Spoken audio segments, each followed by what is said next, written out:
this is rough. I kickstarted my stuff when I woke up, so my headache was away.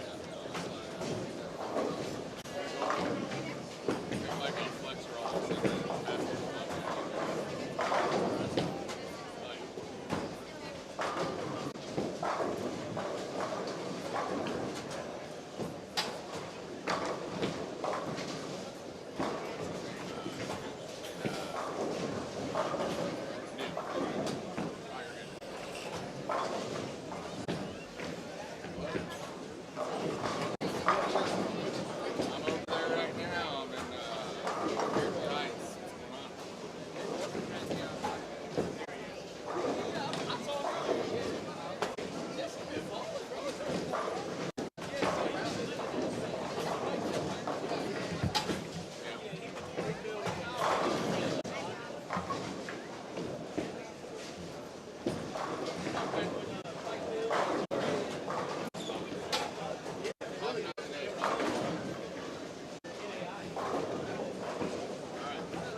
Please hold up on your practice. Bowlers, please hold up on your practice.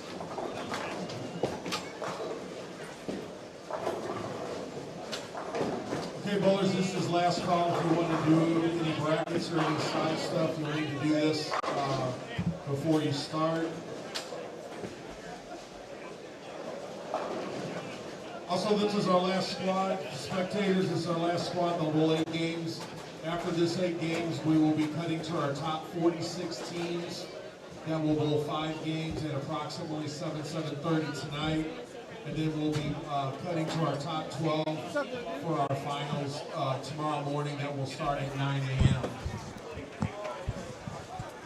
Okay, bowlers, once your arrows come up, you're ready. Good luck and good scoring. And with that, ladies and gentlemen, we are back underway here from St. Clair Bowl here in Fairview Heights, Illinois for the 2024 Hammer Holiday Doubles Bowling Tournament. Mike, Lee, and Brad here with you as we get ready to go into this G squad of qualifying. We've already had A, B, C, D, E, and F squads. Over 320 teams here at the 2024 edition of the Hammer Holiday Doubles. I want to thank our title sponsor, Hammer, for all that they do to sponsor this great event. If you're looking for a new bowling ball bag or shoes or maybe an accessory, make sure you check out hammerbowling.com. Also, we have a second stream for you available on Inside Bowling 2. Inside Bowling 2, you can check that out on our other YouTube channel. Make sure you do subscribe. We're right at about 1,000 subscribers now. So we just launched the channel a couple weeks ago. So make sure you go subscribe to that one. And if you're not subscribed to this one, make sure you do as well. We're at 92,000 subscribers. And we thank you so much for being part of Inside Bowling over the years. So this particular squad, I'm a little behind the 8 ball here because we didn't get our squad sheet until just now. So it's been here for 5 minutes, but you weren't. So yeah, because I hooked up a new camera down on Inside Bowling too. Well, humble brag. So as I look through here, a few teams to keep an eye on. You got Dan Higgins bowling with Chad Roberts. Sean Lavery Spar bowling with Zach Wilkins. Jared Thompson and Kyle Troop bowling together today. You've got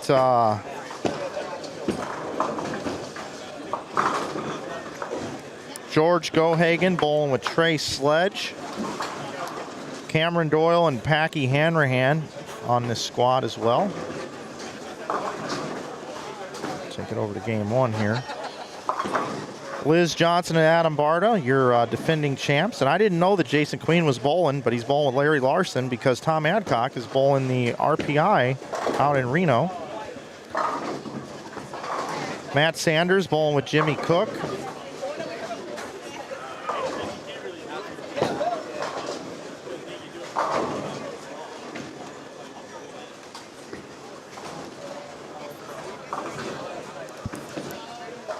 I mean, we've had plenty of other teams on this squad who have made the top 12 in this event before. Chris Corbin and Dan Dino, Cody Clayton and Danny Spink, John Marsala and Chris Taylor. Got Tommy Jones bowling with Jean Perez. Yep, we got our defending champions, Liz Johnson and Adam Barta. John Bogacki finished 3rd last year, this year bowling with Nick Blagojevich. Stephen Jarvis and AJ Johnson made top 12 last year, I believe. Yeah, I believe it was last year that they made it. So, pretty talented squad this afternoon. A lot of out-of-towners. Very few local guys.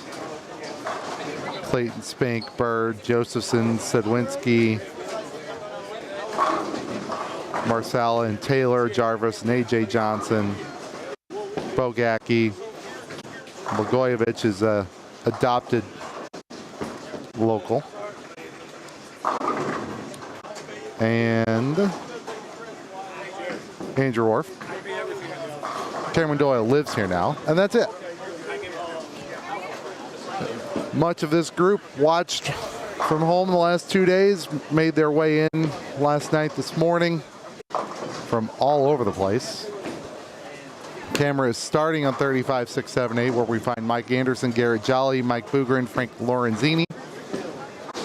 Next door, Kyle Bigelow, Jody Wessner, Newt McClellan, and Jesse Hawkins. Just to the right of this, you'll find Tommy Jones, who starts with a 4. Golf, not so bad. Bowling, not so good. I guess a 4 in golf is bad if it's a yellow and not a score. Again, we've got Mike's working on cameras, so we don't have the picture-in-picture, it looks like. And try not to break anything.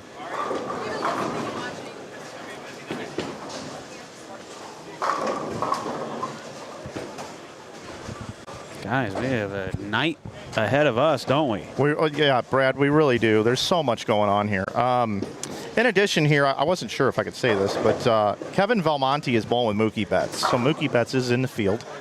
Just wanted to make sure it was okay to say his name here. To anybody that may be watching, just so you know, it's cool to come up and watch Mookie, but we're going to let him enjoy his tournament. Okay, so let's leave it at that.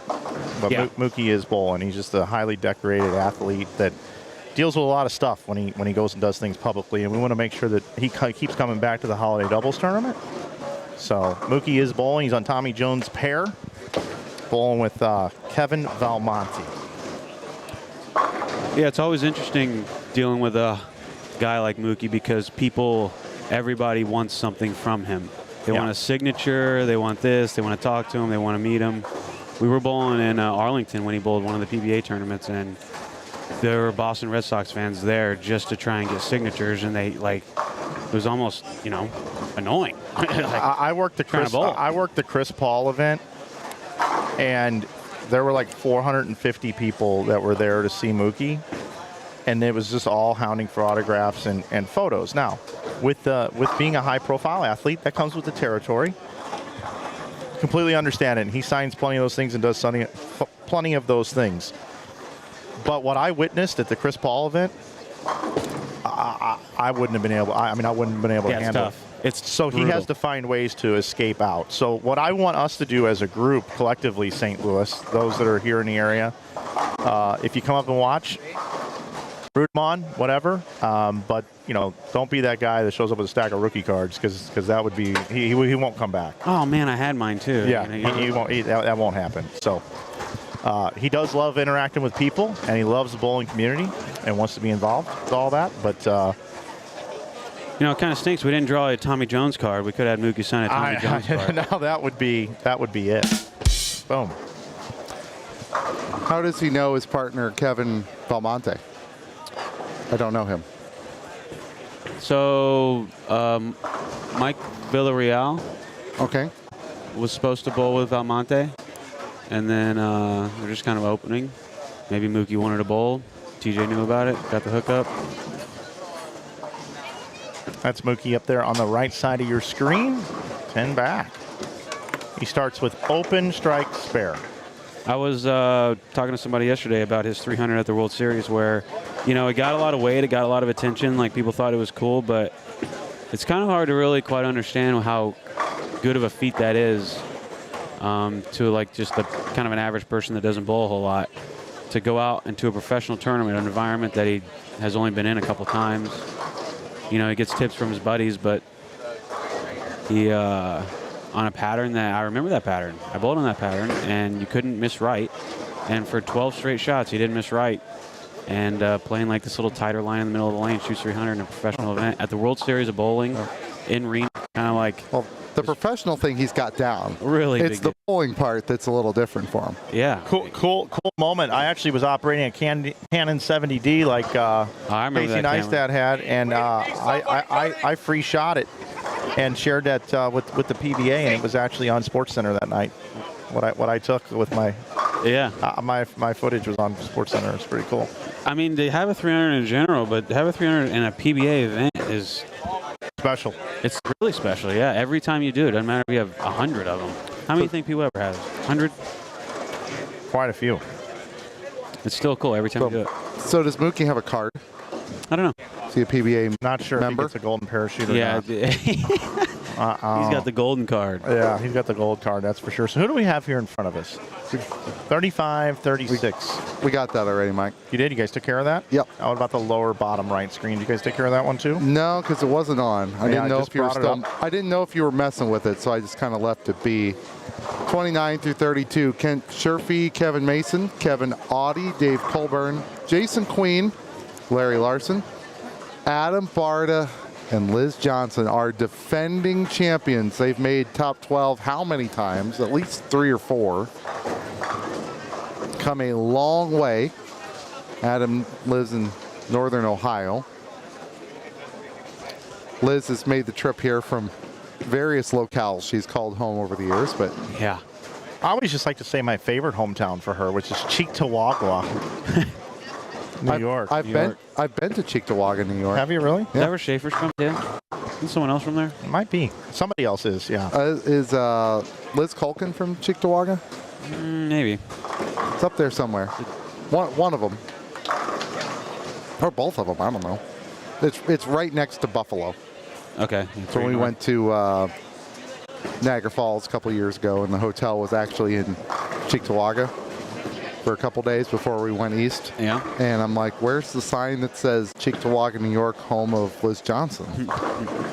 And I didn't see it. She should have it. I was kind of disappointed, to be honest. Thought it should have just taken a picture and said, where's the sign? Right. That's right below welcome to Cheektowaga, where it says home of Liz Johnson, best female bowler of all time. Mm-hmm. I think Liz is from Schenectady. That was where we stayed the next time. We drove east and spent a few days in the other part of New York. So we went from Cheektowaga to Schenectady just to get all the big New York City upstate names done. Yeah, I spent a good amount of time on the PBA Tour at this point trying to win titles, and Liz Johnson has spent significantly less time against the guys, and she's beat them. She's incredible. Can't believe it, actually. And Kelly Kulick as well. Yeah. God, imagine being around for the TOC there. Like, what an accomplishment. Like, bowling against the guys is ridiculous because they all have crazy rev rates, and Liz wow, is incredible. One, how did Garrett Jolly leave that 6-pin on 30? That's off the camera at the bottom there on 36, and then how did the rack pick it up? I'm not sure. There she is, Liz. Deadeye. Is that what they called Walter Ray? Yeah, Walter Ray's Deadeye. Yeah, Walter Ray Deadeye.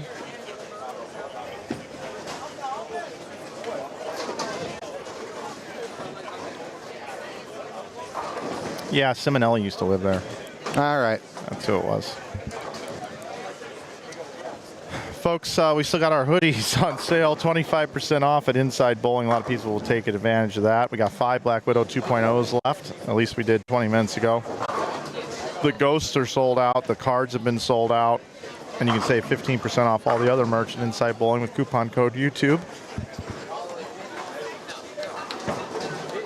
807 viewers here. If you're not subscribed to our channel, make sure you do so. Certainly would appreciate that. Yeah, Simonelli from Cheektowaga. Trying to get to the 100,000 mark like Brad and Kyle. You guys are approaching 200,000, aren't you? Oh, I was going to say, that's Jason Queen.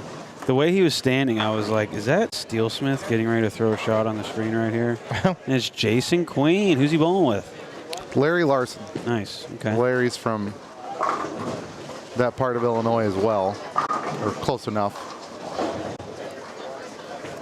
Don't know him as nearly as well as I do Tom and Jason, but yeah. Well, they're off to a good start. Mookie, 4-bagger, running them out. Throwing people off.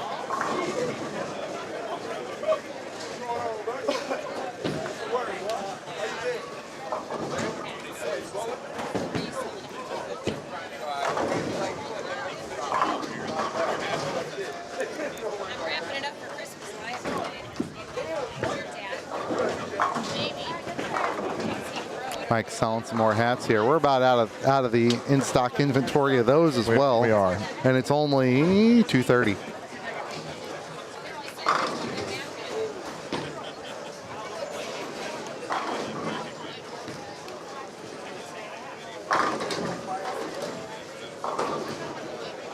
Yeah, Adam Barta.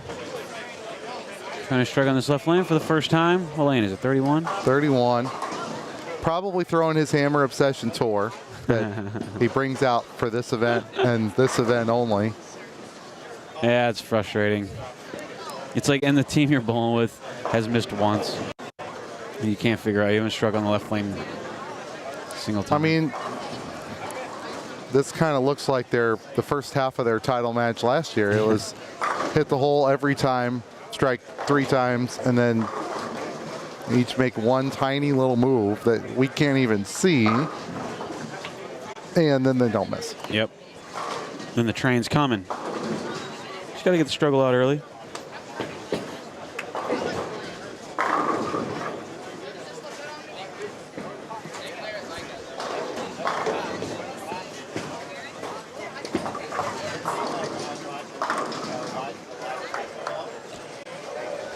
Here we go, Liz, right lane, 9th frame. There you go.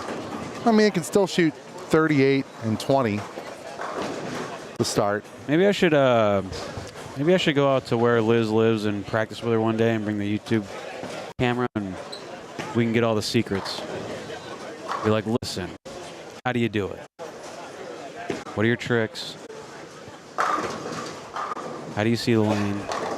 I'm just amazed by people who see the lane that straight.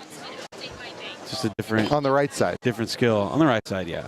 Left side, there's a lot more. Yeah, it's just natural. But on the right side, it's like, think like you're Matt Cleveland. It's like fun. It's like the new hook in it. They're playing a different game while playing the same game. Yeah, it's like all at the same time. It's like the nosebleed is now right of second arrow. And loft in the gutter cap is normal.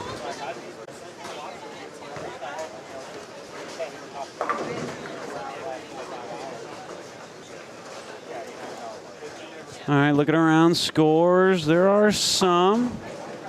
Kind of hard to tell what the scoring pace is going to be. So what? We got a front 8 on 42. We've obviously got the Larson Queen. Oh, look at that. That's how you get the front 9. Triple 4-9, Jason Queen. Yes, sir. He's probably pretty good at that triple 4-pin thing. Yep. Let's see, the front 9 is on 42. That is Robert Scott. There we go. And the spare like 6-bagger way down on the high end. Yeah, so that's all I can. And we got a good game in front of us. We're looking all around 37 and 8. Hawkins, so that's Jesse Hawkins and Newt McClellan can shoot 260 and 250 on 37 and 8, where every squad has been, if you want to hit the spare, you want to hit it early. Yeah. First 3, 4, maybe game 5. Then it gets dicey. Yep. Yeah, we'll see. It's anything like this morning. Yeah, this morning, we haven't really talked about it. We had 33 teams in the first 5 squads shoot 500 over or more. We had 16 on that squad. So they had half of it in a fifth of the amount of time. That is correct. Your Lindenwood math is serving you well. Yeah, that was a tough one. So the number to make the top 46 is already in the 5s. Yeah, I didn't. Because you got 46 making it. You got 49 teams already at 500. The last 2 days, especially yesterday, as the day went on, scores went down. This is a really talented squad, though. So I don't think they're going to get, almost shut out like the afternoon and evening squads did yesterday. So my best guess is that the cut for top 46 now is going to be pretty much where we thought it would be before we changed our minds incorrectly. So I'd say in the 520, mid 520 range. Yep. I don't think it'll be at 530. So Ishman's not liking his chances anymore. That squad, that squad single-handedly ruined it. Pretty much. The squad's pretty good too. So did you guys look at the individual scores at all from the last squad? No. So I have them up here, and they're also available in our standings. Can you pin that again, please? Yeah, I need to do that. That's a good call. I was just looking for it and couldn't find it. I don't know why I'm so behind the squad, but I really am. Doesn't look like it. You look like Roger Federer in the 4th set. Mike, can you? Oh, never mind. We had dueling strings until Queen flat 10. How about this for you? I do not know Robert Scott, but he's bowling on lane 42. He's bowling next to Mookie and Tommy Jones. Yes. And right out the gate, he's like, you know what, guys? I want you to see what I can do. Got the front 11 over on the inside bowling 2. That's spelled T-O-O in this context. And it's got, look at this.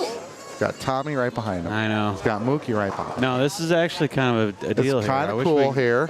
And one time. Absolutely Wow. perfect. Right in front of Tommy Jones and Mookie Betts. That is amazing. And they look collectively unfazed. Tomorrow, they probably didn't even realize it. But he will. And I will wager he'll never forget that. Yeah, it is kind of a lot for Mookie and Tommy because bowling is really, really, really up and close and personal. Like it's a lot. It's definitely a lot when you got a person that has a lot of fans. Which is a lot of people on tour, though. Oh, sure. Oh, yeah. If you go to one of the more, what is the most, kind of a separate topic, what event in the last couple of years has had the most in-person fans during the week? Okay, I got to think.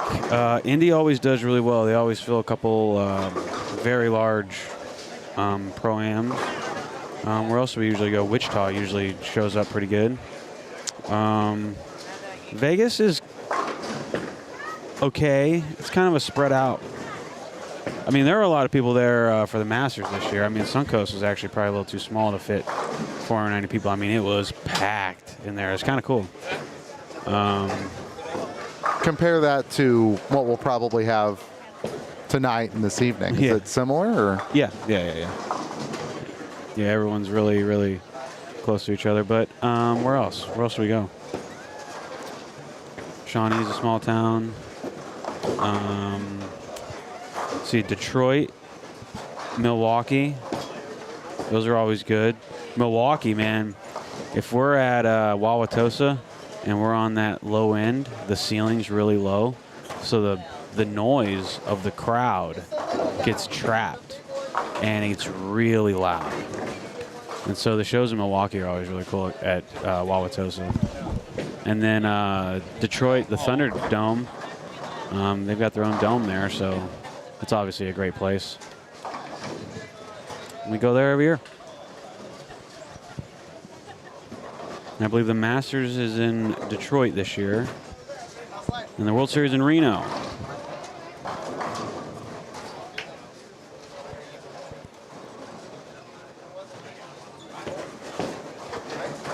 So we have a 227 for Mookie Betts.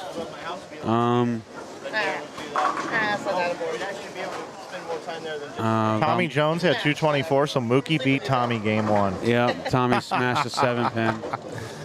That's some bragging rights right there. Yeah, DJ Archer had a cancel on Gene Perez for the Nightmare Doubles, I believe it's Nightmare Doubles. It's in Memphis, so I filled in last minute, drove down there, bowled with Gene. We were bowling pretty good, and I was just like, hey, man, you bowl in holiday doubles by chance? And he goes, yeah. And I'm like, all right, who you bowling with? He goes, Tommy Jones. I'm like, yeah, okay, that's fine. You'll let it slide? Yeah. I mean, I think you got to do it at that point. And then here he is getting a bowl with Mookie, too. It's pretty cool. All right, so never mind. You got a 493 on 36 from Bucheren and Lorenzini. That is the highest score within eye range here. Got an Andrew Orff sighting right in front of us. Yep. Skinny Andrew. Good spare there.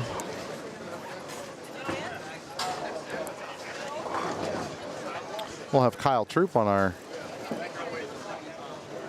gaggle of lanes over here, game two. My man. There he is. Damn, we got all the stars in here. Oh, he's going to make sure we're Look looking at good. this. Dude, he's all, I mean, he's primed and ready with this stuff. Hi, Kyle. Looking slim and trim. Holding Jared up again, you know. Yeah. I've been working out, so it was pretty Looking good, man. He's got his hair cut. Man, these guys are preparing. They're thin. They're working out. This tour's gonna be hard. So 227, 225 for Mookie and Valmani. Tommy Jones 224, Gene Perez 210. So a couple of middle of the road scores there. I don't. Hoping to. So unlike this morning, Brad, when we started, we couldn't not see a 5. At the moment, we can't see a 500. A little different. I know. Not saying there aren't I was kind of thinking those that, out but it's a little there. early. We just can't see them. Lanes are hot, guys. Yeah, they're getting warmer. That makes a difference. It means they hook in the front and they're tighter down lane. I talk about it all tournament. And I do want to say something else about being hot. This place right now has got more people in it than we've had the entire weekend. Popping. This place is on fire right now. There are I think- people everywhere. Did you know Mookie was going to bowl? I did not know that he was bowling, but I don't think they're here just because of that. Like, Yeah, I know. But it's just definitely wall to wall, the whole place. I know. It's just created an extra buzz that's like Well, and got the- people and- geeked. They're well, running around. They're walking around. The other thing that moving. happens too is teams that are waiting to see what the number is are going to start coming in. Yeah. and some of them are already here waiting Yeah. to see what's going to take place here tonight. Yeah. So Because think about it. If you bowled Thursday at noon and you shot plus 525, you better be here. Yeah, you got to be. I mean, you got to. If you shot 523, we've already got 2 of those teams. You better be here. Even if there's like an alternate, or I mean, you Right, because gotta be here. just how it is.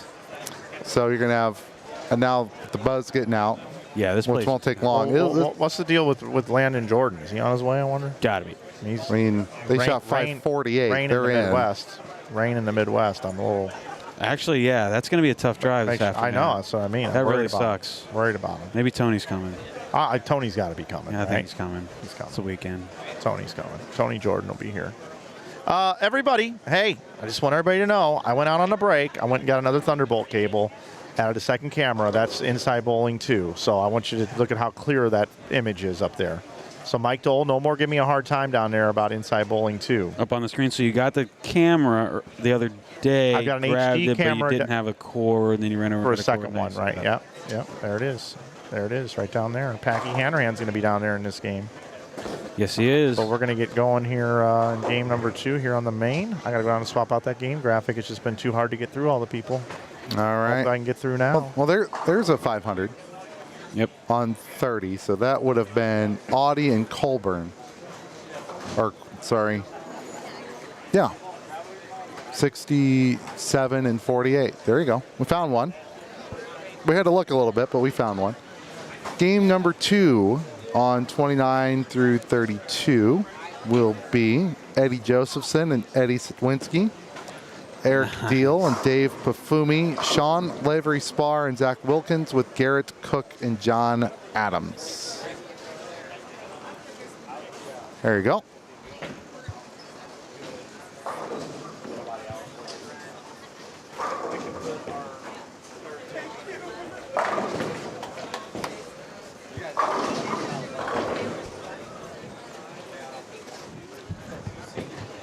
This is kind of the...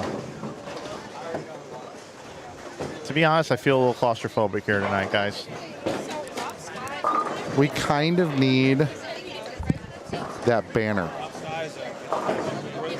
You don't happen to have it with you, do you? What, like a backdrop? background. I don't have a backdrop.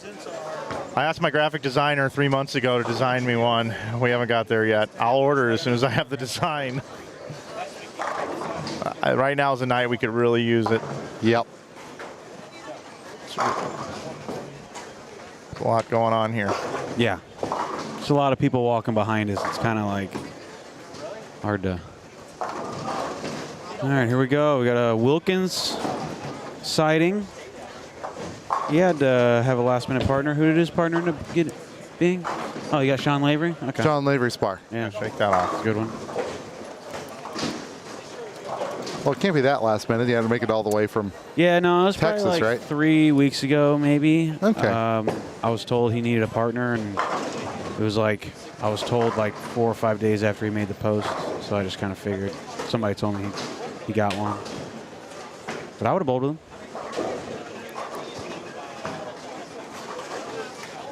Zach's been spending some time in Kansas City, and he's also spending some time in Kansas City during the time he decided to get really good. And when you're how's that working out for you? man, If you've been watching Inside Bowling broadcast, Zach's joined us in the booth for 2 complete squads in the last couple of tournaments, and has really opened up and given us a lot of perspective into his life and what's been going on. I encourage you to go check out a couple of those streams. One was at the Spa doubles, and one was at the Springfield doubles. I believe it was the night block of qualifying for the Springfield doubles he sat in, and the Spa, I think it was the second squad. He's in there the whole time. yeah, he's a good guy. I enjoy being around him. He has a lot of fun.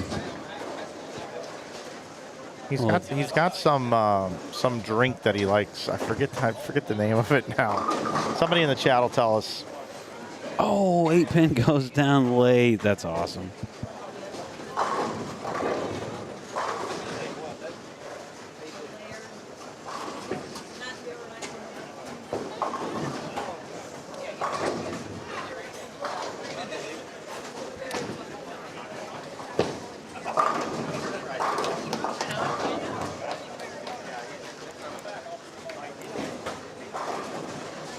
Happy Dad is the name of it.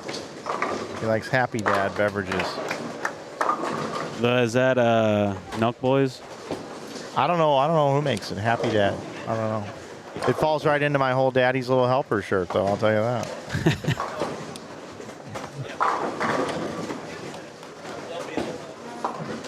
Spare on the 9-pin.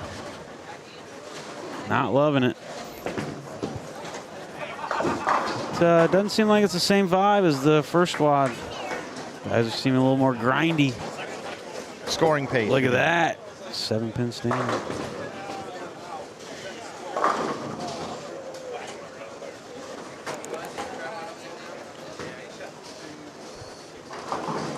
Sean Lavery Spar, he's they're grinders, man. The Lavery Spars are grinders. They've been bowling about every tournament they can for a while. Coming out of Texas, there's always some good money tournaments in Texas, basically every weekend, really. Between the Southwest region on the PBA Tour and just amateur stuff. And now there's a ton of good bowlers in Texas. I mean, there always has been, but I feel like a lot of people have kind of shimmied their way down there to the warm weather. Not just bowlers. It's just kind of everyone. Kind of everyone. Yeah. Unfortunately, I think we're number 50 here of 50 in net migration. They actually, it's cheap. Well, they track that stuff mostly by U-Haul prices, because U-Haul wants to have the same kind of inventory in every location. So it's significantly more expensive to get a U-Haul from like Chicago to Miami than it would be from Miami to Chicago. That's how they track that stuff. And we're last. Okay. I can see it. Not good. So we got Sean Lavery Spar, Zach Wilkins, Garrett Cook, John Adams. Next door, Eddie Josephson, Eddie Sidwinski, Eric Deal, Dave Pafumi. You hear an echo, Brad? No. But okay. I want to move over to this other pair. I know you guys already introduced them, but I wanted to roll over here. I missed that. I apologize. I was caught off guard. I need a drop for that. Did you get these guys, though? We have not. They were a little late to start. But here we will find a lot of Christmas jerseys. Yeah, we got Jason Kuenhoven. Oh, I think I'm close with Chris Grantham, Jason Hester, Chad Barnes, Jacob Jones, and Jason Jones with Jason Mendenhall and Tony Robbs. They really needed another J name to cross with them. Interesting, Jason Jones. I was thinking it was a different Jason Jones. I thought I saw the other Jason Jones here this week, but it could have. With 319 teams, you might have multiple people. And you saw all of them. Yeah. People come and go, and might not even notice them. Best way to have us notice you out there, just make the top 12. We'll talk a lot about you. Yeah, you'll get all the attention. You'll be an attention star. Or shoot 300, that helps. Well done. Well done, Mike. Mike has that effect on people. We could do that with bowling ball names all night long. I think you guys need a reality check. I don't like the vibe you're giving off here, Brad.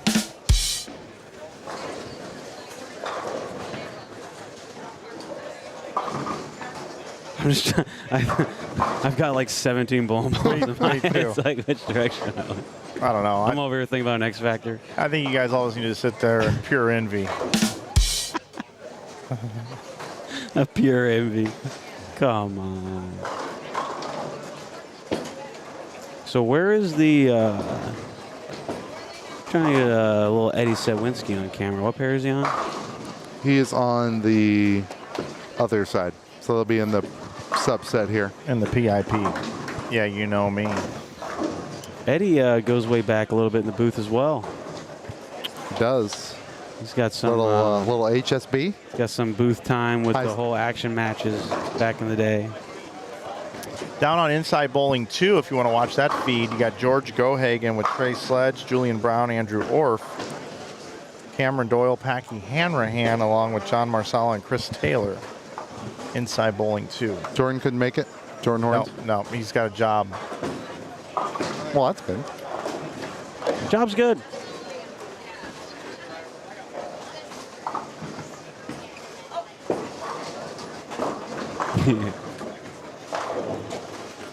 Got a little Jake Jones. Seems like a straighty. My kind of guy. Oh, yeah. Love it. Sign me up. Did you say he's in the zone? I believe he's in the danger zone.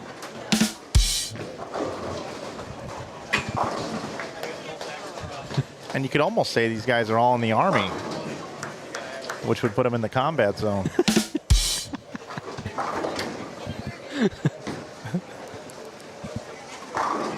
I need help on the zones. Yeah, it's a little before us. we kind of caught the end of them. There was a classic zone.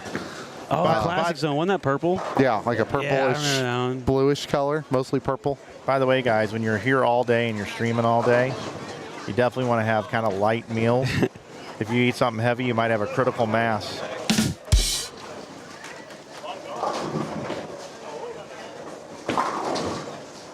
Is that a Troop? Did you guys see Troop over there on the left side of the screen? Yeah, he's on Front 36. Here we go.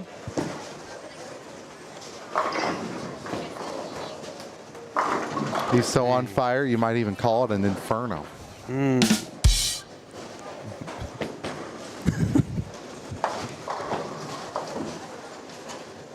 know, Mookie Betts is here bowling. I heard Garth Brooks might be coming in a little bit later. If so, he might sing us a little tune. It might be Thunder Road.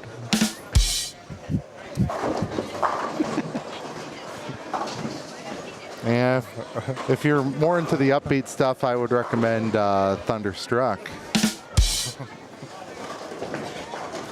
Oh boy, we're going to lose viewers really quick. Hopefully nobody's playing drinking games with us.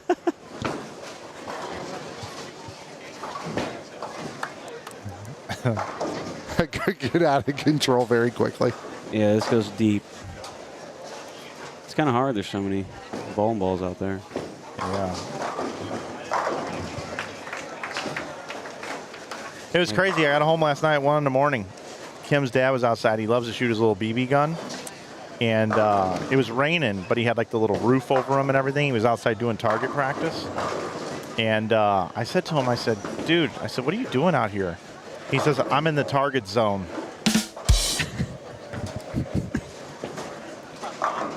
I thought you were telling a legitimate. You had me. I'm like, dang, man. That's hardcore shooting BBs. I really want to know about this guy. Oh, boy. I didn't want to tell this story, guys. But not only did I have to go get a cable to have a beautiful photo, picture-in-picture down there on Inside Bowling 2, but I went by the pet shop. And they had a king cobra in there. And the cobra bit me. So this squad, I might have a little venom shock.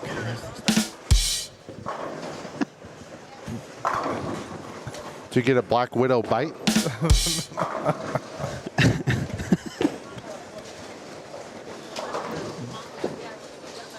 Are you sure it wasn't a copperhead? Sidewinder. Anaconda?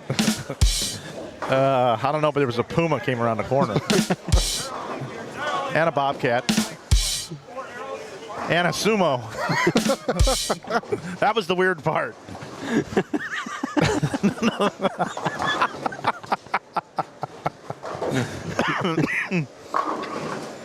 Yeah, the getting bit by the cobra is not weird. No, that wasn't bad. That wasn't bad at all. That's normal. It was when the sumo came out. Oh, boy. Jake Jones. How does that stand? He knows it. Look at that stupid rack. Troop, front 8.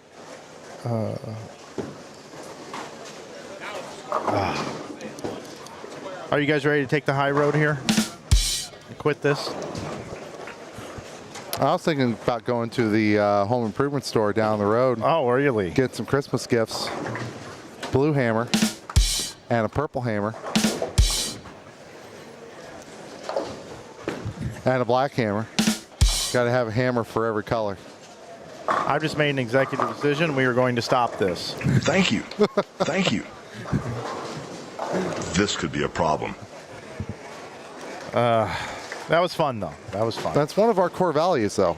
Part of our mission statement. It is, as a matter of fact. Have you guys fun. are wondering what that is right there. There you go. Have fun. Check. I'm still plotting this TV show. Yeah, we're still working on that. Work smart. And I got a character I think that you guys Debatable. Okay. I could share it whenever you want. Oh, yeah. We can give it a break, or we can Hey, let's keep going on the on the show. I think a character I got to know a little bit this year in Arkansas for the trios. Were you there, Mike? No. You were not there. The old Mika Koivinemi. Okay, Mika. Major Mika. He gives me some Taken vibes. Little Liam Neeson, little guy you can call. Oh, yeah. Yeah.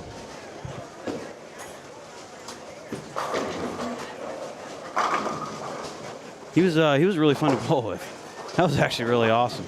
I'm glad he's bowling again. I had a night at a bar with him and Chris Barnes and a couple other people about 9 years ago. Really good conversation with Mickey. He's a smart cat. Yeah, I mean, and the trios thing was the first time they ran it, so everybody was kind of wondering how it would go and everything. Oh, there's a deadwood right there, and he missed the. Wow, he perfectly split that. He almost nailed that dead pin going up. I think Mika would be referred to for like 5 episodes before you actually meet him. Yeah, he has like the boss in Charlie's Angels. He's just the unknown guy. Well, I walked up to him that night and I said, "Hey, Mika, I don't know you very well. It's nice to be here with you and everything." I said, I do the live streaming. I talk about you quite a bit. He goes, "I'm going to stop you right there." And I said, "Okay." He goes, "I have a very, very particular set of skills. I will find you. I will hunt you down, and I will kill you." I was like, "Whoa." Listen, I don't know where you came from. Another cool thing is his daughter has a candle company called Evil Queen.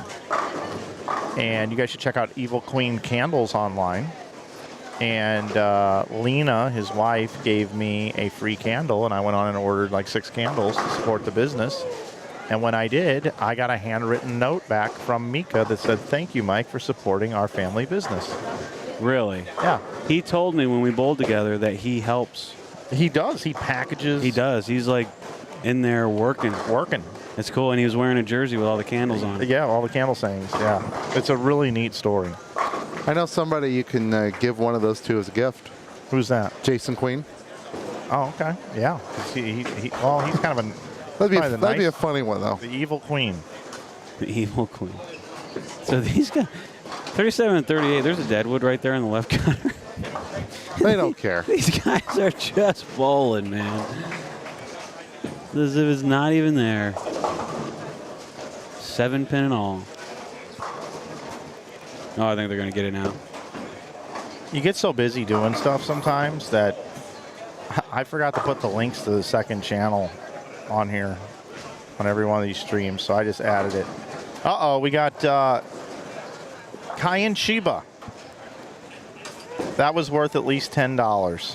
the 50-hour comedy show. Thanks. We got a tip for that. We got a $10 tip in the super chat for that bowling ball. I think, Lee, we need to get cut in on this, you know? That whole contract thing, that seems to be a problem for us. Oh, Sure, yeah. no problem. Hey, there we go. Super chats. That needs to be in the contract. All right. Super chats, yeah. Celebrate. Celebrate. Yeah, so where would we normally be in the tournament? We would be done, right? Normally this Well, many hours? I mean, if we started on Friday. Well, this would be the final qualifying squad, which would be E squad. We'd had 3 on Friday. And 2 on Saturday. Yeah, A, B, C, D, E. So this would be E squad.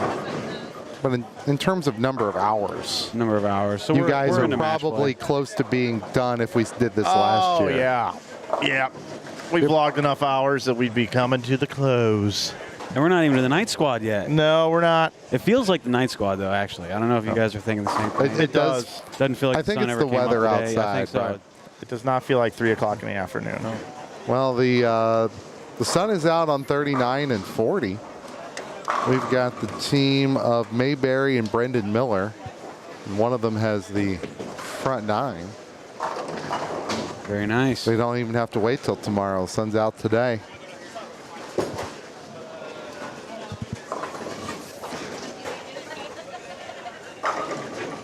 How many teams do you think bowled 500 or more game 1? 6. You guys are Pinch going poke, you owe me a Coke. 6. The last squad, game 1, had 8. I'll say 6. So pretty much the same thing happened during squads. I was up at the counter talking with Ryan and Clinton, who was working up there, and somebody came up and asked for the best local Mexican restaurant. And within 2 seconds, we all gave them the same answer. It's pretty clear at that We point. just had to give them directions. Speaking of directions, just a little quick funny Pete Weber story. I got a chance to spend some time at Carolier, one of the masters that he bowled really good in. And it was me, him, and Brockland going to lunch. And I'm riding with Pete. We're staying in the same hotel, and I'm riding with him. And, you know, I've got a cell phone with Google Maps on it.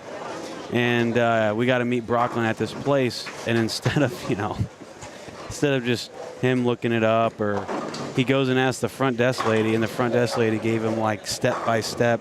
You know, you go to the Burger King, you take a right, you know, look out for this certain street, and he memorized like this 10-step. I'm like, oh, that's how they used to do it, huh? Right. There was before these, you could just go print out directions, right? Purdue used to run a tournament, a college tournament, the Boilermaker. Yeah. And we printed out directions. And the printed directions took us to the back of a residential neighborhood. Yep. Without a bowling alley. Yeah. They just put you in the middle of nowhere. So we all just kind of start scrambling, stopping and asking for directions. And most of us made it there with somewhere between 5 and 10 minutes of practice left. Yeah. So the people who got to start were the people in the cars who found the bowling alley first. Right. Guys and the girls. Now we wouldn't have that problem, but That shot on the right side of the screen, that 7 count, that was 297. 297. The black cloud is just. Sorry, we got Brendan Miller on the cloud, but you know It happens. 297. His partner is Kyle Mayberry. You can go off the sheet for 226. Nothing wrong with that.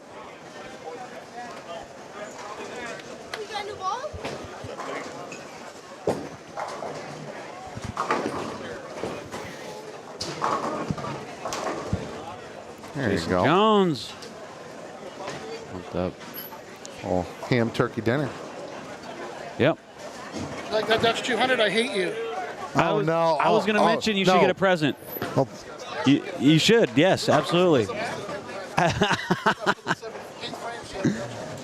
was seriously going to mention you should get a present. Yeah. Barta comes by, he says he puts Dutch 200, and he put his hand on my shoulder, and he put it in like just the right spot that it felt really good. I mean, my shoulder's not great, but it just felt really good for about 3 seconds.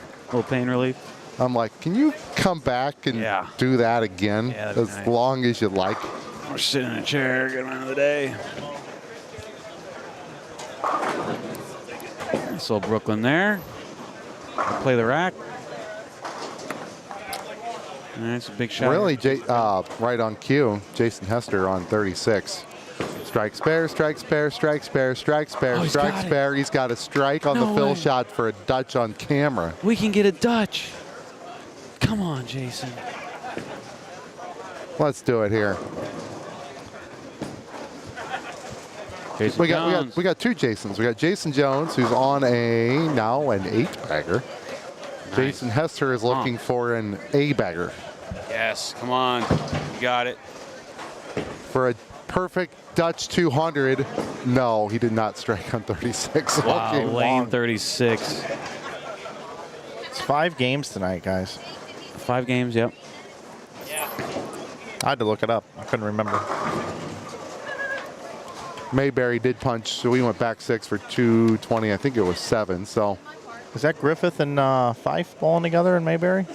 Brendan Miller, who just got clouded on 297. Oh, okay. And Kyle Mayberry. Oh. So that's the biggest game we've seen. So 226. So 523 for those two.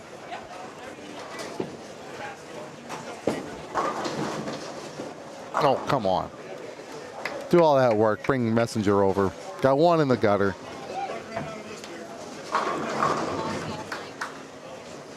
They can shoot 50 and 50.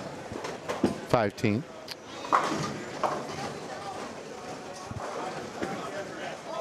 I'll take it. Pretty good.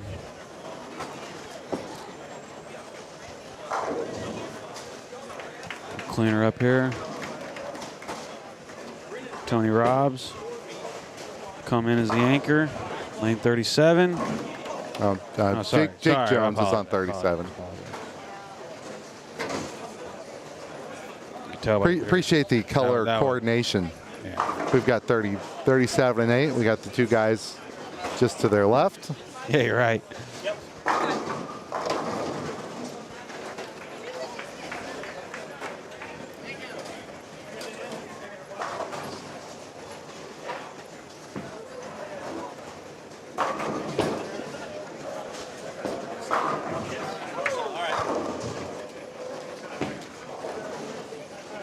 Cameron Crow and Kevin Williams earlier. 459 over is all it was, huh? Yeah.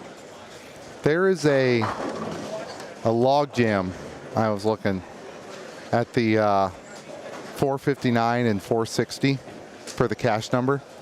There are 5 teams that have one or the other of those numbers. Yeah, it makes sense. That kind of fits kind of where it usually is, 227, 228. So,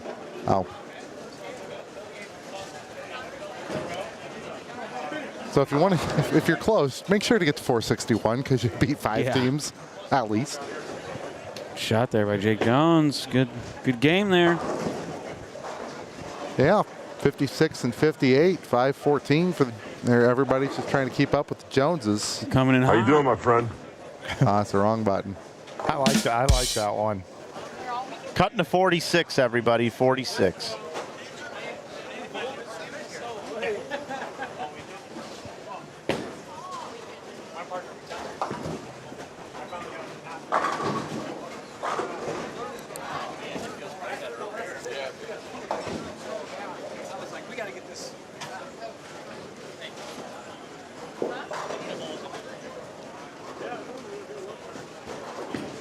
So we got Chris Shipman. Yeah, I got my... Coming up here on lane 36. I need a orange highlighter. Michael only gave me a yellow highlighter. Well, that... You know what. Is there any bowling going on anywhere here? No. Not really. Guess I'm going to go to number 3. Bunch of people moving and grooving. Kenny Shaughnessy with the farm animals. Oh, we got a deadwood clear. There you go. Good shot. Don't want to miss a dead one. No, yeah. We've seen it. We've seen it. It's happened. It's not pretty. I've done it. I'll admit it. See ya. Good. Good night. All right. Got a Packy. Paxter. Give me the update. Give me some noggin. Okay. Cam's at like 520. I'm at like 480. Perfect. 470. Right in there. Okay, I'm sure I'll call it. Yeah. Good to see you. Carry on. Packy and Cameron are 100 over a game, 200 over total. Go. Good start for them. Good start. Somebody just moved a chair. It sounded like a ghost. Yeah, sure did. He was. Kind of cleared out a little bit around us. Well, there's The nobody pinch. bowling. Hey, how you doing, Roy? The Oh, we got a Doug Hymo sighting too over here on lane 36. Looks like he's bowling with Chris Shipman. He used to get mad at me because I used to do impersonation of him with a really high-pitched voice. Like, I don't really sound like that, Flanagan. Yeah, you guys go way back. I'm like, well, yeah, you kind of do, actually. Just letting you know. I don't know if you knew that or not, but you kind of sound like that just a little bit. Just a little. You kind of sound that way just a little. Not like this, but you kind of sound, very nasally. Yeah, Flanagan. Flanagan, I just bowled 240 on a really tough pair. My dad told me that I bowled really well. I hope he goes back and watches. I don't know why Flanagan always makes fun of me like this. I'm a grown man now. can't even put me in the main screen. Got to put me in the picture-in-picture box where you think I belong.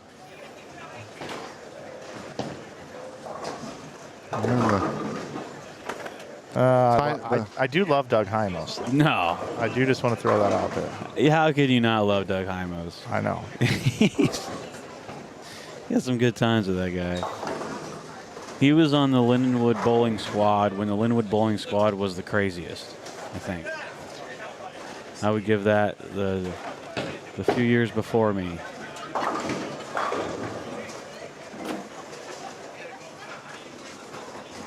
Yeah, the very. Think of a lot of those guys. Some of them I don't remember, but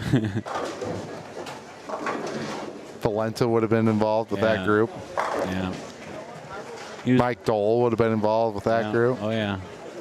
Doug was there. Council, Cole. Council for Dean Richards. Yep. Yeah, it was good times. All right, standings after one. So we just finished game two. We're a little behind. Not too bad. The correct answer on how many 500s there were is 6. It is a 6. It's upside down. It's 9. 9 bowled 500. 9. Here we go. Larson and Queen, 548. Tie for second. Grove and Taylor. Doyle and Hanrahan at 125. Marsala and Taylor, 118. Brown and Orff, 116. Audie and Colburn, 115. Tied with Higgins and Roberts. 8th is Stone and Johnson. And 9th, Sledge and Gohagen. Other notables for game one, Thompson and Troop, 13 and 82. Hester and Barnes, 18th at 67. Blagojevich and Bogacki, 19th at 64. Bird and Kepper, 23rd at 54. Pin ahead of Clayton and Spink, and a paid pin behind them. Valmonte and Betts. That's Valmonte. Valmonte, it says. Valmonte, yeah. Not Belmonte, Valmonte. Well, they'd be eligible to bowl together. Yeah, that's true.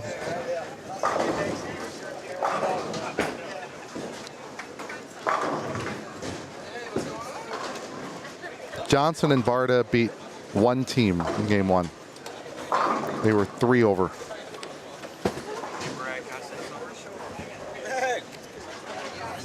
I just washed my hands. I'm not going to shake your hand. Burn. I'm just going to. I'm just going to say the same thing.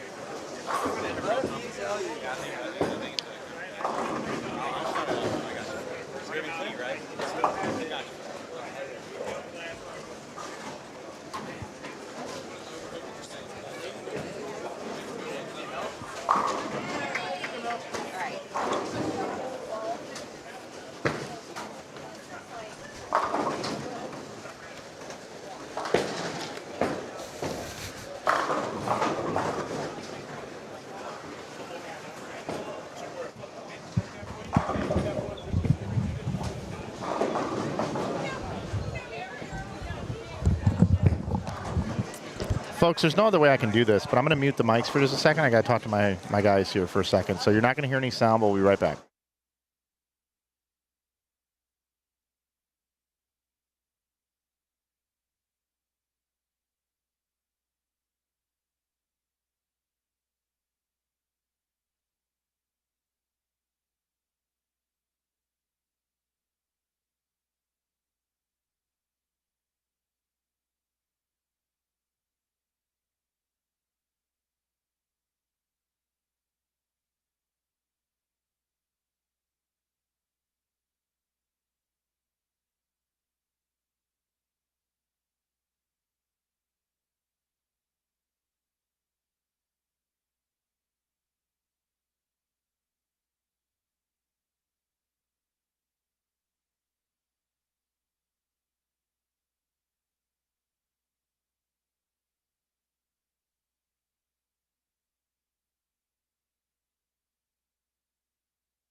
And we're back. Well, you never left, but Mike had to fix a sound thing real quick. But he's good at such things, so we'll give him a round of applause here. That is that button right there. There we go.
All right, we're kind of at the point in the tournament where people just come by nonstop and say hello, which we love, but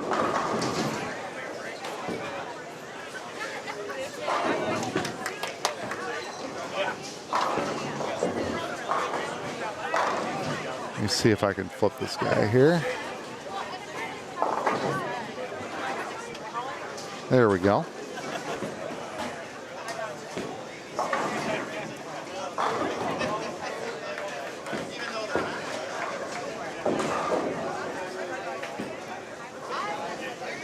Got Cody Clayton and Danny Spink on 37 and 8. Their cross is Chris Watson and Joe. It's a 50-50 ball on the name Lichtner. I guess it's a 33, 33, 33 ball. I can see 3 different pronunciations, but I'm guaranteed to be wrong. So I'm going to call him Joe. Pretty sure I got that one right. The standings are in the pinned message at the top of the chat. They are. There will be a folder. There probably already is a folder with the standings for this squad by game, and then there are 5 standalone files outside of the folder structure with combined after squads B, C, D, E, and F. Again, the cut is to the top 46, which should be somewhere around plus 520 something. It's kind of what it's looking like after 16 teams shot 500 this morning, after we only had 33 for the first 5. That was close, Brad Miller. I mean, you almost sat on my bowling hand. Oh, really? Yeah. I wanted to. You just want to put me out of my misery? No. Unless you're going to drive over and bowl for me on Thursday night. Pop it back into place for you. Oh, okay. We're watching Cody and Danny on 37 and 38 here. Yes, we are. We got the old sprinkle nuts. Danny Spink. There's got to be a story there. His nickname in college was Sprinkles. And so I, just gotta add nuts at the end of that, and I've never heard that one. Oh man! But I'm not going to forget it. So sprinkle nuts. I can't remember why we call them sprinkles. Well, it's not because he throws the ball everywhere. No. He's good. He's getting back into bowling too. He was at a St. Charles Sunday sweeper. I'm like, listen. You haven't been in one of these in 10 years. Talking about Spink? Yeah. I mean, somebody probably just put Spink and made it Sprinkles. Well, that would be my guess, but it's just a guess, and I'm either that or like there's probably a tournament where he was just spraying it and they just nicknamed him Sprinkler and then it stuck or something. I don't know. Sprinkles. Doesn't seem like him though. I don't know.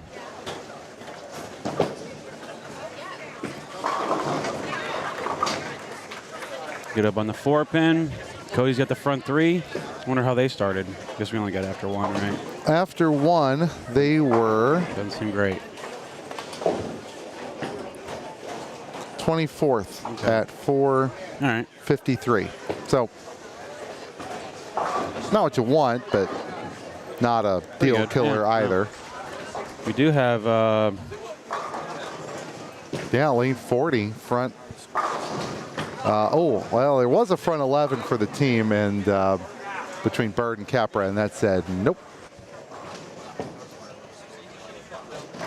Eddie Bird has a bowling ball here that I purchased through Jamie Pugh about a year ago, and I'm finally getting it tonight. It's an old bowling ball. And Eddie wanted it? No. Eddie got some other balls from Jamie and happened to be at an event, and Jamie gave them to Eddie to give to me, and about a year later, I'm going to get it tonight. Oh, God, you're going to get it. Yeah, I'm going to get my ball that I bought. What was it? About a year ago. Yeah, I want to see if you guys can guess what ball it might be. I'm going to give you the year that it's from. Dude, there's no way. It's got to be before the year 2000. If you're geeked about it, it's before the year 1990, potentially. No, it'd be 90s. 90s. Mike's era, if you will. Okay. We do Has some good scores being shot here on 35 and 36. Doug Hymos right there on the left lane. Coming in hot. He's got a 4-bagger. His partner is Chris Shipman, who's got a 6-bagger. Yeah, Doug Hymos is one of my favorite people. He's worked at Anheuser-Busch pretty much forever, and he runs all the machines there, mechanic there and everything. And man, we've had some long nights, and he's just never missed a day of work. he is a hard worker, man. February of 1995, this ball came out. And I got a brand new one, undrilled, coming to me tonight. Blue Bolt. February 1995. Danger Zone. Let's see what people are guessing. I don't know. Critical Mass. I already have one of those. Thank you. This ball came out before the Critical Mass. Jared Thompson, 287. Troop was in the 270s.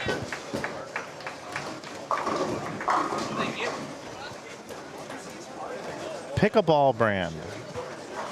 We'll start there. How about this? Is the ball brand still around? Yes or no? Yes. Okay. Yeah, it's probably Brunswick. No. It's probably Storm. No. Probably OG Trek. It is a track ball. All right. Man. February 1995 track bowling ball. Came out before the Synergy, but that was a great ball. I can tell you I was throwing in likely an Ebonite Maxim at the time. Yeah, And, this isn't a good year. I had made it out of bumper bowling. I hadn't started bowling yet. Dude, Eddie Bird just boned an 8-pin on the front 7. That sucks. You saw it on the right side of your screen. Yeah. Not a lot of fun. 39 and 40 is rocking and rolling here. Come on. Roberts and Higgins. Doug. Norm Ware wins. It is a track NRG. NRG. Never even heard of it. Yeah. Why do you want this ball? I had one Oh, okay. back then. All right. D'Entremont bowled good with it on television. I figured A lot somebody of had guys to. use it. A lot of guys used it. Yeah. It's like a burnt orange color. And evidently I've got one here in the parking lot. That's Maybe. going to be delivered to the booth a little bit later. All right. We have a score report in for Game 3. Thompson and Troop, Mars and Hardigan, both in the 560s. Okay. Shake that off. Finally, focus ass up. Hey, Jared, you woke up or what? Yeah, just a little. 280? Jeez. Okay. Okay. If I didn't show up, Okay, Troop was going to kick Jared to the curb, I guess.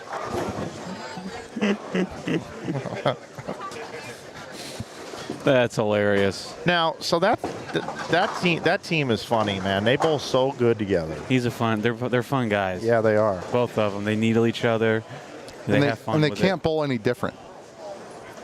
You know what I mean? it. Yeah. I mean, they're beasts. I mean, they're probably more different than Duke and Malott because Jared's left-handed. Yeah, Jared won. Was that the Midnight Doubles I went to? And I get them all confused. A couple months ago. Nightmare doubles? Is it Nightmare in Memphis? Yes. Yeah. Jared and AJ Rice, I believe, won that one. Yep. Yep, that's true.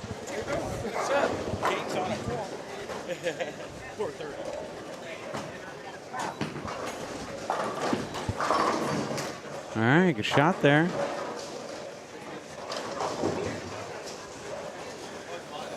I'm going to start painting a picture now for later. For the 8 p.m. squad? I am rooting for one team to make the top 12.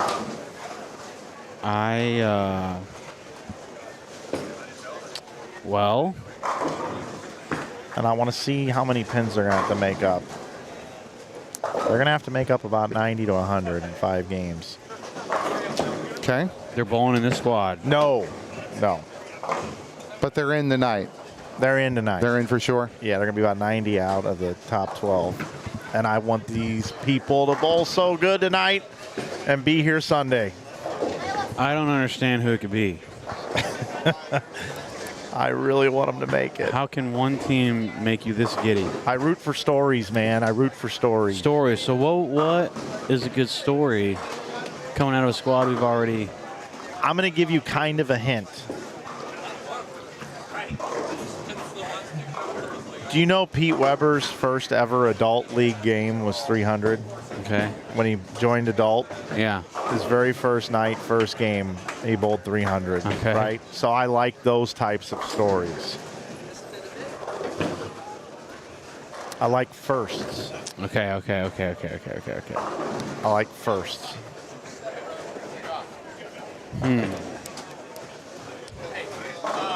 That's not a great hint. It's a good hint. Actually. It's a good hint. I just got Somebody in the chat's gonna get it before you do. First time Holly doubles bowlers that are already in the cut. 100 back of 12. So they're probably 500 and there's a lot more 30 story back. to it. There's a lot more story to it. Brighton Carlton? No. There's just a lot of stuff that this team has had to do to be part of this tournament. Yeah, I need a Knowles and Fall. Kayla Grigg. I knew she was smart when she bowled 300. Oh, Landon. Landon Jordan. Oh, yeah, of course. See, that was obvious. I thought you were going like some crazy. Oh, that's weird. That's my team I'm rooting for, man. I want Landon Jordan to make the top 12 here in his first ever adult tournament. Okay. Having to drive his ass down here on Thursday. Your first adult tournament. I was thinking first Holly doubles, which it is. It's his first adult tournament ever. Sprinkles. Little dancey dance. After 2, we have it. We have new same leaders. Here's what I want to know, Lee. Yep. After 2 games, how many teams are 200 over? 3. Whoa. If you want to count Mayberry Miller at 199, I'll give it to you. This could be a problem. All right, Larson and Queen have went 548, 547. They're in a slump. 295 over with a large lead over Stone and Johnson at 237. The last team that's 200 over after 2 is Doyle and Hanrahan at 209. Mayberry and Miller at 199, so we'll give them like honorable mention for the 200 club. Sydney and Wilhite are tied with Marcella and Taylor at 190. Audie and Colburn 184. 8th after 2, but not after 3 is Troop and Thompson at 176. Rounding out your early top 10 is Gohagen and Sledge in 9th at 171. 10th is a tie. Taylor and Grove and Corbin and Dino at 153. Jen Mesky checking in, giving us updates. John Marsala, front 9, lane 7. All right.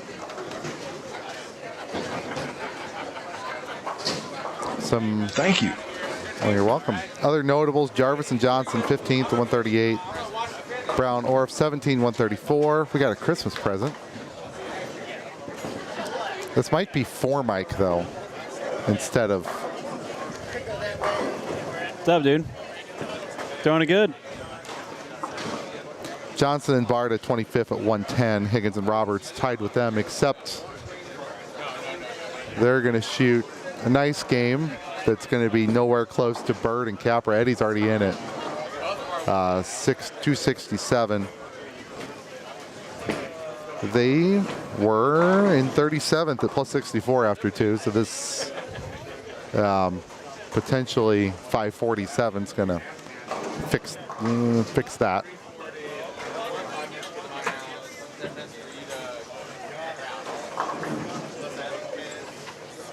There you go. And those are all pinned in the chat. They're not there now. They'll be there momentarily thanks to Inside Bowling's team of scoring elves. Spare there for Danny in the 9th. Cody goes up in the 9th frame on 279 pace. Got a good game going. Remember earlier when we said we couldn't find 5s? Now they're everywhere. 5, 5. Working on 5. 5, 5. 5. We got 4 for sure in front of us. Just these 3 lanes, or 3 pairs of lanes at 35 to 40, and a 5th that's rather likely at this point. Take a peek here.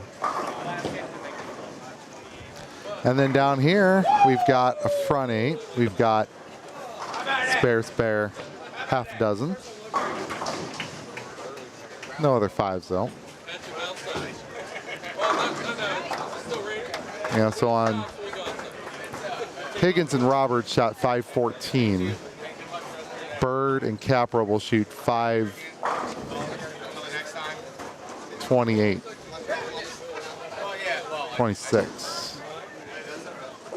Oh, hit the gutter. 535.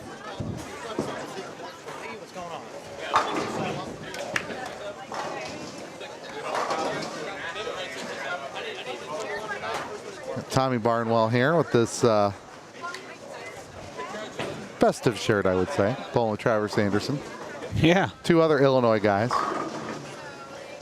I got my big block eye for like the 15 Central Illinois people on this squad.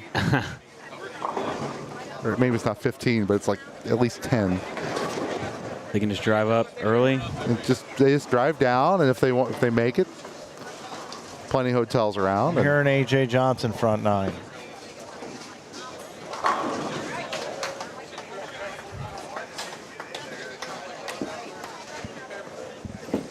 That's a dirty frickin' ace pen. That was dirty. That was Eddie Bird, PBA 50 tour guy now. Yeah, love it. So weird to think about that. Parker, I got the basket.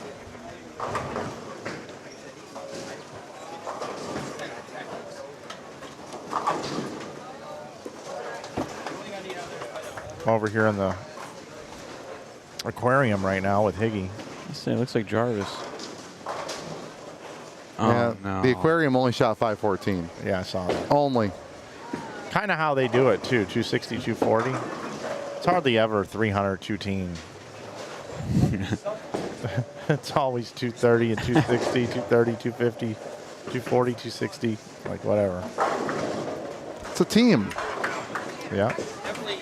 They put the eagle on their shirt for a reason.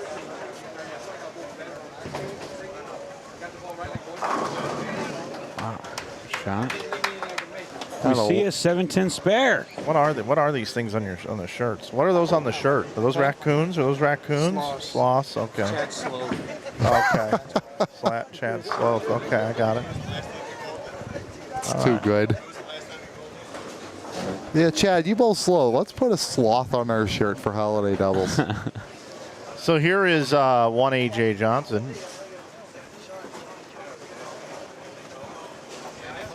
Bowling ball kind of matches the shirt. It does? Yeah, it's always worth 2 hits a game. And we've locked in another 500 in front of us. Yep. It's kind of a homecoming for A.J. Johnson here, being from McKendree. Oh, yeah, he's got a lot of games in the center. He knows the center very well.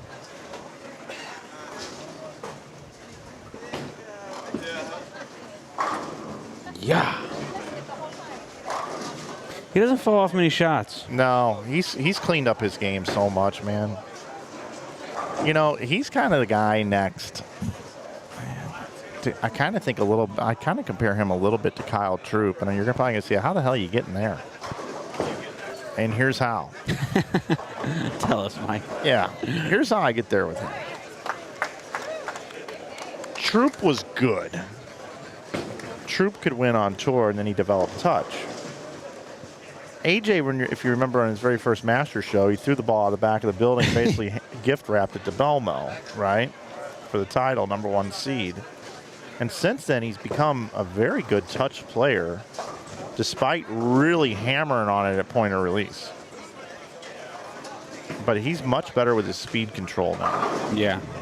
Doesn't have to throw it as hard. 48. Yeah. 48. And he's had a few life experiences now that have really settled him down. He's got a kid. Yeah, he had a pretty nasty breakup about, I don't know, 5 or 6 years ago that really messed with him between the ears. And then after searching around for having some stability in his life, he finally found Allie. And, yeah, he's a dad now, and things are just a lot different for him. It kind of seems like it. He's not as, uptight about life. No, exactly. But you nailed it. When you're in your 20s and you're out on tour, I mean, life is uptight. Yeah. Is he 30 yet? I did bowl against him in college one year. Yeah, he's probably 30, 31. You know, EJ won back-to-back Players of the Year as soon as he turned 30. I know he had one in his 20s, but when you turn 30, that's kind of when your game. 30's That's a good number to excel. I'd buy some stock in AJ Johnson this year. Me too. I'd buy some stock in him. The dads got to do it for their kids, you know? Yeah. Just show their kids who their father is. I'm your guys' daddy. Yeah, well. You guys already knew that, though. You pay the bills. Thanks, Daddy. Okay, whatever you think, brother. You're the boss. Yeah, a lot of people walking by us right now. You know what I think I'm going to do since Adam Barta fires you all the time, Lee? Let's just get you right out of the screen. I noticed you put it on that side of the screen for a reason. There's the Me, schedule. Mike, and Adam. That's right. He did the pose earlier up here in the booth for us. What a picture. So I was looking for thumbnail ideas, right? And I found a picture of Liz and Adam standing next to each other. And I sent it to Carlos, my graphic designer, and I said, hey, let's use this for a thumbnail. He basically came back at me and he said, I hate this idea.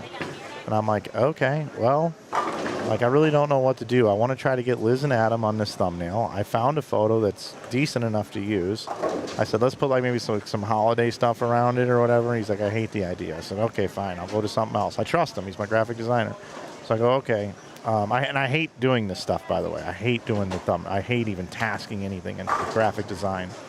But anyway, so I sent Adam Barta a message. I go, Adam, do you happen to have like a nice photo of yourself, that we could use for a thumbnail? And he goes, yes, I do. And I'm like, of course you do. Of course you do. And he sent this over, so there he is, Adam. Look at right that. there. Straight from the source. Yeah. That's a pro's pro right there. And what many people don't know is Liz Johnson's actually in this photo. Oh, no. She's just behind him. He's blocking her. That's rough. I know. I don't think you should admit that. I know. That's gonna cause you. He ate 3 hot dogs in the IB Open Tournament office again. No, Liz is not behind him. That's me being rude. But anyway, he sent me this photo, and I think we're rolling with these. No, Hammer jersey on. Yeah. Big fan following right here in St. Louis. Colors go well with the graphic. Yeah. It's all working. Now, I want to take that Santa hat from down in the corner. That's a good touch. Put that on Adam's head. Listen, Carlos. Yeah. He's chat. watching. He's in the chat. He goes, sorry for being so picky, Mike. Carlos, when it comes to this stuff, I know what I got to do when I come to the event. And this thumbnail stuff just drives me nuts. I want you to just handle them. But anyway, I think it looks great. The bottom line is Tango and Cash, Carlos and Flanagan. I think we nailed this thumbnail. No, beautifully done. The pins in the background behind Adam, it's a nice touch. Adam's good at covering people up, actually. See, he's been covering up Lee the whole time. There's Lee. All right. Back with Lee. Where are we going now? Let's go to 29 through 32. Okay. We don't have any bowling on the other pairs here. All right. I'll take you there. I'll take you there. Who was that? I'll take you there. Yeah.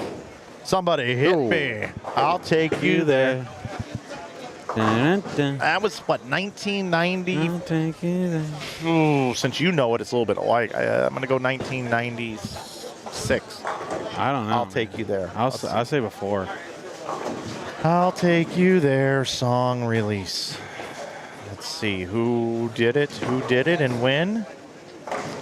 That's not the right one. I'm looking for the you're talking about the remake, right? I don't know. Yeah, it's I How the Take hell You am I There, supposed the remake.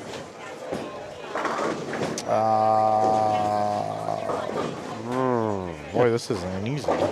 Get Tommy Jones up here on the left lane on the right pair. He gets a bunch of hook. Mookie Betts at a pretty close 8-10. General Public, 1994. Did I win? Yeah, you win. Yes. If Tommy can make this 6-pin. That seems like a good trivia question for like a trivia night. Oh, the chat's all over. Staple singers. Chat's the best. Let's go Jody Westner. We got Westner fans. Oh, yeah. The Jean Perez, ladies and gentlemen. Yes, sir. Playing with Thomas Jones. Lee, what's the update on that team again? Where are they at after? So Jones and Perez were 20th after 2 games at plus 126. All right. So averaging 230. 1.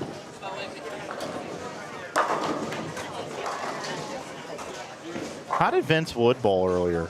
I don't know. Or not Vince. Vince Biondo. Biondo? Excuse me, not Wood. Jeez. Vince Wood. Woo! Jean.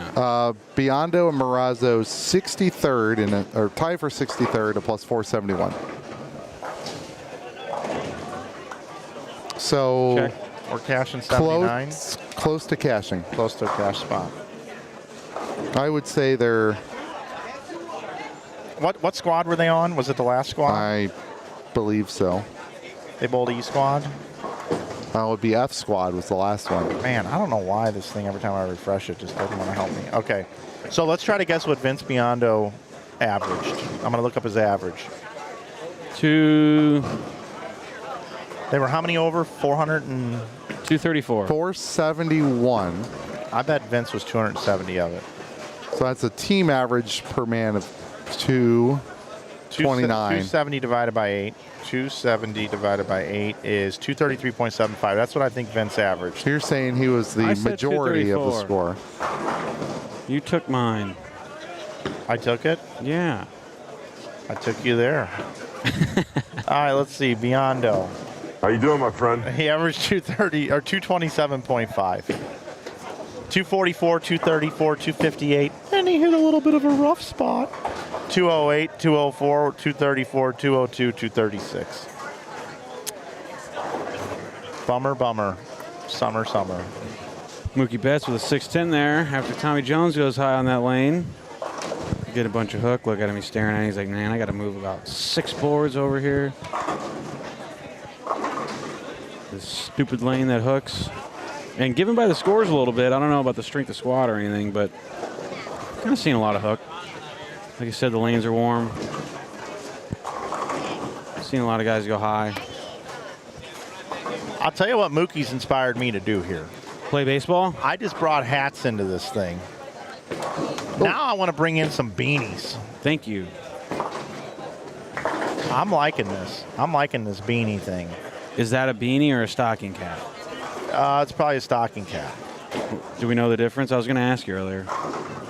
You know, what is Mookie bowled his first? What 227 his first game. Tommy's helping him. They were 23rd at 112 over. I'm thinking about going down there and telling Mookie Betts that he can't throw 6 strikes between now and the end of the game. The same guy who said leave him alone. Yeah, I know. He was preaching earlier. Oh, I can talk to him. We're good. I've talked to him 3 or 4 times to make sure we got all this PR stuff handled. And trust me, his people are talking to mine. Now, let me tell you something, okay? All right. I'm getting the notes from my PR manager. Now, here's the deal. Mookie is the type of guy that if you call him out, he'll do it. I just want to prove a point. He don't need me. He don't need you. He don't need me. I think you're chickening out. Tommy told him where to go. He's good. Back 9. Bucket. True story. I got to play Top Golf with Mookie for an evening with Tommy and DJ and those guys. And it was after the Chris Ball event.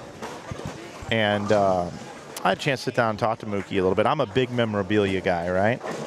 So that was my number one question I wanted to ask him. Mookie, what do you collect? What are you into? What do you like? You know, do you do any player jersey exchanges with other guys? Like, what's your thing? He goes, man, I just like to play ball. I'm not into any of that. He goes, I keep some of my jerseys from certain games and I want to pass it on to my kids. He goes, but that's it. He goes, I am not into the memorabilia at all. I just want to play ball. I don't want to get caught up in any of that. It's pretty cool. Yeah, I like that mindset. It is. I mean, that's why he's so successful. He's a process guy. Yeah. He doesn't want anything else mattering. Yep. He's had a hell of a, what, 5-6 years? Man, he's more than I think it's more than that at this point. Now?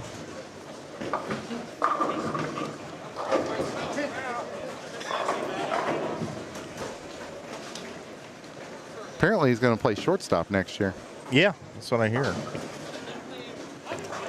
He's probably bored. He's like, listen. He's now. Give me a challenge. If you want to make ourselves feel old, this year was his 11th season in the big leagues. Doesn't feel like that. It really doesn't. He's been blessed, too, to play in two great markets. Well, his first year, he only played 52 games, but that's enough. In 52 games, did he hit like 9 home runs? 5. How many stolen bases? 7. What he bat, about 280? 291. I drafted him the next year on my fantasy team for $20 Well, in an auction draft. Kept him the next year. Well, I mean, his first full year, 291, 18 homers, 21 steals. Nothing wrong with that. I've been scouting this guy for years. Prior to this whole bowling thing, he helped me win the league. So led the league in WAR 3 times, at bats once, runs 3 times, average once, and slug once. Yep. And total bases once. He got to play with Big Poppy, man. That's special. Another thing is he got to play with J.D. Martinez. I know he and J.D. Martinez are boys. And this is what I heard. I don't know if it's true. I'd like to ask Mookie this. I don't know if he would join us in the booth afterwards or not. I'm gonna throw it out there. He probably won't, which is totally okay because then it'll create a crowd up here and a problem. But anyway, I would like to interview him. But this is what I want to ask him. When Freddie Freeman went to the Dodgers and I heard he went to the front office and said, I'd like to have Jason Hayward here. I think I know what's wrong with this swing. I want you guys to sign Jason Hayward. I want Jason Hayward here. And they signed Jason Hayward, okay? So then Mookie heard about that and said, and I don't know if this is true. That's what I hear. Mookie went and said, hey, I want J.D. Martinez here. He's my boy. I want J.D. here. I can fix the swing. I want J.D. here. And they went and got J.D. Martinez that year. I want to know if that's true. I mean, it works. Also, I'm jealous that Mookie had a front row seat to Freddie Freeman's home run. That epic home run that he hit. So we played softball earlier that night. We're having dinner, and he comes up to bat, and I think to myself, what a wonderful world. If Freddie Freeman homers here, it's Kirk Gibson 2.0. But I'm eating dinner. I can't get the sentence out, and he does it. I'm like, I was going to call his home run, except he did it too fast. I have one witness, but I have 2 witnesses. I believe you. How you doing, buddy? Good. Got Tommy up here in the left lane. This lane hooking, even though he ended up two left. I only got 2 left. You got to do it online. I only got this hammer hat right here and this motive hat. That's all I got. Jody Westner. Huh? 20 on site. Okay. It goes pretty hard. It's for my son Cameron. He's been streaming. There you go. Awesome. Wonderful. Appreciate it. Yeah. Thanks, buddy. Appreciate it. Selling hats like crazy up here. You can buy them online. Save 15% with coupon code YouTube, everybody. Yeah, Ron's son played a little bit of pro baseball as well. Played for the Grizzlies for a year or 2. No kidding. Yeah. Center fielder-ish, I think. I haven't seen him in forever. Obviously seen his dad, right now.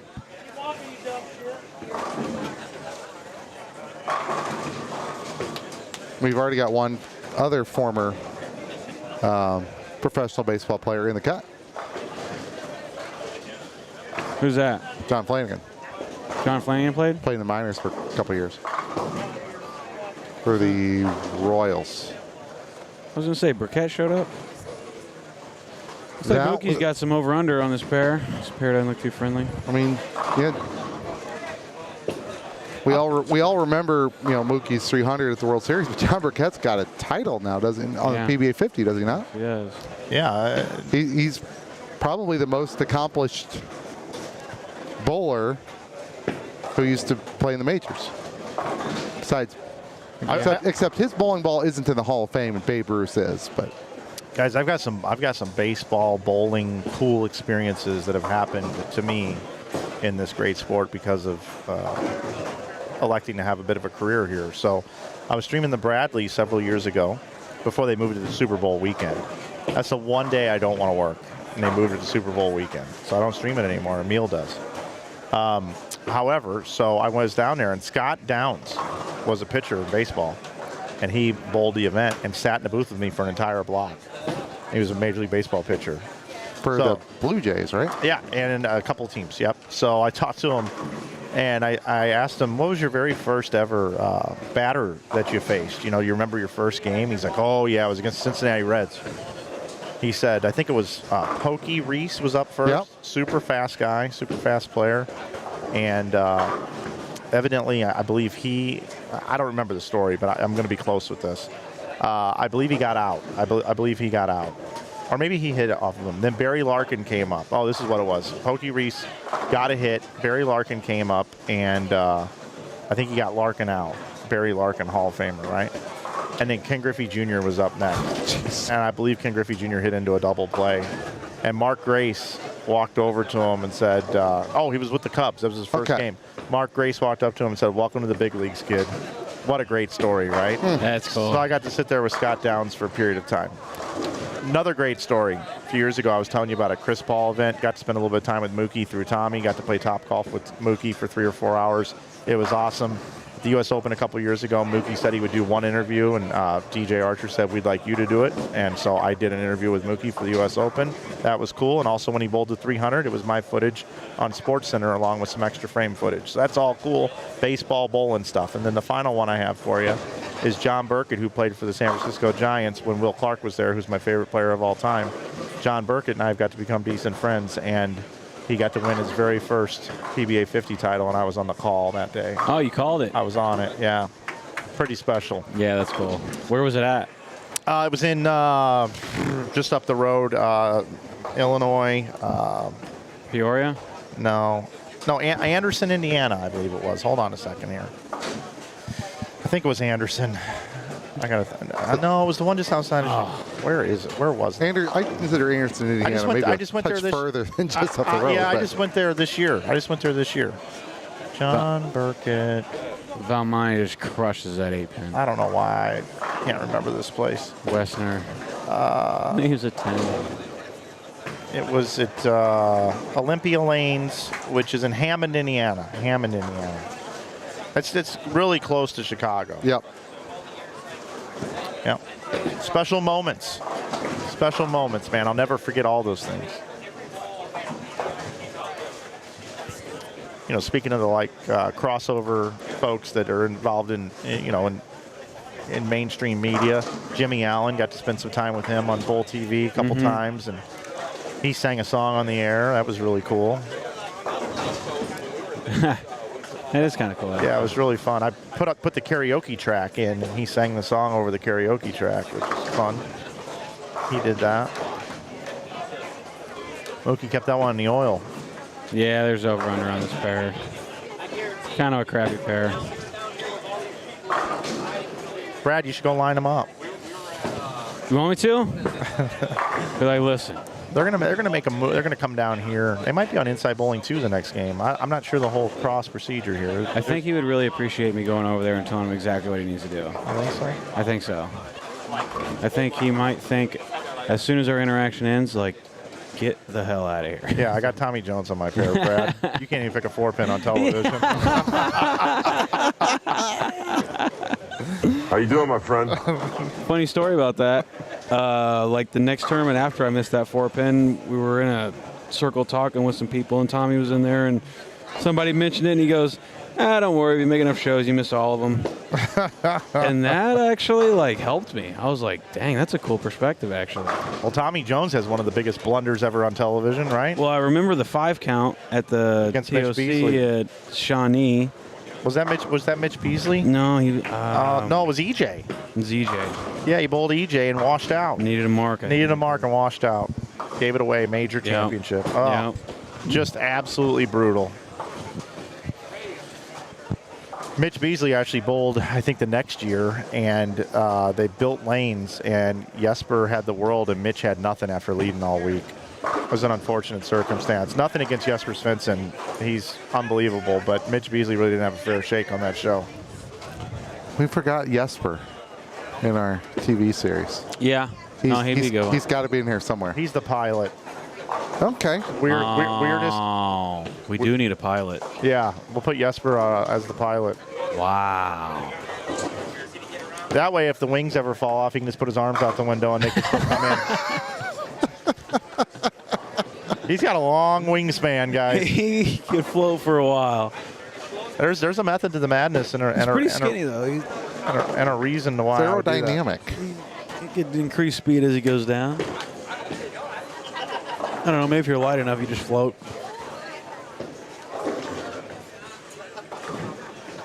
Come on, Jody. There we go. Great shot. Yeah, Jean Perez and Tommy Jones, not the greatest 4 games they've ever bowled. But that's okay. They're probably having a great time. If we told Tommy that he'd get like a free DraftKings entry into the finals of the PGA next year, he'd probably go 100 over a game for the next 3 or 4. Yeah. Maybe tickets to the Masters. We'll do that.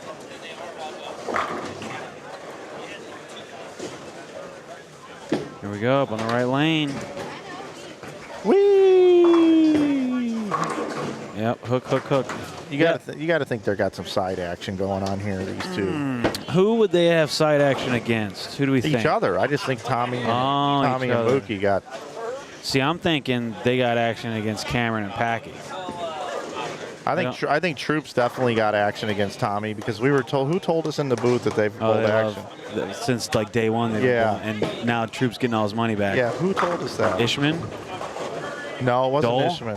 It wasn't Dole. I don't think so. Somebody from his area, wasn't it? Somebody was. Who was sitting in here the other day? I can't remember who was sitting here. Told us that story. See, I would think it'd be Ishman. No, it was somebody else. Somebody else. Oh, it was DJ Archer. Oh, it was DJ. DJ told us.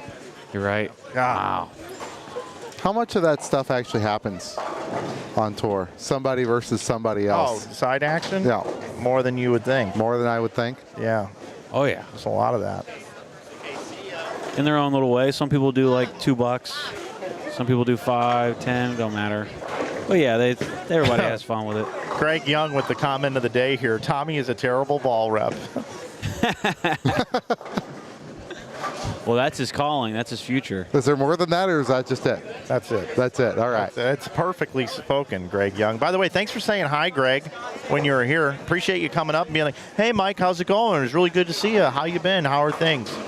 Everything going good since you being back in St. Louis? No, not at all. Greg Young just doing his own thing, bowling two-handed.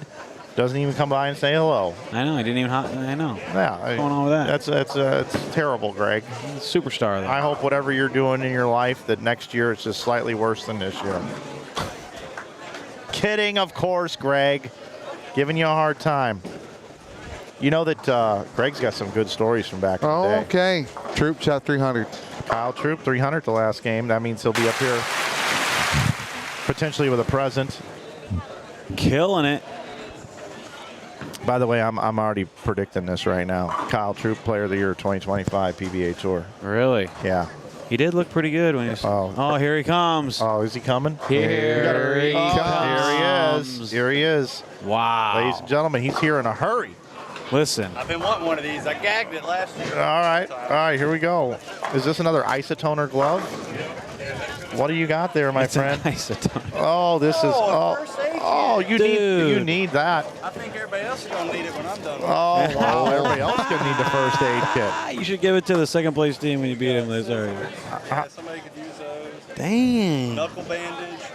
Oh, this is perfect. You could use the scissors to cut your tape and stuff. Oh, Merry Christmas. Merry Christmas to you. Yeah. nice. All right, good game, Kyle. All right, man. Keep it going. Keep it going. Kyle Troop on a heater. Kyle. They went 560 in game 3. He shot 300 in game 4. There you go. So here's what we need. All right. Going back to this whole Mookie thing with sitting in the booth or anything like that, right? We just need Mookie to bowl 300, so he has to come here and open a present. Yeah. That's it. Yep. And he's trapped. Yeah. He's like, oh, man, I can't not do this. And if he didn't, I'd be like, I'm pretty good friends with Tommy Edman. Used to be with the Cardinals. He'd have done it.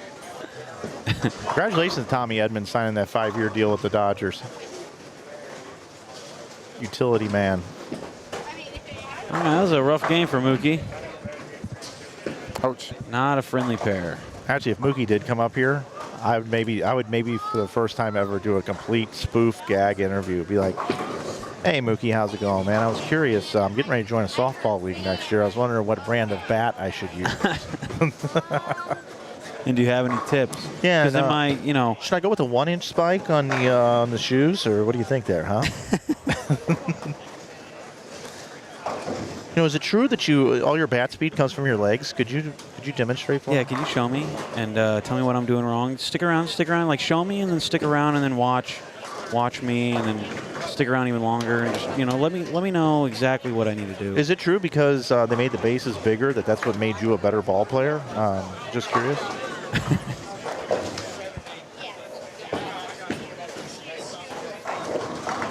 All right. They are loaded next year again, the Dodgers, man. This pitching staff, my goodness. Let's hope they can stay healthy. I felt good for Walker Buehler, too, man. What a comeback for Walker Buehler.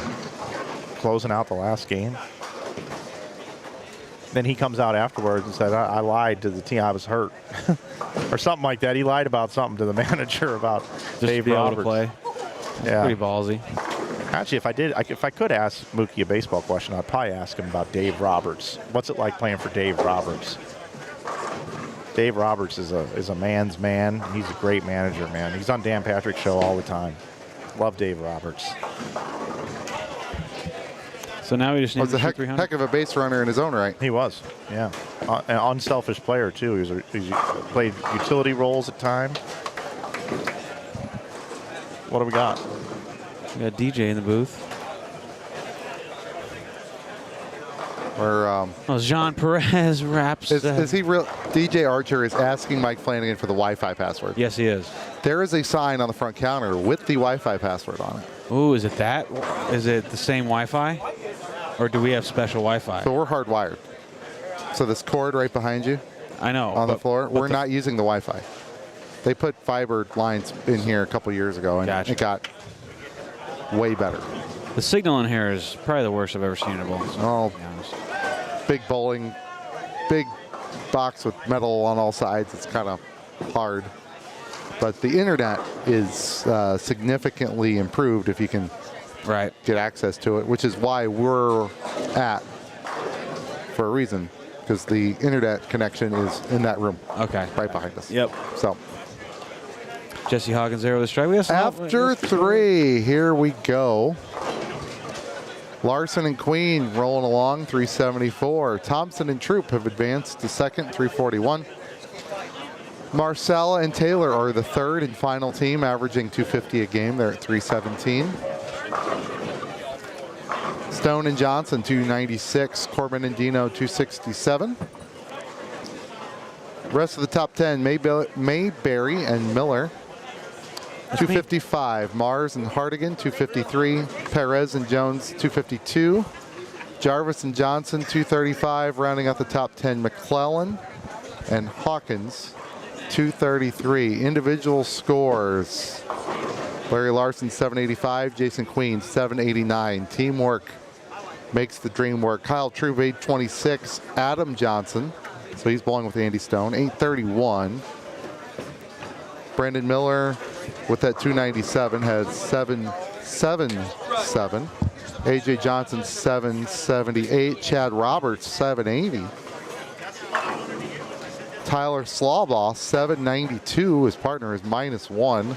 Chris Shipman 763. Kevin Mason 754. Kevin Valmani 749. Mookie Betts 632. Byron Miller 742. Where's Barta and Johnson at in here? They're going to be right in front of us. Robert Scott 749 with that 300. His partner's having a rough go of it here.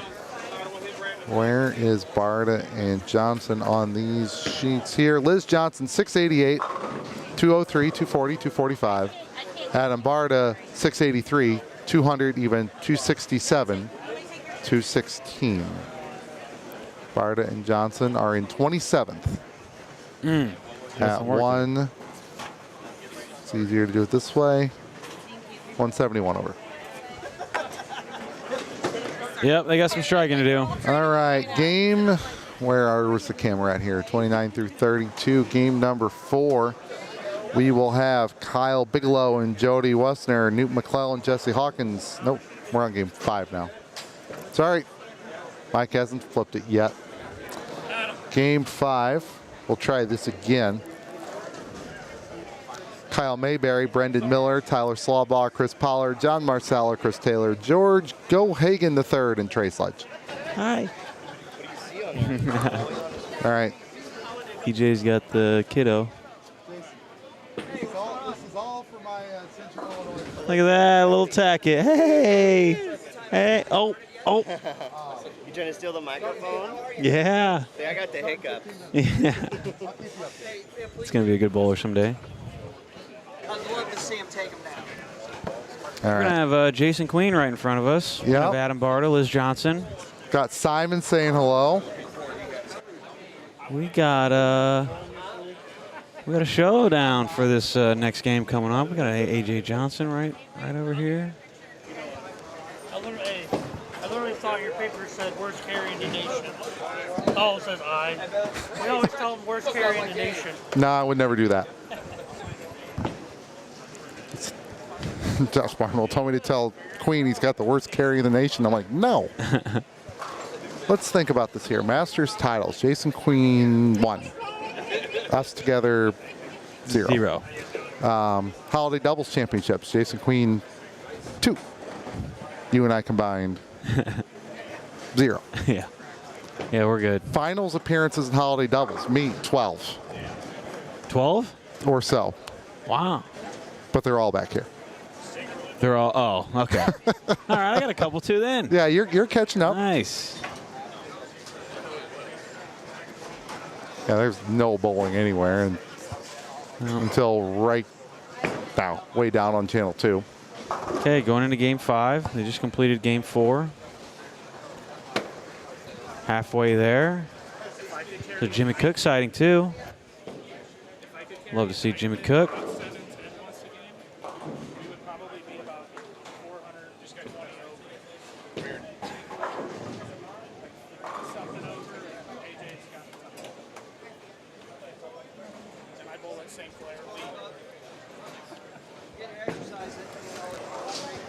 All right, on 35 through 38. Got a good group here, Brad. We will have Kent Sherfy, Kevin Mason, Kevin Audie, Dave Colburn, Larry Larson, Jason Queen, Liz Johnson, and Adam Barta, the defending champions. Larry Larson. We're going to call him Double L. Jason Queen. I've noticed that since Adam won last year, he hasn't tried to fire me yet.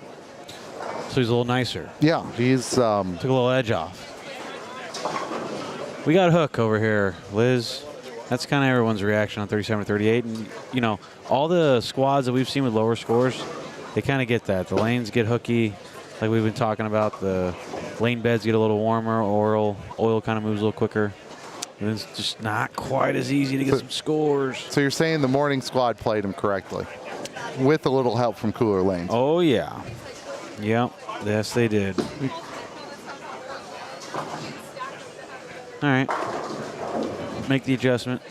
Can you, Jason Queen, another straight guy. Can you flip us to game 5? Mike or Brad or Yeah, Mike can do it. whoever. What you need? Can you flip us to game 5 on the graphic, please, and thank you. Click it right there and go. Jason Queen. And we got Elizabeth Johnson. They're on the same pair. Elizabeth Johnson. Okay, here's the thing. I would think Queen and Johnson would bowl unbelievable crossing together because they play the same part of the lane. But it's really not going that way so far, right? It's going that way for Larson and Queen. You're leading the thing. Oh, well, I guess that's going okay. I think Barta is having the hardest time just getting the ball to just do the right dang thing. Did he bring his arson low flare again? I don't know. It's Obsession Tour.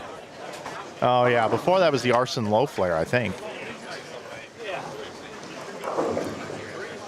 Goes to a new blue hammer for a spare. Okay. He threw it last year for a strike ball, I think, for about 30 seconds and said, nope, we're going back to the Obsession Tour.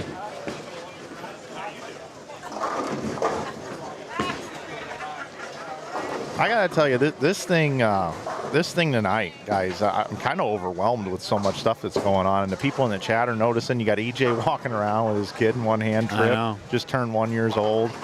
And here's the thing with EJ, we were talking about it the other night. You know, EJ and Natalie bowled fine. They're going to cash, and they could have just left town. No, they want to be here. Like they want to visit, mingle. That's what this is about. This is an event. This is almost like a high school reunion or something. Come on, Liz. Get that 5 into the 7. It's not friendly. Not friendly. So I want to tell you guys something about Liz Johnson, okay? Oh, all right. I want to tell you a little something about Liz Johnson, okay? I think I might have had my first kind of uneasy experience with Liz. We've always had this this really nice relationship. No, it was last month. Okay. And Liz went out and bowled Ron Moore's event and did not have a very good showing. Okay, all the events that she bowled. And Dave Armstrong was out there, who I've known for years as well from Chicago. Dave and his wife were out there.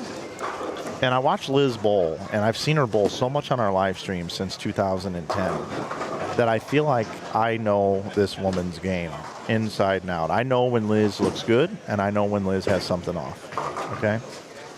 And to me, it looked like she was lacking that low stance in the beginning and staying with some flex in the knees the whole way through and a little more knee bend.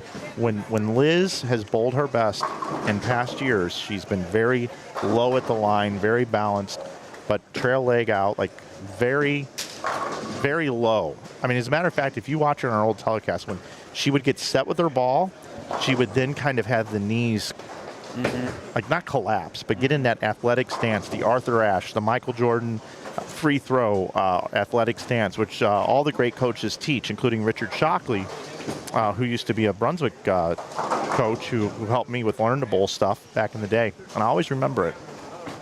I noticed her there a little too upright at point of release. A little too upright. And I went up to her at the end of the event, and I said, Liz, I said, hey, it was great covering you again. And she was kind of ready to get out of there. I think she was a little frustrated. And I think the world of Elizabeth Johnson.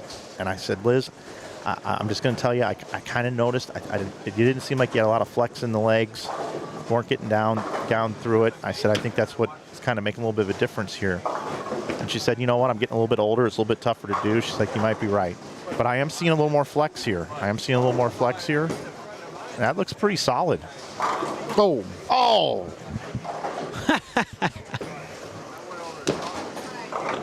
That looked great. What timing for an 8-pin right there. But I left that conversation with Liz, and I'm like, you know, that might have been bad timing. But when I'm out of the booth, I don't have much time between squads. I'm moving cameras and stuff. I got one opportunity to tell Elizabeth what I thought. Yeah. No, she's phenomenal. But I love her. When she comes back this way, I'm going to ask her if we're on good terms still.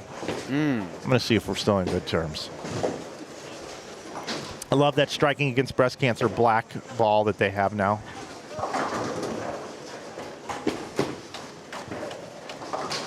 Jimmy Cook on the right side of the screen. I would there. just phrase it this way. On a scale of 1 to 10, how much do you love Mike Flanagan? On a scale of 1 to 10, how much do I love Mike Flanagan? Not you, Liz. Oh, Liz.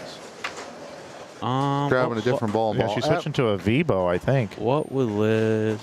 Adam is not throwing the Obsession Tour. It is a. Oh, yes, he is. Just pull it back out. There you go. He loves it.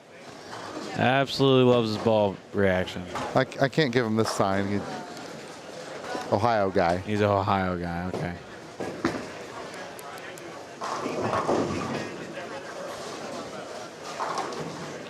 Flanagan's got some info. All right, Liz just told me that she hasn't bowled much at all, but she's been kind of sick lately, and she's just kind of getting over some things. She said she dropped from 16 pounds to 15 pounds. Really? Yeah, she used to throw man weight. Now she's throwing 15, and that's helping a little bit. Wow. Yeah, little nugget there. Liz Johnson has switched to 15 pounds. Liz Johnson has switched to 15 pounds. Back to your regular scheduled program.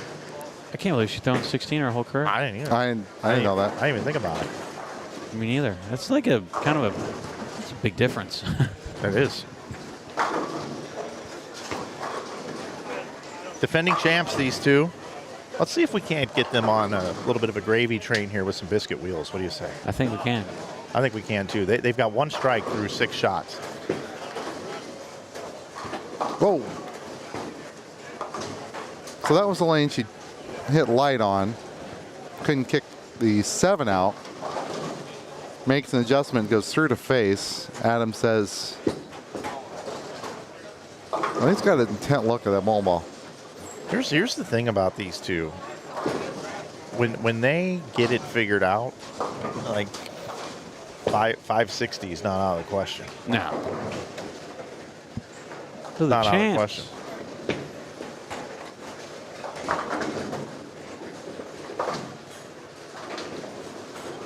It's amazing how many bowlers come here from so far away. From all over the country. Yep.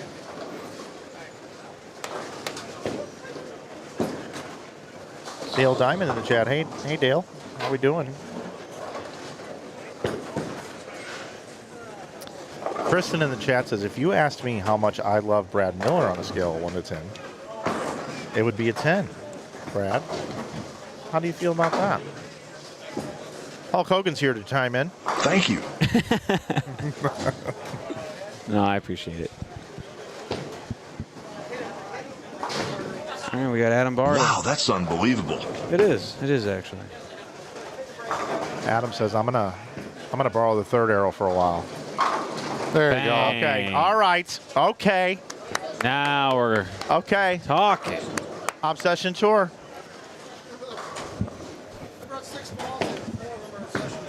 Okay. Do you still have any arson low flares? Do you have any arson low flares? Any arson low flares? Do you have any of those anymore? I'm gonna try to find you one. I will. I'll find you one. Whatever you need, babe.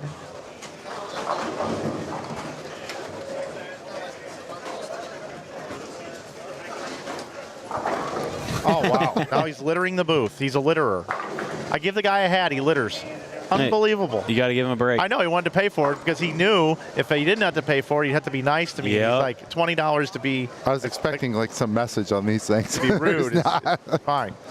All right, Liz. Okay, let's get it going here. Let's go. Come on. Back-to-back good shots on the right lane. Let's figure out the left lane. Got Jason Queen. Jimmy Cook on the right side. Hooking him. Oh, that's right. I got a match on Inside Bowling on our YouTube channel from many years ago at the Proprietors Cup where Jimmy Cook is bowling in the stepladder. Sends a pretty sick messenger. Jason Queen out here. All he needs is a red wolf in his hand, and he's good to go. Is that what he won the Masters with? Yeah. It might have been a timber wolf. What was it? I thought it was red. The timber wolf was green, right? I think it was just a red pearl wolf. find out. Adam gets the turkey.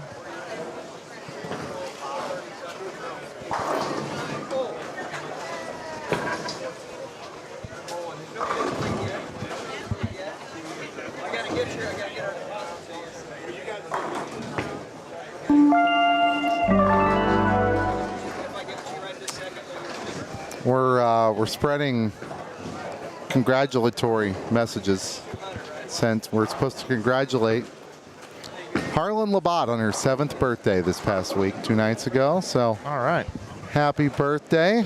And she says, "Thank you." There you go. You're most welcome. There you go, Liz. We're gonna bounce out of here. We got some other elite players down here. George, go ahead. We're gonna check in our boy George right there. Boy George, a very underrated artist too, by the way. Really? Yeah, Boy George. He likes to draw. Do you really want to hurt me? But Trey here has the front 5. Yes, he does. Oh boy. We have a message, and it says,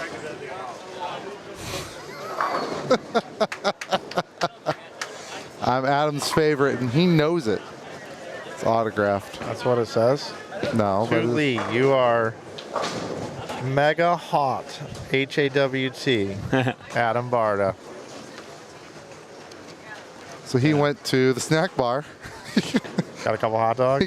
Oh, what did he order? 1 domestic beer. No, that isn't his. That's not his. He found that over here. And a cup of water. What it says. Hey, Queen. You win the Masters with a Red Wolf? Red Wolf Pearl. Red Pearl Wolf, yeah. Yeah. Where's it at? You still got it. Oh, just it's got 2 games on it. Those 2 games on it. Do me a favor. Yeah. When you make the top 12, will you bring it? Will you bring it tomorrow? We're staying. Oh. Next year, will you bring the ball? That thing's a relic, man. We all want to see it. It's a relic. And by we mean Mike. But at some point in time, I'm going to start calling in some of my favors, and I'm going to start getting some memorabilia from people. You know what's one of my #1 pieces of memorabilia that I want? Well, I'm sorry, a ball used in play. Does it have blue oil on it? No, does not. Mike Alby's Rhino, Indigo Rhino, where all week he used the teal Rhino, and he got on a TV show and threw it 3 shots, and it didn't do anything good at all. And he never threw this Rhino ball at all. It was like a new ball, mid-price ball, and his ball rep put it in his hand and said, throw this 2 shots. He threw it 2 shots, struck on each lane, turned the lights on, bowled 300, never threw it again. He was 14 for 14 with it, and he still got it. Wow. Now, the problem is I don't remember what tournament it was that he did this with, but he's 14 for 14 with the ball, and he's never used it again. I want that ball one day. He's a nice guy. Yeah, Mike and I, we play fantasy football together. Do you really? Yeah. I saw him at the Watkins Glen NASCAR race. He was taking pictures. He's tremendous. Dude, and I'm sitting there, and I could talk to him for probably 5 straight hours. I've got 300 questions I could actually ask. Oh, yeah. And I'm taking up all his time. Yeah. You know, and he's got to take pictures, and he's being called, and I just bugging him. He does a lot of work for the Hall of Fame and preserving artifacts and stuff. He's a big memorabilia collector. I remember, and I can't believe I didn't get in trouble for this, but at the U.S. Open, every time I go to Indianapolis, I asked Mike Albee to come join me in the booth on Bowl TV for an evening, right? And over there, it's really all about calling the action. You really need to stay focused on the action, right? Well, I bring Mike Albee in, and I said, hey, bring some of your best memorabilia from home. So I got a booth cam, picture-in-picture, and we're pulling out baseball cards right in the middle of the U.S. Open, going over everything. Still calling the action, what we need to be doing, but Mike is just a pure gem. And I hope the opportunity presents itself this year when we go back to Woodland. I think I'm going to be working some days at that event, and I will give Mike a call and get him on the call for a little bit of time on Bowl TV. Love Mike. So humble.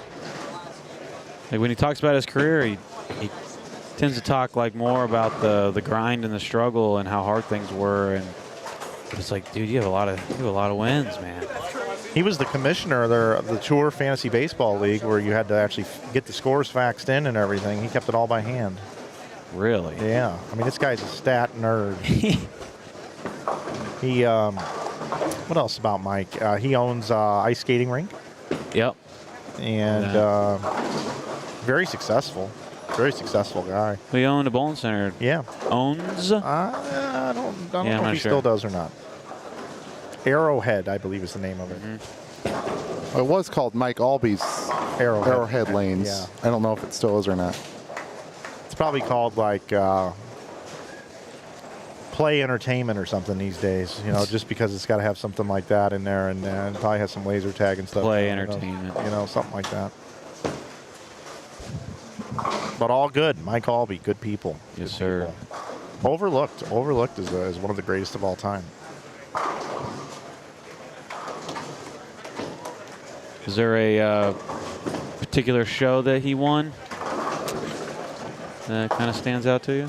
That 300 win. Just That that 300, one? yeah. Standings John Marsala, excuse me, with a nice run there, too, as well. He and his partner doing well. Go ahead, Lee. Take it away. After 4, the number of teams averaging 250 is down to 2.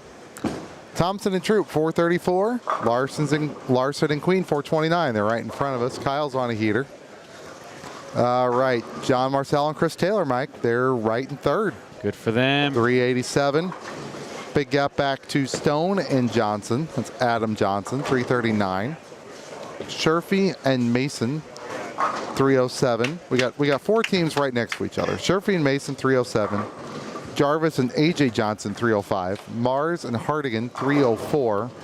Doyle and Hanrahan, 300 even. Okay, so that would put them on a pace for 600, but that'll likely fall. Right behind them, Anderson and Barnwell, 297. Slawball and Pollard, 295. Other notables, Higgins and Roberts, the Aquarium is in 12th at 275. Bird and Capra, 15th at 261. Lavery, Spar, and Wilkins, 16th at 260. Clayton and Spink, 20th, 244. Johnson and Barta, 22nd at 222. Brown and North, 24th. Shipman and Hymels, 27th. Gohagan and Sledge, 28th, 191. Sanders and Cook, 31st at 184. Blagojevich and Bogacki, 36th at 144.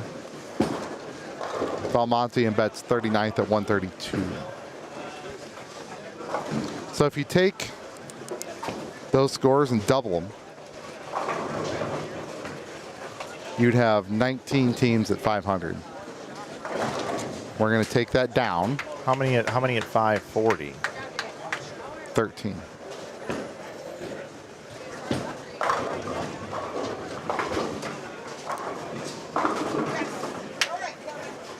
I'm going to say we're going to get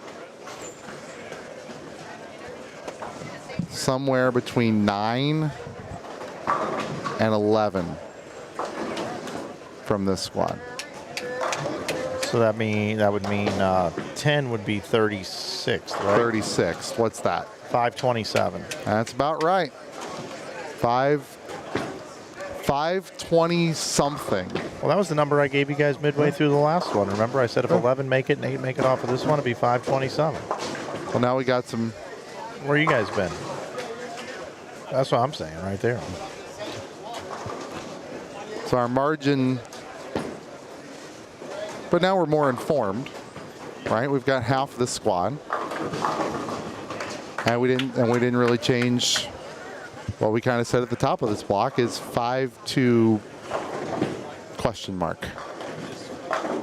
Liz just plaque-tinned in the 10th If the here. scores fall apart, it'd be the lower end of the 520s, and if they keep up better than they did yesterday or Thursday, then you're looking at the high 520s to 530. So Liz can bowl 183, and Adam can bowl 245. They're in trouble after 3 games. I'm sorry, after 5. 5 games. They came into this at 222. Maybe they grind 25, 30 out of this. This got to be their low game. So they'd put it be about 250, 255 over. So they would need essentially 3 490s. Brett Wolf and Adam Ishman came to this pair and bowled their worst game, and they're going to just miss cut. Larry Larson started with spare, 9 spare. Has missed once since, and Queens missed twice all game. There you go. Trey Sledge down there striking it up with GG3. Taylor and Marsala, as you mentioned. Taylor bowls 248, I believe that is. Yes. Marsala can still bowl 248 as well. Is that right, Lee? That's correct. And after 3 games, they were 9 pins apart as a team. Don't know about game 4, but they're both striking. Got a front 8 on channel 2. Game 5, lane 43, started on 37. That'd be Bigelow and Westner. Bam Bam or Deuce Bigelow? That would be Kyle Bigelow.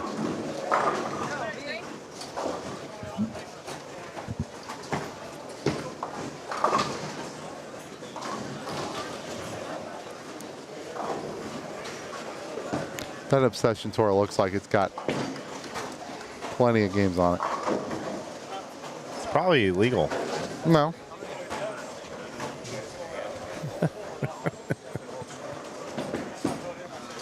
Queen Dog. Oh.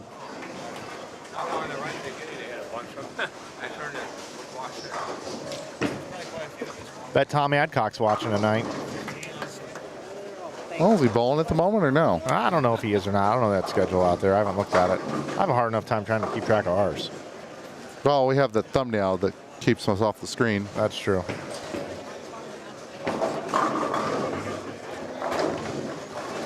Well,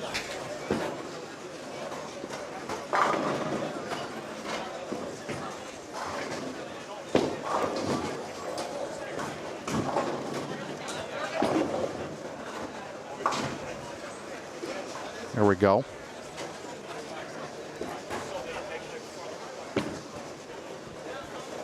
I guess I got this little kickstand thing, and it is a pain in the butt to actually make it work. This one do like right? Lee, you have a kickstand thing. For my phone. I want it to stay open. Call him kickstand. But it only works that way. Marsala with a wimpy 7-pin. What a wimp. Wimpy, wimpy, wimpy. As opposed to hefty, hefty, hefty. I'm going over to Inside Bowling 2. Uh-oh. All right.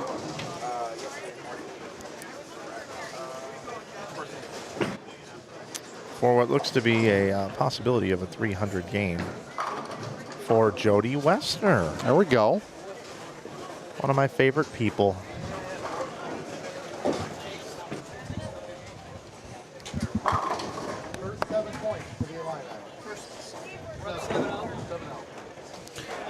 There you go, front 10. Gotta love it. Got Valmani over there on the good shot. Brad, what do you think of this camera down here? Not the scoreboards, but the actual camera itself. Camera's really good. It's a new one. I just bought it. I mean, it's a pinch overexposed, I think. Yeah, it's default settings. I haven't even learned how to. I had to learn how to get it out of demo mode and then get the markings off the screen so I could stream it. Yeah. That was stressful enough. All right, come on. Oh, 5 pin. Gets it. Get out of there, 4, 5, 7. All right, Jody. Show us what you're made of. Let's do it. Man, I'll check in later. I'll be here. Go Hey, check in later, Queen. I'll check in later, buddy. All right, yeah, make sure you check in later. He goes by. I'll check in later, guys. I like those guys that say stuff like that. I'll check in later. They're looking out for you, making sure they make their rounds. Yeah. kind of like, busy right now, bowling tournament. All right, Jody Western. She is up to attempt another one of these games. Front 11. Known as 3 All bills. the eyes are watching because everyone in the building is down there because Mookie's to her right. She does it! Oh, yeah. Yes! She's a USBC Hall of Famer. Congratulations. Very cool. And there's a lot of reasons why. That bowling ability right there helps. Looks like, guys, we're going into game 6, just like that. Got some Christmas swag on Mars right there. Got another backwards cap guy. I told him I was a little disappointed. Usually Team Mars is a little bit more out there or flamboyant. I mean, I like jerseys. I just expect the unexpected with Jerry. You know what I mean? Wow, look at that, Kyle. Look at that. In game 6, we find Troop and Thompson, 3rd last year in this event. Troop's bowled a couple events since then, since last year's holiday doubles. Just a few. Just a couple. Man, there for a couple years, I felt like he was bowling. He was traveling somewhere every day, it felt like. I think he slowed down this year a little bit, but he was everywhere. Yep. Next door to them, we'll have Jason Kuenhoven, or something like that, with Chris Grantham and Jason Hester and Chad Barnes. Jason Hester right here. Tinge Star S2. Bang. They had a good game in front of us a while back. Over on the next pair. He had the Dutch, the 199, yeah. Yep. I wonder what ball Kyle's throwing. Not sure. Dark colored one. I'm going to guess the new physics. Oh, what am I going to guess? You going to guess the Vibo or? No. Before that. Oh, wait a minute. It's a Rubicon. That's what I was going to guess. It's a Rubicon. Yep. Hey, BTW. This tournament sponsored by Hammer, and I've seen a lot of Effect Tours going down the lane here this weekend. A lot of Effect Tours. Might be a new favorite ball in that lineup. Might see a lot of that on tour this year. If you'd like to pick one up, you can head over to InsideBowling.com. We'd be happy to ship one out to you Monday.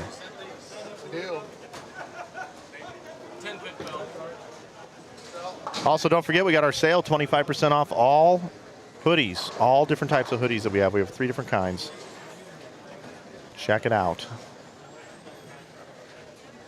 No coupon code needed, but you can save 15% off everything else in the apparel department, including the new hats that we have with coupon code YouTube. A lot of people have been taking advantage of our specials this weekend. Remember, Christmas is just right around the corner. Pick up something for your favorite bowler in your life or yourself. Spoil yourself, that's what I say.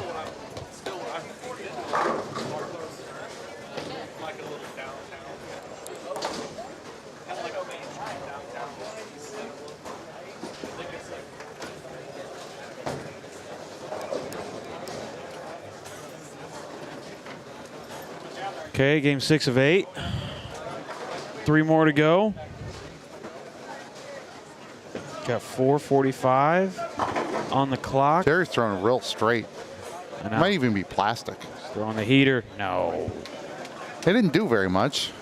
Kind of like a white ball. Or he's just taking. A Rubicon UC2. That's a phase AI. Okay. I knew it was a UC2. He just went so straight. He could just be taking all hand out of it and making it look like something else. Wizard he is.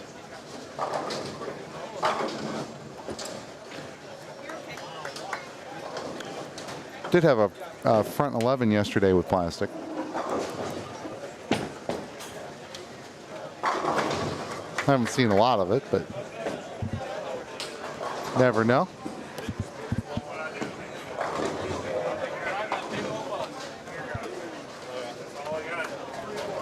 Kyle here. Bang.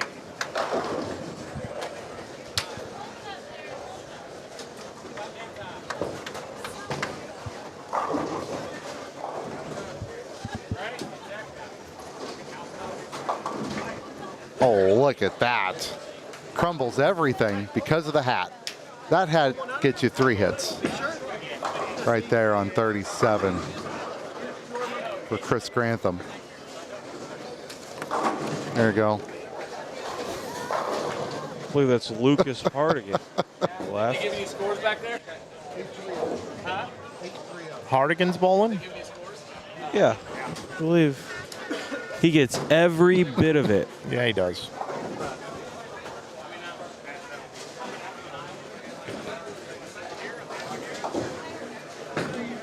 Yeah, he's bowling with Dre Mars. That's a good pickup for Mars. There we go, Troop. Keeping a little more inside. Let's go. So let me tell you something about Kyle. Okay.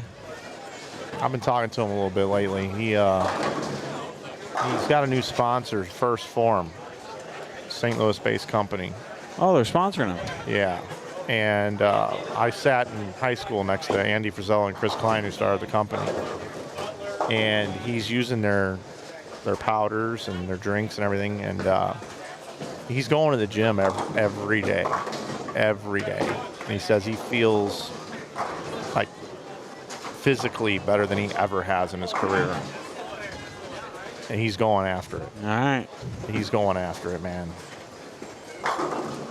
He is going after it. It'll be interesting to see. Wow. Oh, wow. The old dreaded light 6-7 or That's not 4-10 cool. for you guys. Another backwards cap guy. Hey, just Chase. Thank you. Thanks. Hey, Jody's here. Thanks for noticing. Oh, $1 million. Jody's here. It's some kind of dish. What do you got? I'm going to say some sort of like popcorn bowl. I don't know. Complete guess. Oh, wow. Oh, look at this. This is a Christmas. It's the gift that keeps on giving the whole year. Oh, a set of bowls.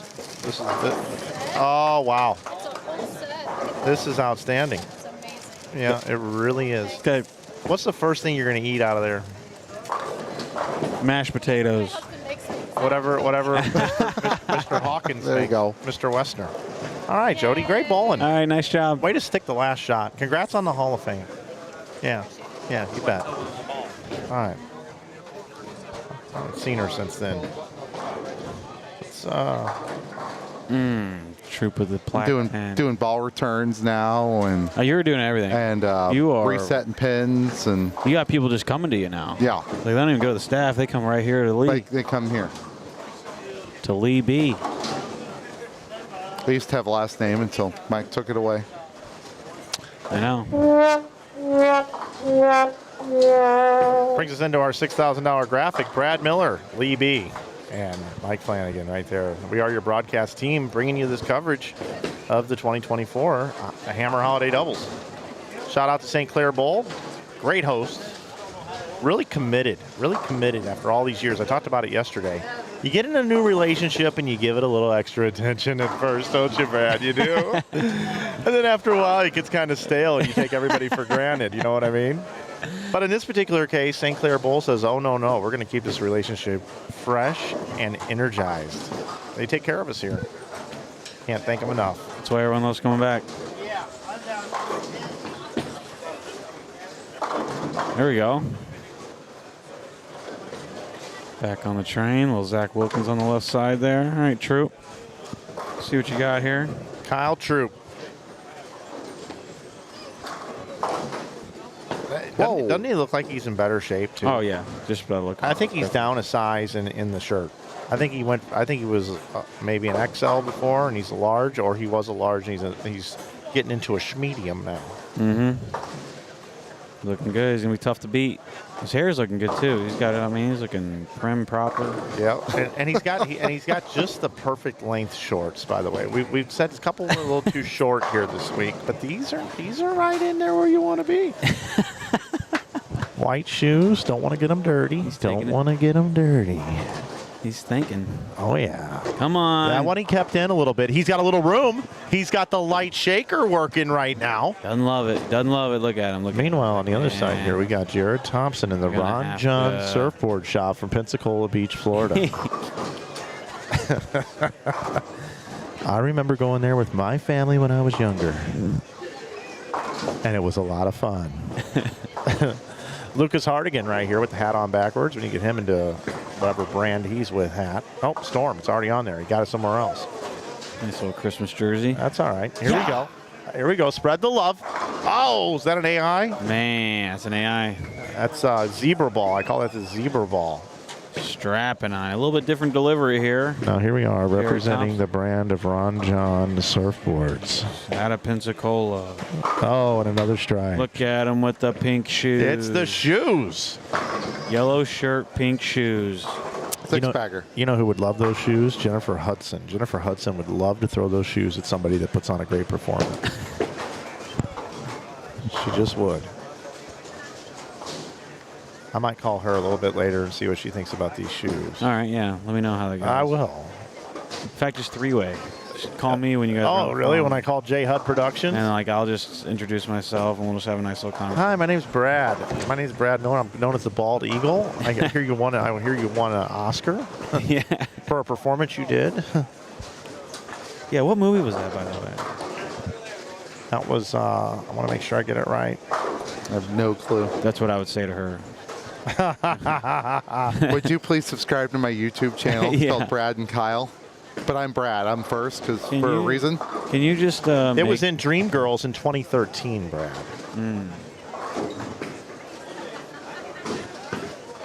Tinge Star S2 right there. I still can't believe in American Idol, the year that Fantasia Barrino, LaToya London, and Jennifer Hudson, they were all in the same season, and they ended up stealing votes from each other. That's why neither of, or any of those three did not win.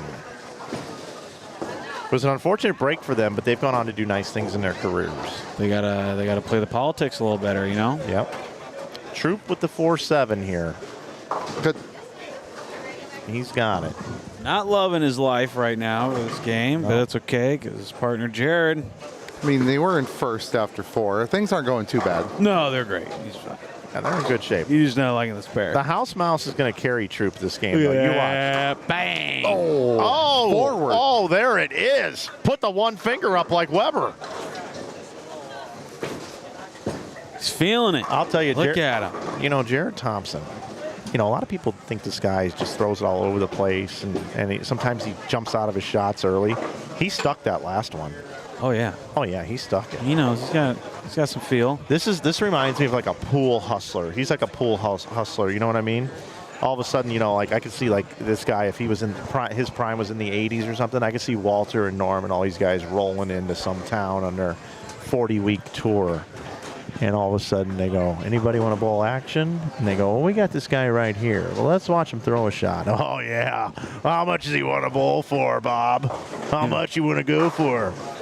I don't know, maybe 1,000 a game. Okay. Next thing you know, they're like, you guys got an ATM? Like, it's bad news. You got Venmo in 1980? And then they're like, all right, we'll switch it up. We'll bowl doubles. Yeah. Got another partner, and then Mike Jacobs comes back around. Oh, Mike Jacobs from Vernon Hills, Illinois, part of the Spigner stable.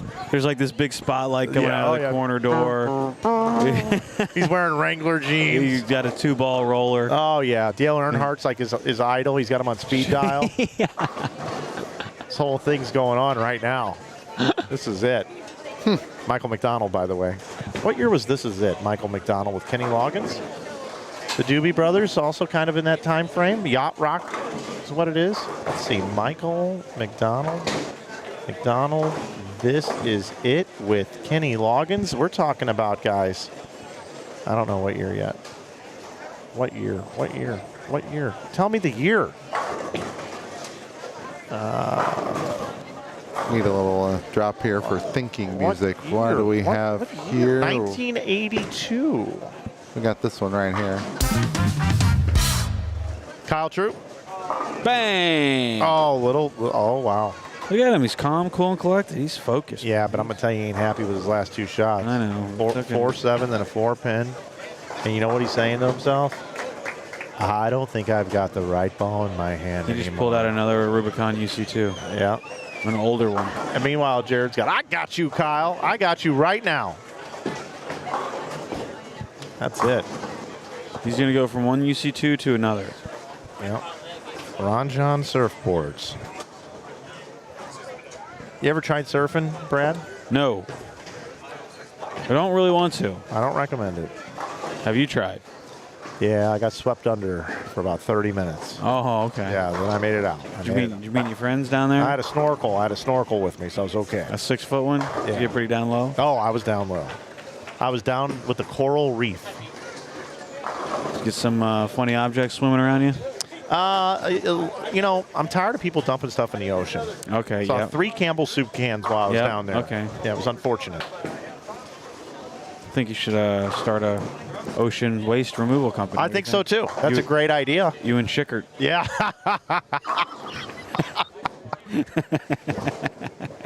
Slammy Global Waste Removal. You know, I will tell you this, though. This is the strangest thing. When I was swimming around the bottom of the ocean, I saw this ginormous ship. I'm like, where'd this thing come from?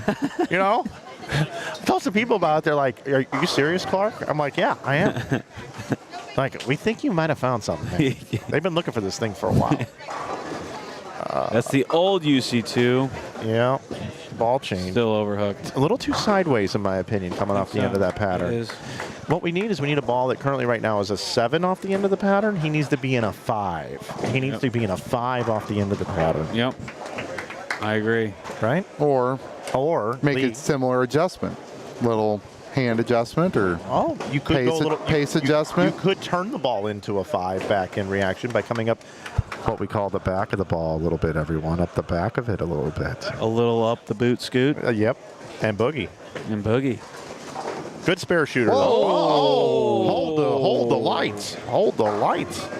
Must have been offset. Almost. This could be a problem. Yeah, well, but it wasn't. No, not for Kyle Troop. You don't mind, Holster? Could you please stay out of the booth? I appreciate you being here, though. Thank you. You're welcome. He's a pro's pro. He knows how to make spares in all different ways. Don't hurt him. You know, we've seen a lot of shots on 36 over the course of the last 2 days where it just hooks mid-lane. It does. Got to keep that in mind moving on later. We will not have to keep that in mind, though. Or no, it is in play tomorrow. Never mind. It is. Yes, it is, Lee. Oh, almost an 810. And to all of you that may have just be tuning in right now, How you doing, my friend? hopefully you're doing well out there. I'm doing great, Mike. Thanks for asking. Well, for all the new people, you just say this. Thank you. There you go.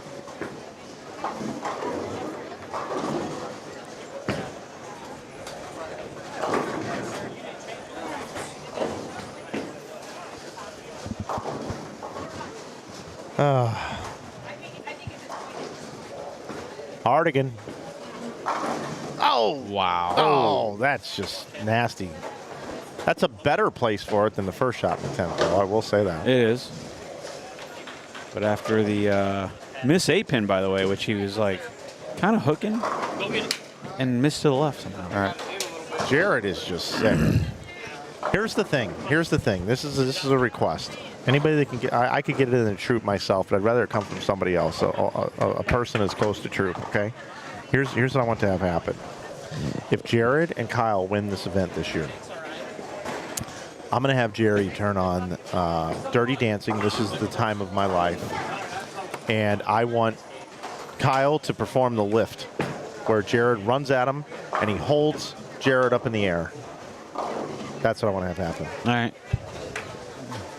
A little fast on that one for the 3-9, but still really, really nice game. It'll be 278 if he can cover that. Kyle can chip in a few more pins if he can double in the 10th. A clean 207. Squeaky. Yeah, not ideal. Mr. Clean. This is a perfect example of when your ball's going a little too sideways off the end of the pattern. Kyle could be the new spokesman for Mr. Clean. Keeps working out. Got the hair already. He could be a household. Wasn't Mr. Clean bald? Well, he's the fro version. Oh. Okay. Just because he doesn't have to look like the old guy. He's just got to be clean. What, you got something against bald people? Yeah. No. Lee, you picking a fight up here right now? I'm just trying to help Mr. Kyle Clean. Troop as his marketing publicist. I'm going to have to get you into HR. All right. After 5, Thompson and Troop, 524. You see how I changed the subject? I It's did. called a Very segue. good. They're leading Larson and Queen in second, 492. Right behind them still, Marsala and Taylor. They're in third at 480s. No change up top. Big gap after third to Higgins and Roberts. The Aquariums in fourth at 393. Come on, Chan. Stone and Johnson in fifth, 376. Doyle and Hanrahan, 357. Taylor and Grove, 348. Jarvis and AJ Johnson, 347. One pit ahead of both Anderson and Barnwell, and Slawbaugh and Pollard, who are tied for 9th and 10th at 346.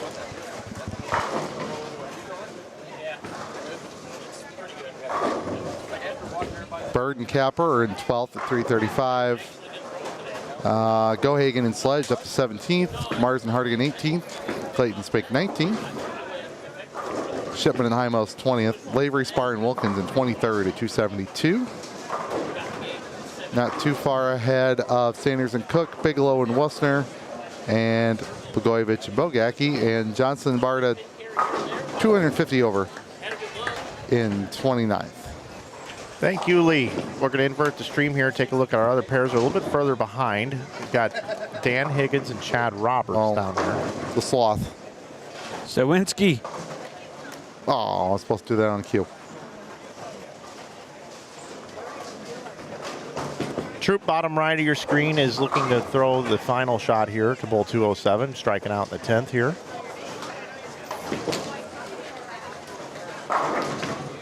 Oof. Good place for that. Leave it there. I thought he threw that one really good. That pair, just not a good pair for him. That's why these guys are so good, though, because they, Troop and Thompson, they can really balance each other out. Oh, yeah. Somebody bowls a good game, I got you.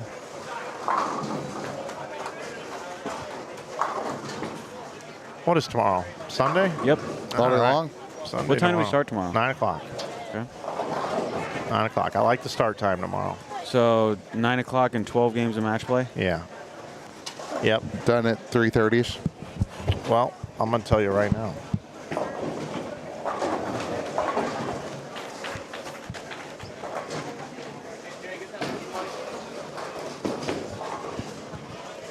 Six hours and 30 minutes. It's about 3:30. 1 year. 6 hours and 13 minutes the other year. So yeah, 6.5 hours. 3:30. The Birdman. Birdman. Get the 8 out. Nope, 7. I'll tell you what would make me happy in 2025 if we were making a list of things that we all wanted in bowling. Eddie Bird to win a PBA 50 title. Yeah, that'd be great. 2025. Wouldn't that be cool? Is he going back out there again? I have no clue what his plans are whatsoever, but I think it would be cool. Hell yeah, that'd be cool. Now I bowled pretty good out there. I do have a little observation here, guys, that I do want to talk about here, okay, with Eddie Bird. This jersey color combo really reminds me of an old shirt that was on tour that was used by Brunswick for the Rhino Pro. Eddie's on Storm staff. I don't know if I like using an old shirt that was branded Brunswick and throwing Storm on it. More on that later as I get some more information about this subject, okay, guys? I'm telling you, that was a Rhino Pro shirt back in the day. Turned into a jersey with Storm on it now. Really? Yeah, I'm almost positive. I think Ricky Ward wore it on television a couple times. Huh, the exact same design? I'm going to find it. I'm going to find it. Yeah.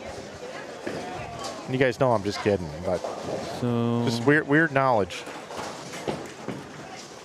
Might have been when he bowled George Branham, actually, now that I'm thinking about it. Ricky Ward bowling. So Eddie Bird is bowling with Parker. Okay, so Parker Capra, yes. God, how good am I, dude? 1993. Ricky Ward wore a shirt just like what Eddie's wearing, except okay, hold on. That's essentially the same thing. We got to see if the colors are exact. I think the colors are a little different. Ricky Ward. Tricky Ricky. I don't know much about him. Really? The Bulldog? I mean, I know he's a great bowler, and I know in the old Brunswick bowling game, I would use him or whatever. Like circuit pro bowling, I think it was called. You guys be the judge. You guys be the judge. Is that not the same shirt? Dude, come on. Same shirt. Come on, that's the same shirt. But Eddie's on Storm staff. Come on, that just. I love Edward, and he's got my NRG out in his car right now. But he is you know, if he wanted to do like the old Thunder Road shirt or something, I'm totally on board with that. But this, I don't know. I don't know if I can get on board with this. Hold on, I need another walk back from Eddie, because I think the sleeves. Look at the sleeves. Okay, so Eddie's right sleeve, the blue is on the bottom. Okay. And on Ricky is purple. Yeah. Yeah, I don't know. That's about. I don't know on that one. You're right. That was pretty spot on. Brad was excelled at Where's Waldo when he was younger. Oh, nice little shot there, Danny. Nice job, Dan. Nice job, Dan. Way to go. Well done. Way to go. At least you look good doing it. Yep. You did it well. Very nice. Okay, we got Parker. Oh, boy. When I bowled the midnight doubles, nightmare doubles. Which one is it, Mike? Could be both, right? You could have nightmares at midnight. Parker and his partner came down from Houston, and they drove his truck. Well, it was Parker's truck, and he's got custom tires on it, custom tires and wheels, and he had a blowout, and he couldn't find anybody that had the rims that he needed. Oh, my God. So he left the truck on the side of the road. They're driving in that day. They have the night squad. So are you kidding? Michael Holloman drives 2 hours out, grabs them, leaves the truck on the side of the road. They come in, they bowl C squad on my pair. They get done. They go back and get the truck, go back to Houston. Wow, that's a wild story. Or actually, no, his parents had to come up from Houston with some custom tires. They met them there. It was kind of a crazy deal. The lesson to be learned here is you should always just keep the stock rims, even if they don't look that cool. It can cause a very big inconvenience later. If you're on road trips. If you're driving local, it's probably okay. Yeah, road trips are. Sedwinski there with the 379. Not thrilled with it. Come on, E-Bird. Tough pair. You got it. So just a broader observation. I mean, look next door. Highest game is 201. I don't think scores are very So if we look around, Bird can shoot 170. Parker Capper can't even get to 230. The aquarium's doing all right. They can get to about 460. All right. Just in front of us here, going from 33 on, 421, 307, 415, 483, 454, 469. The Joneses can shoot minus. They will shoot minus. Mendenhall and Robs, they got a solid game going, but not 500. 41 and 2, nothing really doing there. 43 and 4, Go Hagen's bowling with Taylor Marsala. Nothing really going there either. There's not much. There's a Christmas present though. Present opening. We found somebody who had a nice game 6. Let's do it right here. Let's open her up. Thank you. Thank you very much. Thank you. What we got besides a nice looking shirt? So what nice we got? having folks come up here paying us compliments when we should be paying them compliments. We got a crowd. On all the bowling. Oh, what do we got? Is this a migraine relief mask? Oh,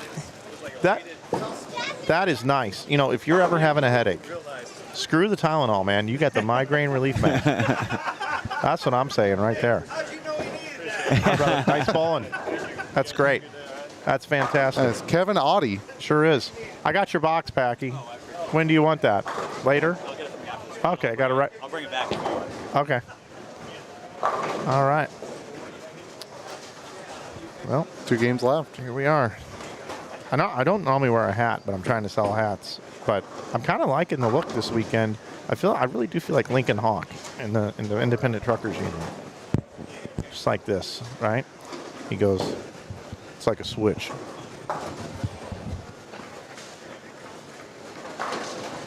Wow. I'm good. I'm good. Good. All right, Brad. Let's go, buddy. Here we go. 3, 2, 1, go. Oh my goodness gracious! I think I'm gonna lose. Give it to me. I don't think I can do this. Am I really this strong? I don't know. We're being nice. That's what it is. I'm like, man, I am really strong. He's giving me nothing.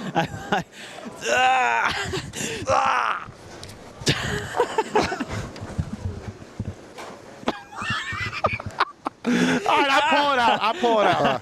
Oh my God, I'm not gonna make it through the stream. Oh, look at that run! Your face is beat red. Holy cow. I'm Jesus. sweating. Oh. My hands are sweating. Oh. Well, you didn't tell me. All right, I gotta write this down. Don't do that again. Don't do that again. If you like to buy hats, you can get them on I Inside thought you were Bowling. gonna slam your laptop. Well, yeah, I was trying. Yeah, the soundboard. Well, the table was shaking. I was trying to hold it. I wasn't sure what you were gonna do.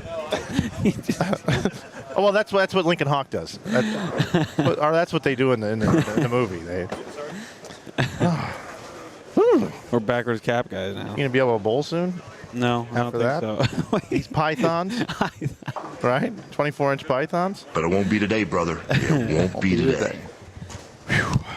All right, thanks everybody for letting us do that. We have some fun. We do have some fun. Wow, that was good. Yeah, I was kind of falling asleep before that. Hey, I'll tell you this right now. Woo.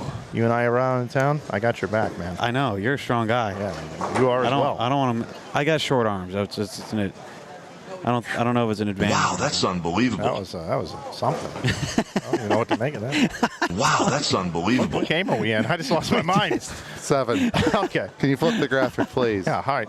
Graphics flip, go out to the lanes. I'm supposed to go get the other channel too, aren't I? I think we're tired, guys. I think we're a little tired, guys. Ooh. It's supposed to wake you up. I was hoping that was Kid Rock. Ball with the ball, the bang, diggy, diggy. That is this one. Oh, that does sound like an intro to a Kid Rock song. Oh, that was fun. All right, we'll figure out what we can play next. All right. Oh, boy. There's almost no bowling going on in front of us, so.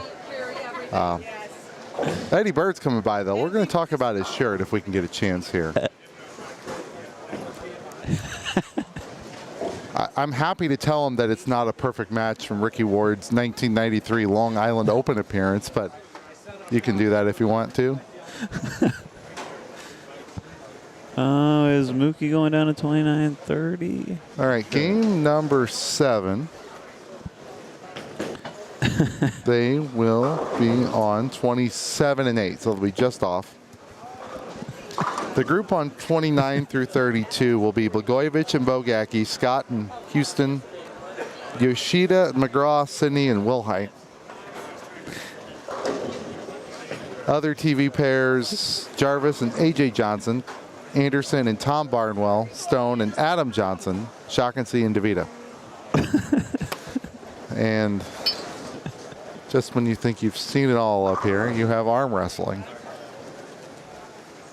Yeah, I'm left hard. I'm crying. I almost need a beer. I'm thinking about going up and ordering a beer. I feel like a man now. I really am. I'm thinking about it. I'll pay for yours, Brad. Well, of course I will. You'll say he's paying. Well, one check, please. I think you're paying. This one's for you, Eric. Are we white yet, or are we still red? Something weird just happened with Flanagan. We became different people. Oh, man. I didn't know I was going to be doing that. I'm just like, come on, Brad, let's go. And you were like, oh, God, what's he doing? What is this move? It's in the movie, man. It's in the movie. Man. It's in the movie. This is what does it not feel like midnight right now? By the way, it is 100% midnight. It's 5:18. I was gonna tell you I'm taking a nap. This is crazy. Wow, what a moment! I'm glad I shared that moment with you, Mike. That was fun. It was a moment. I'll remember that. I will remember that I forever. had no idea what you were doing. Most people don't. Backwards gab and wiggly fingers. Yeah. I forgot you don't watch any movies in the 80s. The chat knows. All 1,300 of them.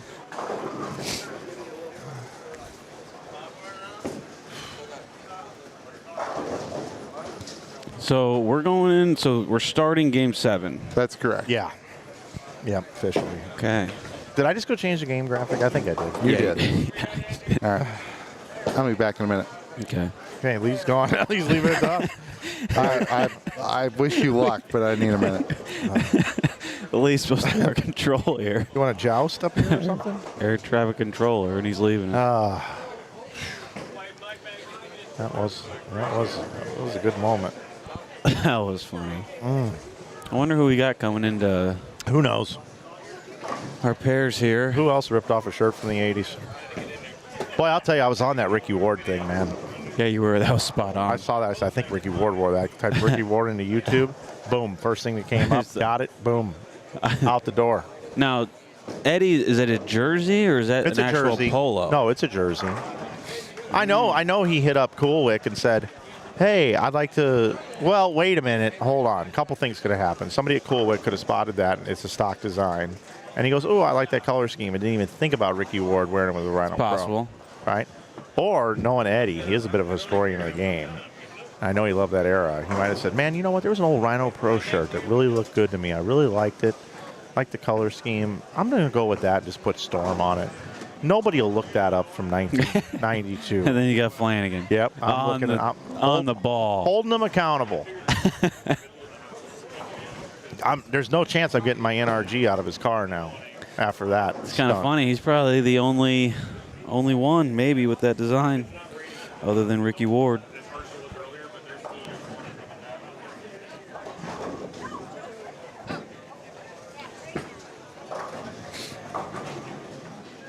Okay, coming down to the wire. Last 2 games of qualifying. Do we ever think we'd get here?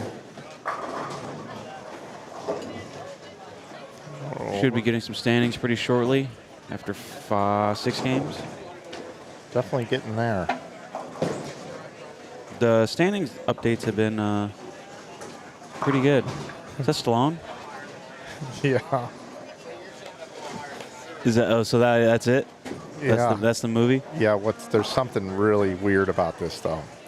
I got people sending me over-the-top pictures now.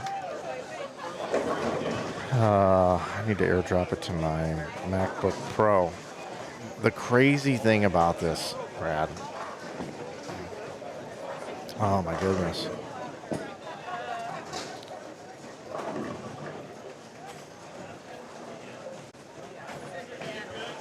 Come on, where is this thing?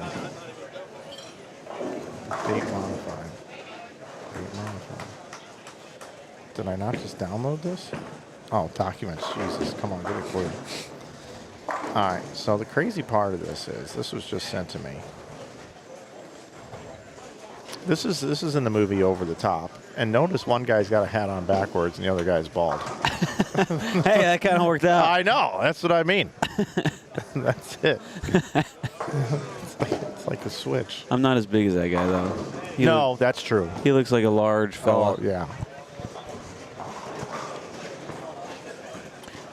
We got Matthew Wilhite. By the way, I'm considering that a complete draw. Yeah, it was. That was a draw. We started laughing. Wasn't fair for either one of us. We didn't know what to expect. At first, I thought you were going to kill me, and then I realized I had a little defense. And then I went with the defense and started going to offense, and then you turned into a defensive mode, and now we're back and forth. Next thing you know, we're broadcasting the rest of the night and all day tomorrow in pain. I think we both realized, yeah, this could be bad. This is enough. Next, it's going to be the slap. Yeah, no. What is it called? Power slap? Yeah. That stuff That makes me cringe. Wow.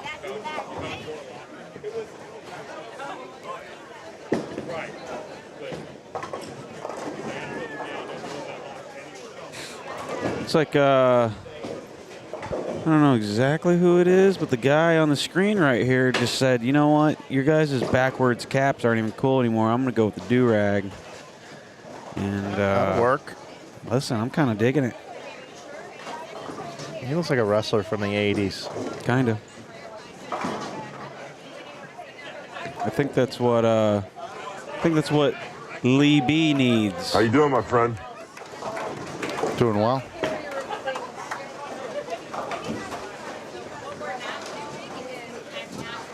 Pretty good shot there. Trip floor.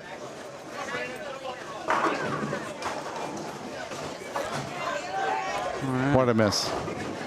Nothing. Strikes, spares. Yeah. Okay. Not a whole lot. A lot of people moving pairs.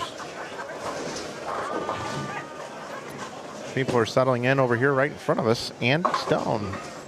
Oh, A.J. Johnson sighting. Andy Stone. OG. So we got both Johnsons on screen here. AJ and Adam. Oh, the Ricky Ward polos on the site for the vintage collection. Gotcha. Makes sense. So we do need to tell Eddie, though, that it's not a perfect replica. It's not even close to near mint. It would be fair in terms of the card collection. It's a stock jersey, we found out. That's what I'm saying. The stock jersey's wrong. Oh, okay. Yeah, barely. I mean, it's a significant, according to Brad, it's a significant change. Oh, yeah, they messed it up. Okay. I got eyes. I thought it was a dead ringer. Well, it was until the right sleeve. I mean, it was a pretty big roll. It was. That was misplaced. Yeah, we're gonna have to figure that out. Good AJ Johnson. This right lane hooks a lot for people. Not AJ. Well, if you give it that much room, play that far left. Look at that. Get out of the way. Not today. But it won't be today, brother. It won't be today. Yep. We got a team with the jerseys on the very right-hand side of the screen. There's a barn on them. Team barn jerseys. That would be Shock and See. And they must be I'm blanking on the name. Some country folk. Or they just like farms. I mean, I like farms. That's Tony Inagata DeVita. Inagata DeVita. I could have just looked up and looked at his shirt, but that's way too easy.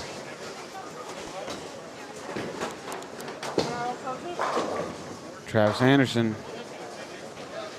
Oh. The old Plaque McPlacker.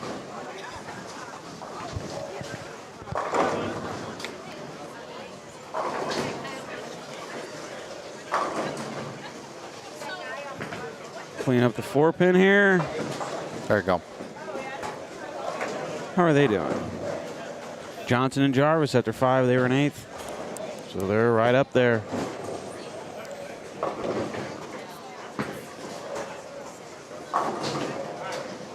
We're doing like really good on time.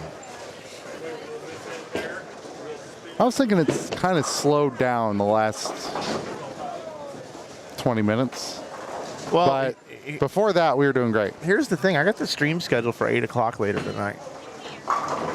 8 o'clock, thought it started at 7. Lee, in past years, I advertised 7, and then everybody was like, where's the stream? We got started right closer to 8. So I put the stream out at 8 this year. And I've been thinking all day, I got to start streaming at 8. We might start streaming at 7:30. And that's going to feel good to me. Mm-hmm. Is that going to mess with YouTube at all? No. You can start whenever you want? Yep. And I can also go in there and tell it, hey, look, we're running a little early. I'm going to change the time. That's why I'm kind of letting our audience know right now as I'm looking at time. At 5:30. We'll be done at around 6:30. We should start about 7:30 or 7:45. Now, there is some complexities here. If we have a tie for the last spot, there will be a roll-off. It'll be a full game roll-off. Full game roll-off. Yep. It'll be in front of us. Yep. Whose decision is that? Jerry. It'll be one of the pairs in front of us. If there's more than one team tied, they will draw for pairs, and the team will bowl by themselves on a pair. Each pair. There'll be 3 pairs in And play. each person bowls a game? Yep. It's a full team game? Full team game. Yeah. That would really delay it a little bit. It really would. It would delay half of the oiling because they could oil the low end. Yeah. And that's why we need the numbers to come out right, fellas. Yes, sir.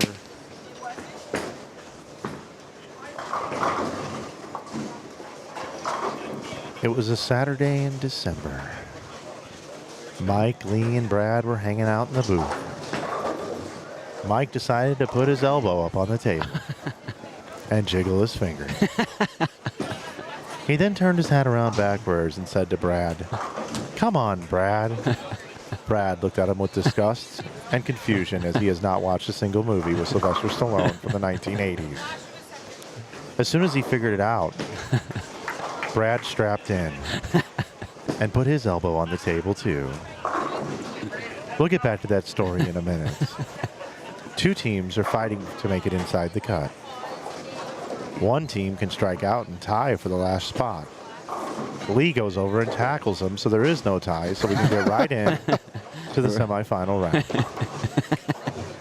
We'll tell the rest of the story later. It's one of the many things Lee does. Yep. On one hand, ties are fun to watch. On the other hand, they push us behind, so let's just take care of it. They're not fun to bowl, though, I'll tell you that much. It's the biggest tie-breaker game you've ever bowled. Oh, that's a great question. I actually have no idea. I don't know if I've ever bowled one. I'm sure I bowled one, I just can't remember. I've been around plenty of cut lines, and Yeah. never tied for anything that mattered anyway. I mean, if there's a tie, like last year, there was a tie for the last 2 spots into the cut squad. So you're fine, no tiebreaker. Yep. Yeah, I'm good with that.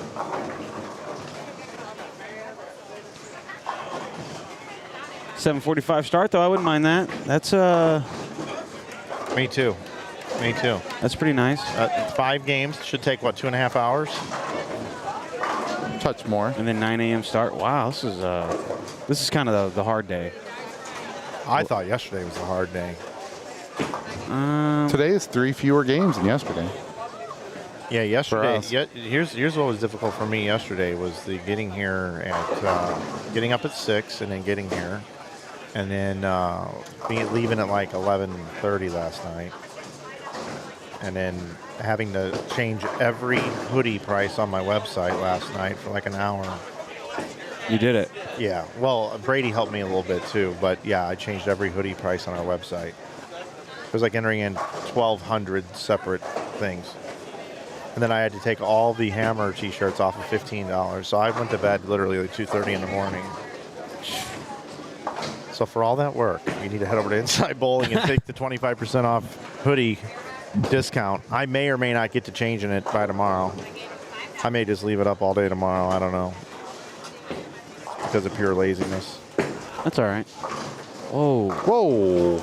Close. We got we did just 12 days of holiday deals. And we had it all set up to end tomorrow at the conclusion of this event, so we can get everything to everybody by Christmas. And we have another big discount coming tomorrow. It's on another item, and we'll have that for you. And then Brady, who works with me, there was an error with one of the emails on the Storm $15 T-shirt day. So as a oops, we messed up. On Monday, we're doing $15 Storm T-shirts. I believe we're going to do that. Nice. Yeah. Oh, I'll take one. And then I'll probably run a similar code to what we have here on hats on Tuesday, 15% off hats Tuesday. But everybody here watching can keep getting that code because YouTube works year-round. It's always a nice code to have in your hip pocket on Inside Bowling. Andy Stone. Yeah, Andy. Bowled against this guy in HOIYCs back in 1996. Did he have the same rev rate? Yeah. Yeah, he did. It's high. Yeah. Dude, that 9-pin by AJ was not cool. That was a really weird one. Gave it the stare down in reverse. He did. It really deserved the stare down. Just looking at it. Buy yourself a break later. Pins feel bad for him, but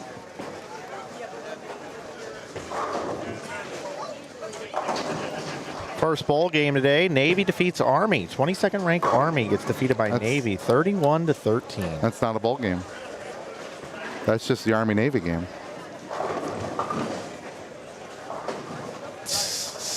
But I don't know if you saw this. So Army's scheduled to play in the bowl game against Marshall. Marshall backed out because they don't have enough players. Wow. They've got plus more than 25 in the portal, and they can't field a team. Cool, Belichick going to UNC. It's kind of crazy. It is crazy. I didn't see that coming. I'll take the under on a year and a half.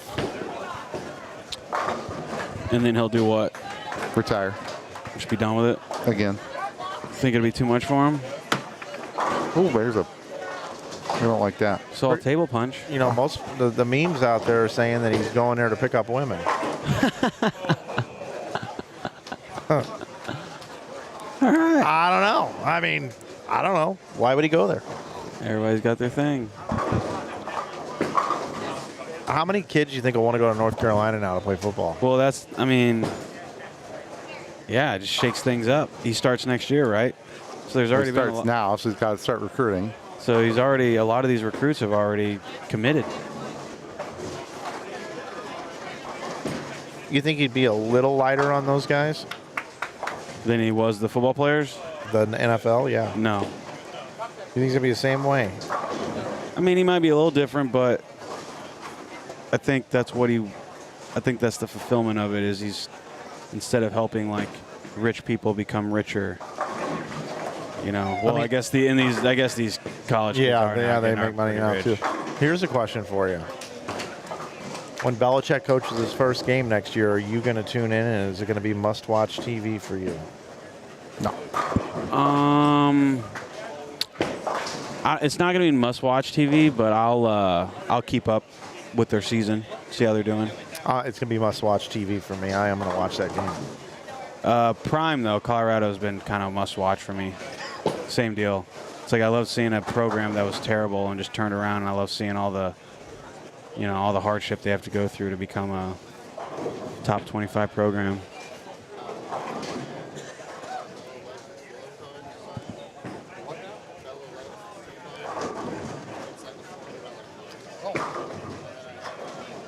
Halfway through the game here, take a look at how the screens are going here, see how everybody's bowling. Switch over to here.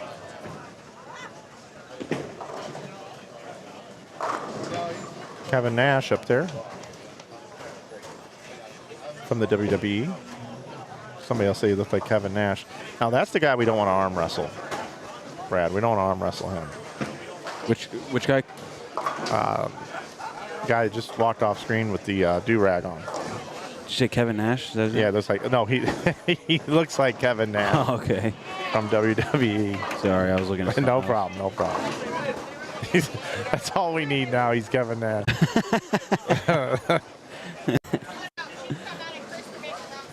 Oh, yeah, I know Kevin Nash. He's a massive dude. Yeah. Somebody you and I could probably take an arm wrestling. Probably. Oh. Game 7 of 8.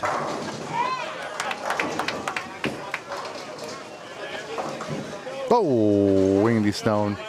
36 and the 10. There you go, in that order. I have put in a request for Mookie to come by the booth at the end of his block and talk a little bit about the tournament. My odds of that happening is 10%. Juice probably isn't worth the squeeze for him, but the invitation has been put out. There you go.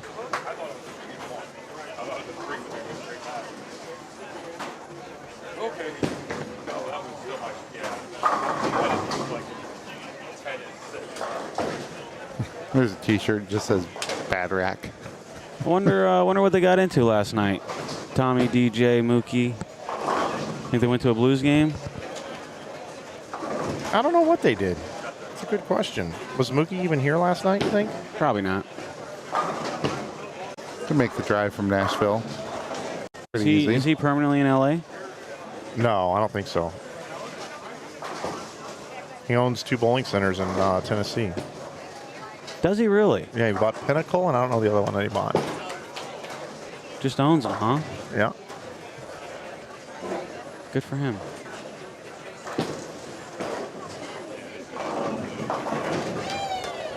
A.J. Johnson on the bottom right-hand side of your screen. 5 count through the middle.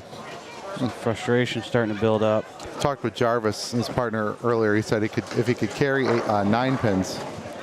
If A.J. could carry 9 No, if Jarvis? both of them could carry 9 pins, they'd be 100 pins better, and that was an hour ago. I could help him with that. That's I could get rid of the 9 pin.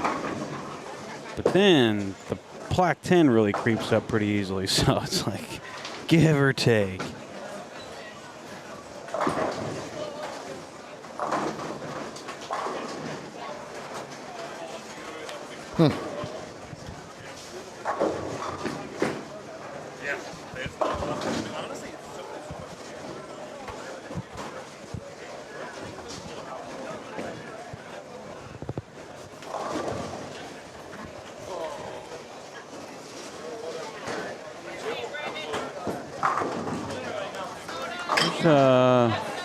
I think there's something going on 31 and 32 to where they're not bowling.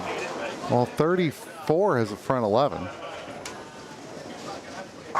It's off screen.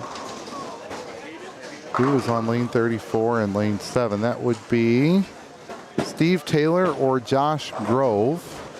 And Steve is sitting down, so it's not him. Yep, Josh Grove. Then. Nice. Got a Oregon Duck jersey. Steven Taylor at 238, so they had a... Plus it's got Grove on the back of his shirt, so that's a dead giveaway. And they were in 7th after 5, so...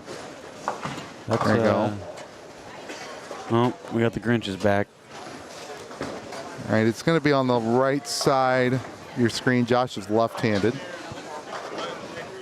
It's on 33 and gets a light mixer to go. There's a 300. Steve Taylor in the books that game for 238. So 538 for a team that was already up there. Yep.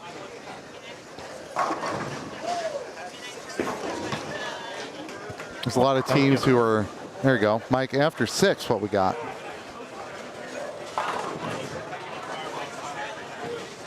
Seven teams are 400 over or more.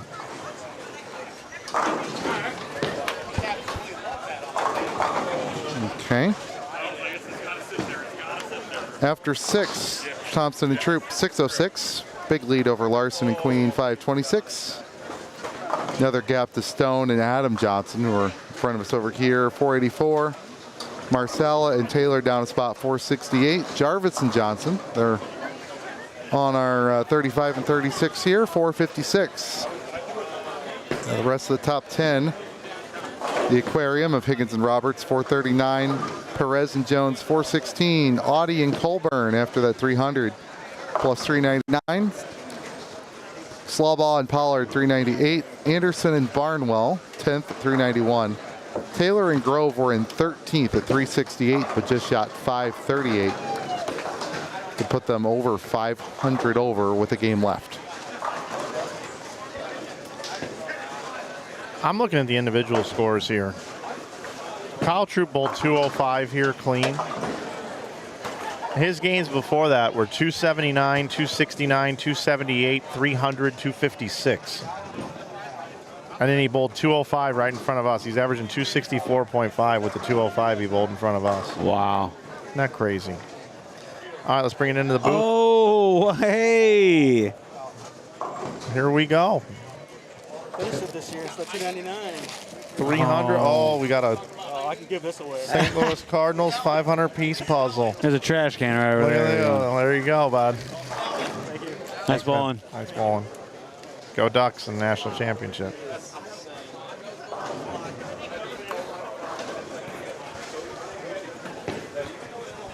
Hi, Mike. Hello. How you doing, my friend? I'm doing well.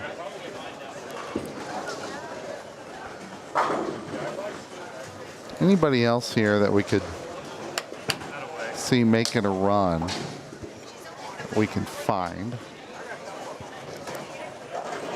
You probably, I don't really think I'm going to change our guess here. Well, I might take it down just a touch, Brad. What do you think?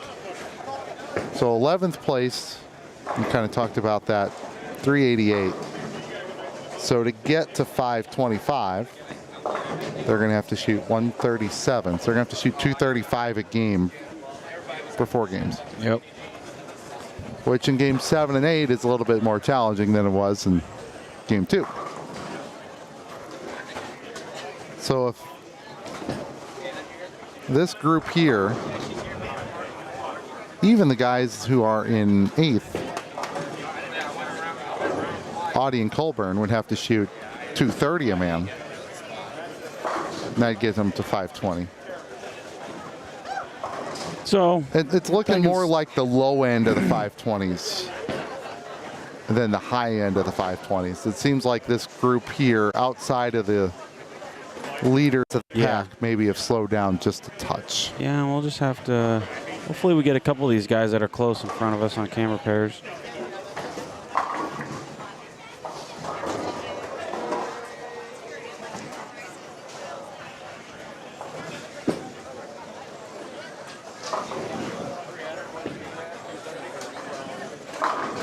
All right, Mike will be back in a minute.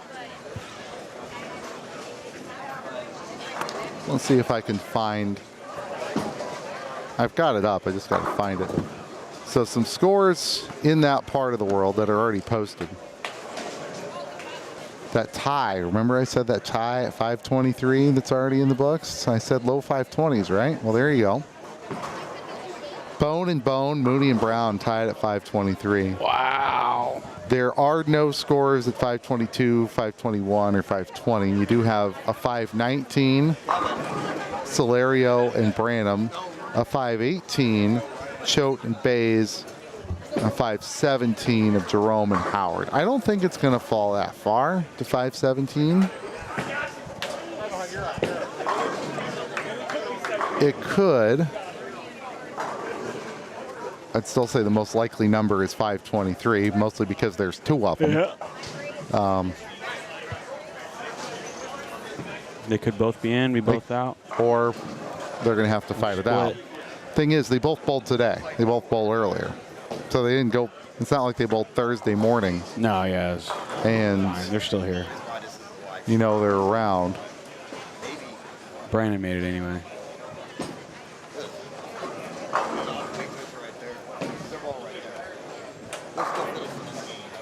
All right, Andy Stone, good game. We're gonna have Mookie Betts right in front of us coming up, game 8. There we go. Partner Kevin Valmani.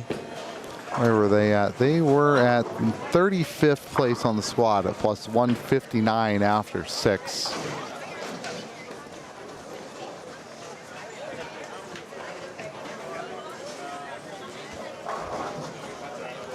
Anderson and Barnwell were in 10th. They're trying to say, Lee, this number's not moving down. Yeah. They were in 10th at 391. Travis Anderson in the books already. I think it was 220. Tommy Barnwell of the Bowling Barnwells. It's a funny name they got for themselves. And somebody's in the way. We're not on camera. Can we That's Jody Westner. Can we put them on camera here? 30. Thought we were already watching them here.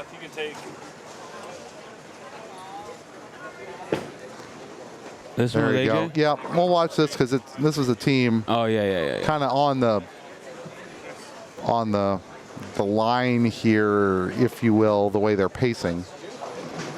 Would have been a big first hit in the 10th for Barnwell, but he didn't get it. If he can pick the 610 and strike, that'll be 458, which will put them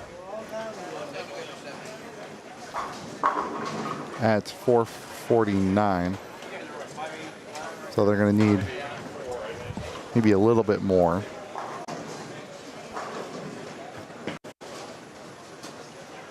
First thing is first, make that spare. There you go. Yep. So John Perez and Tommy Jones, they've kind of came back a little bit. They're 7th in the squad. 7th place, 416. Higgins and Roberts in 6th. Doyle and Hanrahan down there at 375 over with 2 to go. They're gonna have to. They need 150. No more struggling for 2 games. Packy and let's make sure we talk about how every morning shift whack. Yes. Are we gonna talk about that? Yeah, we've been talking about it. Yeah, it's crazy. Way ahead of you. Where would Packy's bowling with? He's bowling with Cameron Doyle. That's right. So 20. They started on 28, so they're going to finish on 24. We might be able to see him from here, but it's going to be a little bit of a challenge. AJ Johnson, 1 more strike for 212. I'll give them 46 plus. They were already at 456. Put them just shy of 500, so they don't need a whole lot. They just need 30 over, 35 over, and they're in tonight for sure. We say for sure. Pretty likely. Good strikeout there by AJ.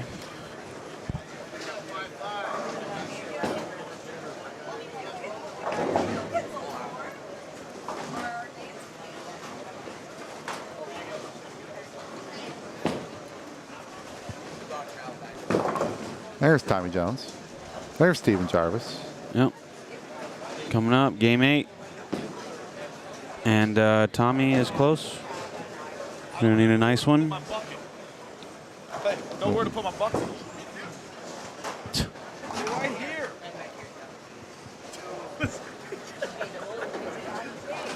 We're often asked, Brad Miller, to solve people's problems while we're up here, and the most recent problem I've been asked to solve is where to put the bucket of beer. It's not our beer.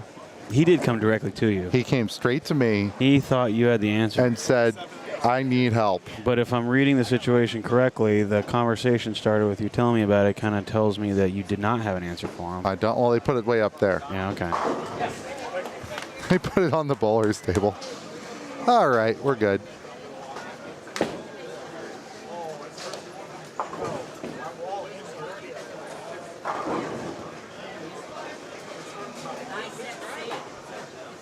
I was going to attempt to change the game graphic, but... You click that one right there. Oh, I could have done that. And you click that arrow right there, and... Nope. There you go. We're a good team. We work well together. It's easy to reach over with the left hand, though. Well, let's give Gene. Let's give Gene some signals here. Gene. Looks like Tommy and Gene are 520 over. I was gonna give him the signals for what to do in game 8. Mookie would appreciate it, you know. I just go like this here.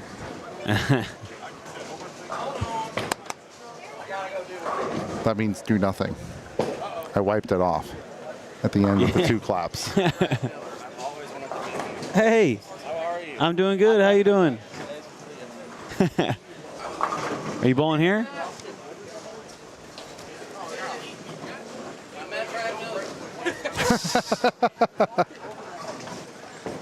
With Mookie right down there. Guy wants to meet me. Well, I mean, you're more approachable. Way less famous. Way less famous. In infinite terms. Nice shot, Tommy. Oh, John's throwing a tropical surge. Oh, my goodness. I don't know if I'm ever going to be able to call him Gene again. Flanagan really messed me up with that yesterday. I always thought it was Gene. I've always called him Gene, but now I don't ever want to do that. It's just John. Well, I learned that from Mike. So Jean rolls off the tongue. Just sounds fancy. It is great watching all the styles of bowlers. Yeah, we're just waiting for the three-handers. Just waiting for the next version, 2.0. That's a great shot. We'll give Tropical Surge. See if he can.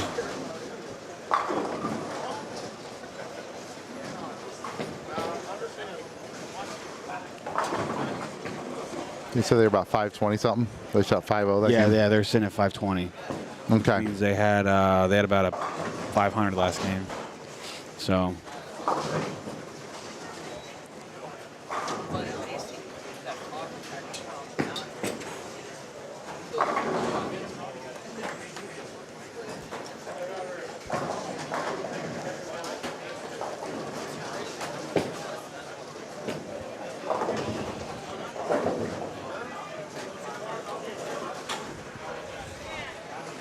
All right, here we go. Mookie Betts up on a strike. Second frame. Game 8. Yeah, the lanes are a little goofy. I had that exact same ball reaction. And then the move off of that is one of two things, right? You can either move a little bit right, you could slow it down. Guess you could do a little something with the rev rate in the hand, but honestly, all options are kind of tough. Tommy getting a little bit more hook there, a little bit more blend. Because if you move left into more oil. Or if you move right closer and quicker to the friction. And friction you just can't control. Slide is nice. Oil is nice because it's consistent. When you're really close to the hook spot, I mean, it's going to break down more and more, and it's just hard to get the ball not to jump. That kind of thing, but then you slow it down, it's really easy to get the ball to read a little too early. Yeah, don't know what Bogacki and Nick Blagojevich had game 7. After game 6, they were 301 over. Partl's working today. That's why Nick's bowling. Nick's from Toronto. Goes McKendry. Sub for us once time last year. Learned a little bit about him. Nice guy. You know, what I'm kind of thinking is Tommy, he may not necessarily be a lifer of this tournament, He might bowl the next 5 years with Jean. He might have something to do next year, an obligation. Who knows? I kind of got my eyeball on see what Jean's got going on next year. I know I already somewhat committed to Dole, but, I mean, what are we going to do? Bowl with Jean Perez? Yeah. Or a Mike Dole? Dole. Pronounce it correctly. Come on, Mookie. I mean, there's stories from Tommy Jones bowling regionals at Redbird, getting so far left. Oh, yeah, the drop-off. We spoke about that. There was, I think, day 1, big drop-off off of lane 1. He's throwing it from the tile. He's not even on the approach. He's on the tile of the walkway that goes to the back of the bowling alley.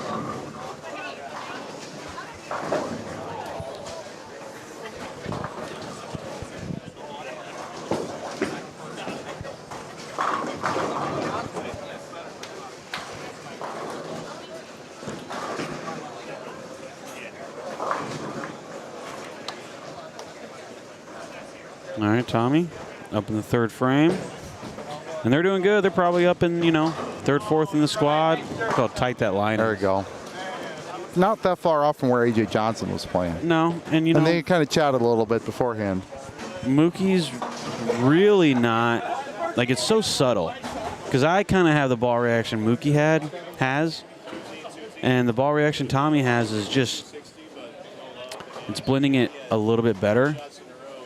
And it's the subtlety of the release and the speed and the hand and all the little tiny differences from person to person. It's hard to go from having this cliffed ball reaction to all of a sudden getting this nice blend, good ball motion, getting off hits. So I know what Mookie's going through. He's not alone.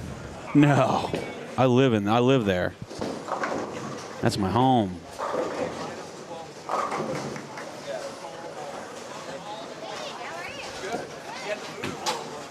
Kevin Valmani. I bowled with him the Masters this year, maybe. I bowled with him at one tournament this year, across with him for a while. Kind of like someone who plays golf and says they're 1 under. 1 under a tree, 1 under a rock, 1 under a lake. Bridge. 1 under a bridge, 1 under a leaf. 1 under the ground somehow, just plug 3 feet. Well, right. Sometimes I'm 2 under on the same hole, though, so it don't really matter, but under a tree and then under a different tree. Try and switch it up, send 1 over the clubhouse. I haven't done that. There's Mookie. There we go. Drop the nickel. I think that was a ball change, something a little rollier. He's they started just off our booth to the right, and he's walked back here 2 or 3 times grabbing equipment. He's not even that big of a guy. No. Like sometimes I think of like these baseball players as like a Mark McGwire, Barry Bonds, like these massive, strong. And you got Mookie over here. He's like, no. There's another way to do it, boys. We can hit homers. We can hit triples, doubles, singles. We can play great defense. He is listed at 5'9". Yeah. Seems like he's got a decent wingspan. He could probably list himself at 5'10" and a half with the stocking cap there. Yeah, not a big guy at all. But just hearing some stories from Tommy and stuff, just them hanging out, playing ping pong and stuff. Like, Mookie's just one of those athletes, man. No matter what you want to challenge him on, he picks it up quickly. It's pretty dang good. Come on, Jean. They got the front 7 collectively. Make it 8. There you go. There we go. They're coming. It's going to be hard to take the lead because Kyle and Jared are kind of out chilling on their own. They're bowling for top 12. Cut. Yeah. Oh, yeah. They're bowling for the lead of the whole thing. But then they got to turn around and blow again. Right back, another 5 games. This is one of the lower. So the leaders for the whole tournament coming into this squad were Holloman and Rice at 743. Usually we got somebody who goes 800. They got to the lead for the whole tournament. Yeah. They're ahead of Hibbard and Moss by 18. They just don't struggle. Kloss and Welsh are 4 behind that. And then Saccone and Rick McCormick are the only other team at 700 over. Unless Larry and Jason had a big game 7, which they easily could have, it would look like we might only have 5 teams at 700 and anything.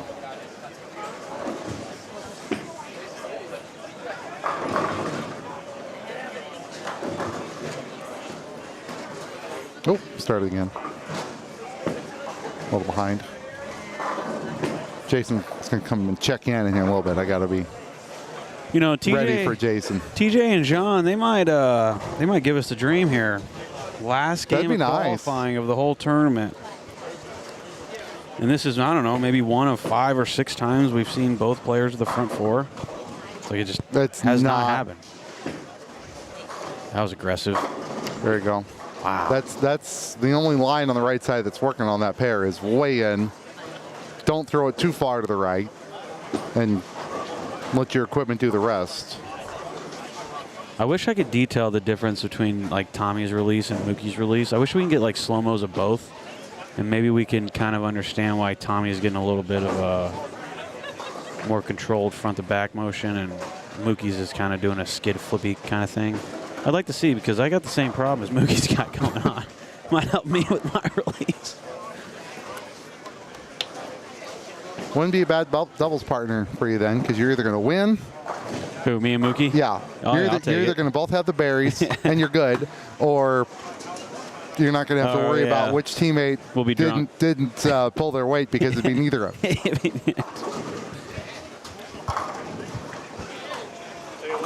Valmani, he's got a little soft buttery roll right there.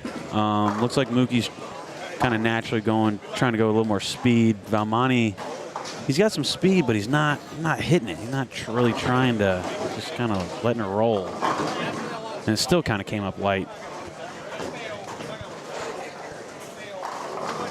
So we'll see kind of adjustment. He had a good shot on this last lane. Lane 35, he went light. So we'll see if he can't post one here and make the adjustment on 35. Oh, that was money. Really good. Wow. Got into the Tommy Jones zone. You could tell the second he threw that. You can tell him walking out, he's like, man, why can't I do that every time? I'll tell you why. Because it's hard. This game is brutal. Come on, Tommy. Don't mess this up. Pull the championship match against Darren Tang. There you go. There we go. Crack open a six-pack. Nice job. I liked when that was on the shows for a year or two. People had some fun with that. Is it the Pabst? Yeah. Yeah, I think they gave $1,000 to whoever threw a six-bagger on TV. There's a little carryover action somehow. Yeah. Like if you got 5 and then missed, they added $100 or $500 or whatever it was. Just something extra fun in there. Look at that. That's a lot softer than Tommy or Mookie's release.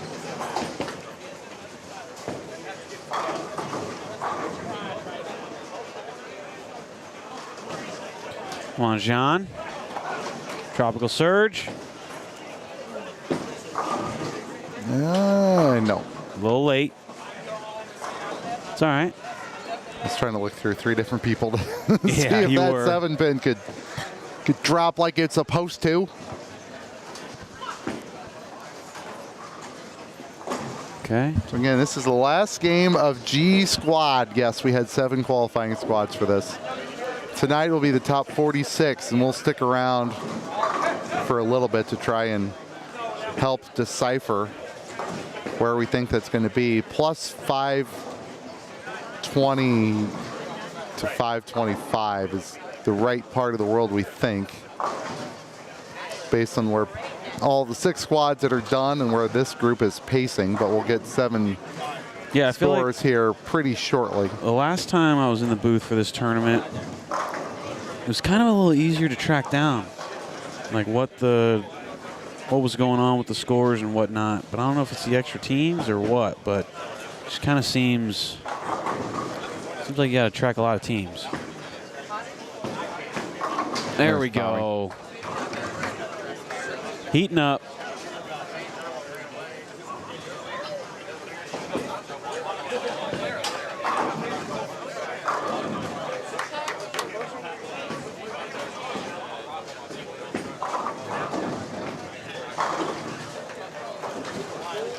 All right, we got Mookie up on the left lane.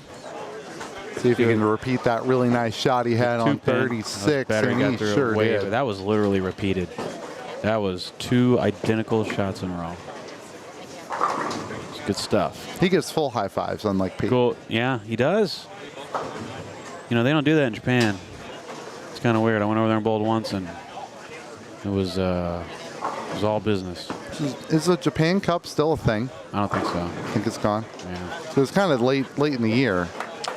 Maybe a little bit before this. Yeah. Oh, look at that. That's how you mixer. Send him across the deck with authority.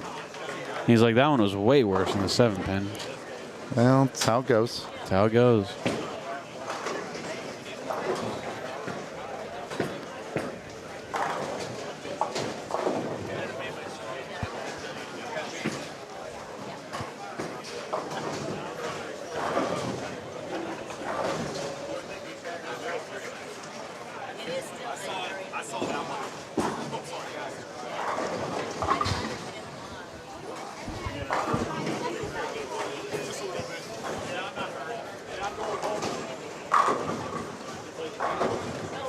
Welcome back, Mike.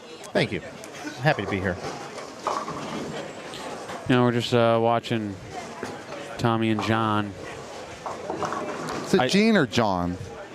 I was telling Lee, I don't think I'm ever calling him Gene again. Yeah, I love calling him John. It just doesn't flow. It's a cooler name. It's like Jean-Claude Van Damme. And what's the poker player name, Jean? John Sebastian? Well, there was John Sebastian Jaguar from the Ducks. John Sebastian. No, John something. John Daniels always got him in his vlogs. Played high stakes poker when that was on all the time. I'll think of it. Tommy Jones got a shot to cash or make the cut? Yeah, they're up there. They're 520 with it before this game. So they've come on strong. They've been balling. Because they didn't start strong. Shot calling. Shot calling. Thomas Jones. He's got to show off for the cameras.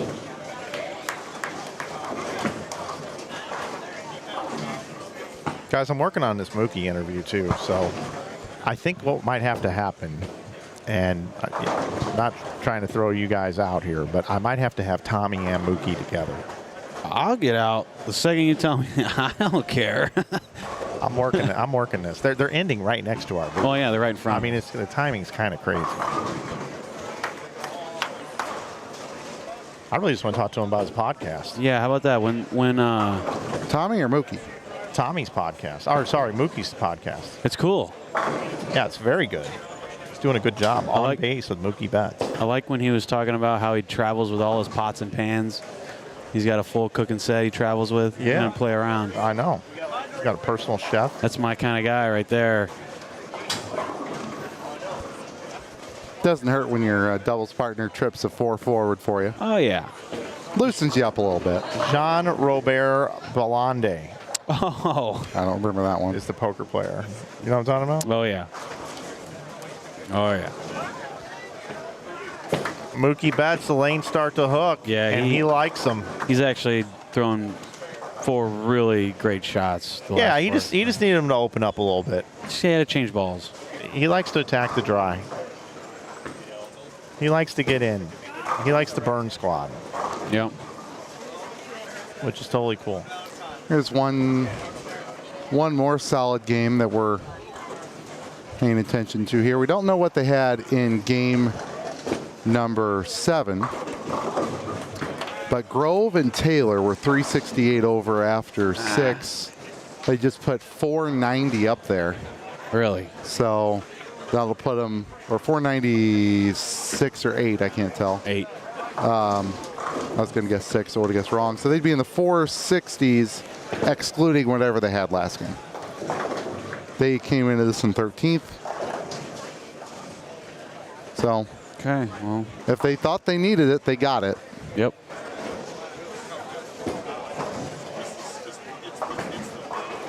Although Grove with the 260 the hard way, front 5, split 6-1 to put him on a 261 out, and then 9 on the fill shot for 260. It's one way to do it. It is. That is. I'm starting to kind of get giddy a little bit about tomorrow with the field that we have and the top 12 teams we're going to have tomorrow in round robin match play, and I just remember how much fun it is come Sunday morning. It is. 9 a.m. is when everything gets started.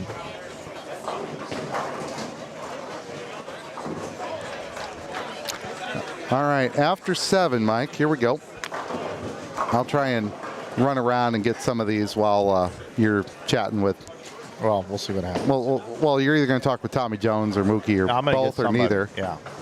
All right, Thompson and Troop, 642. Stone and Johnson up in the second, 584. Larson and Queen, sorry about that, 576. Higgins and Roberts, 564. So unless any of those 4 just completely collapse, they're all in. Teams who need to tread water, Perez and Jones, well, they got that beat. They're in, 519.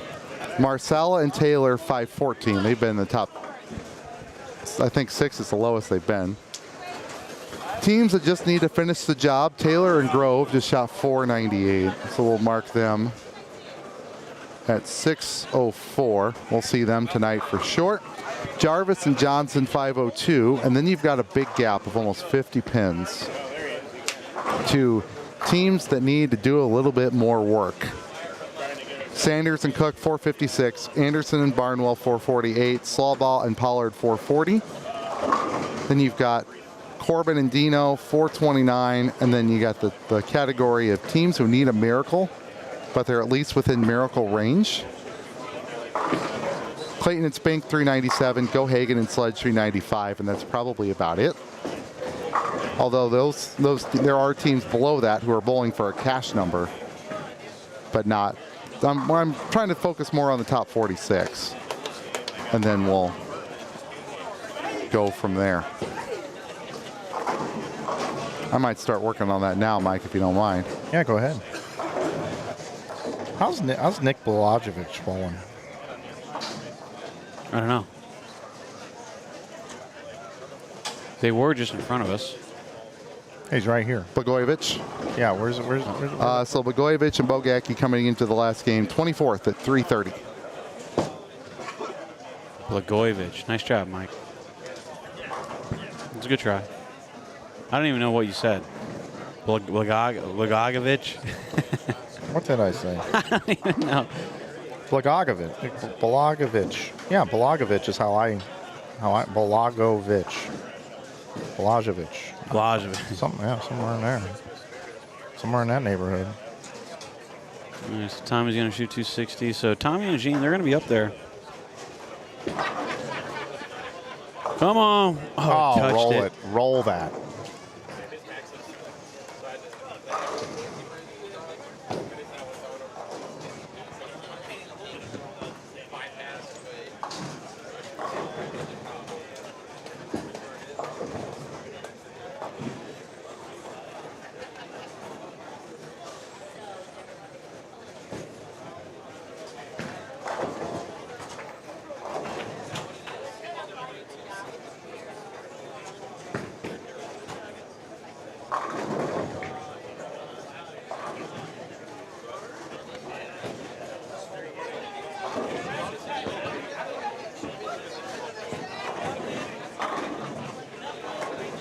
Valmani, better shot there in the 10th. The one in the 9th, I mean, you guys saw, he just got it going to the right a little early, and there's just so much hook there that it doesn't matter how soft of a hand you have, it's just going to overhook.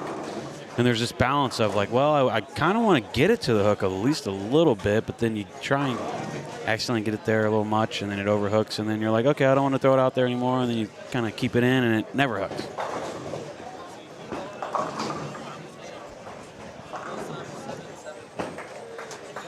Kind of one misstep. That would have been a good game by them. And a good inning, but definitely a good inning by Gene and Tommy. There you go. See, it just hooks. It's hard to control. It's hard to balance.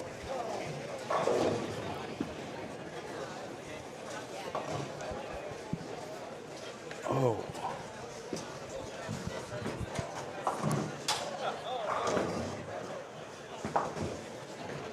Okay, see if John can get the second one. Really shoot them up there. I mean, they're probably going to be a top. Yeah, they're going to be a force. I think they're going to be here Sunday. You just kind of got that feeling. Tommy Jones in a cut position going into a night squad. Oh yeah. And he's got a lefty to ride. Oh, hello, Formula 101 right there. Yes, sir. It's good. Valmani with the spare. Clean her up. All right. Pretty cool experience right there. Valmani and Mookie bowling the holiday doubles. Pretty cool. That is, yeah, it's very nice. Tommy was kind of chopping it up with us a little bit, never even told us anything. I know. He had the secret the whole time. You kind of got to do that, though. No, I'm just you know what I mean? Because then word spreads around and people anticipate and they wait for him. I kind of thought it could happen. It was in the back of my mind, but I'm just used to. Mookie's been on our network 5 or 6 times. Yeah. He's always, dude, just super nice, polite. Always like, how you doing? Comes over. That's what I was telling Lee. It's like when I think of some baseball players, I think of like these giant steroids, Barry Bonds, Mark McGuire, all these big dudes. Mookie generates a lot of his power through his legs, man. I know. He's not an overly big guy. No. I beat him in a couple games of Topgolf, just FYI. Humble brag. How you doing, my friend? That was like the most humble brag. Well, with him and Tommy Jones, they're 2 of the most competitive people I've ever been around. And I got a game off them. I got a game. So Topgolf's your game, huh? No, not really. But these guys, they took it very serious.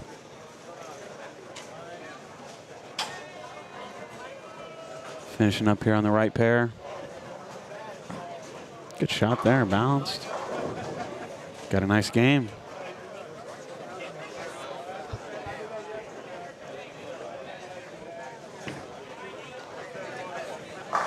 I'm going to go talk to Tommy real quick. Yep. Hold it down. Finishing up. Okay, so Lee's out getting some scores for us. He should be back pretty shortly. We should be able to give you guys a pretty good idea on what the number's going to be.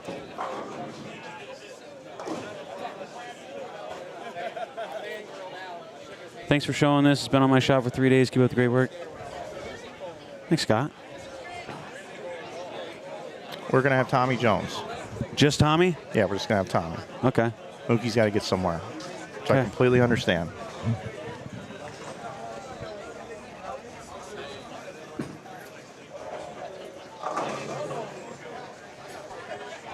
So, you, me, and Tommy. We'll let Tommy join on the end. You want Tommy on the end? Yeah. Hey, you stay here. Okay. Yeah. I was going to hop over. Oh, you're good. I'm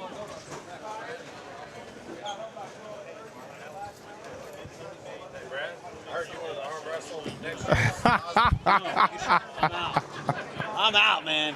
I can tell by the strength of the hand. No, we got a thing going, Mike. I know, this arm wrestling thing. Matthew Willite comes over and says, hey, you want to bowl with? Ladies and gentlemen, Thomas Jones joins us here in the booth. Hi, Tommy. Hi, how are you guys? What made you decide to come to Holiday Doubles this year? It's been a while. I don't know.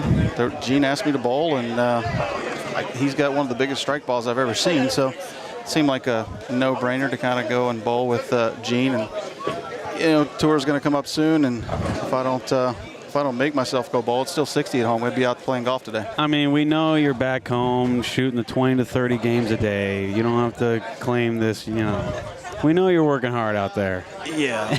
about as hard as the Brad and Kyle show. Oh, yeah. That's But. So how did it go? You guys killed them. Yeah, we had an up and down day. Lost a couple hits the first game and bowled 220. Then I kind of tried to ball change the second game.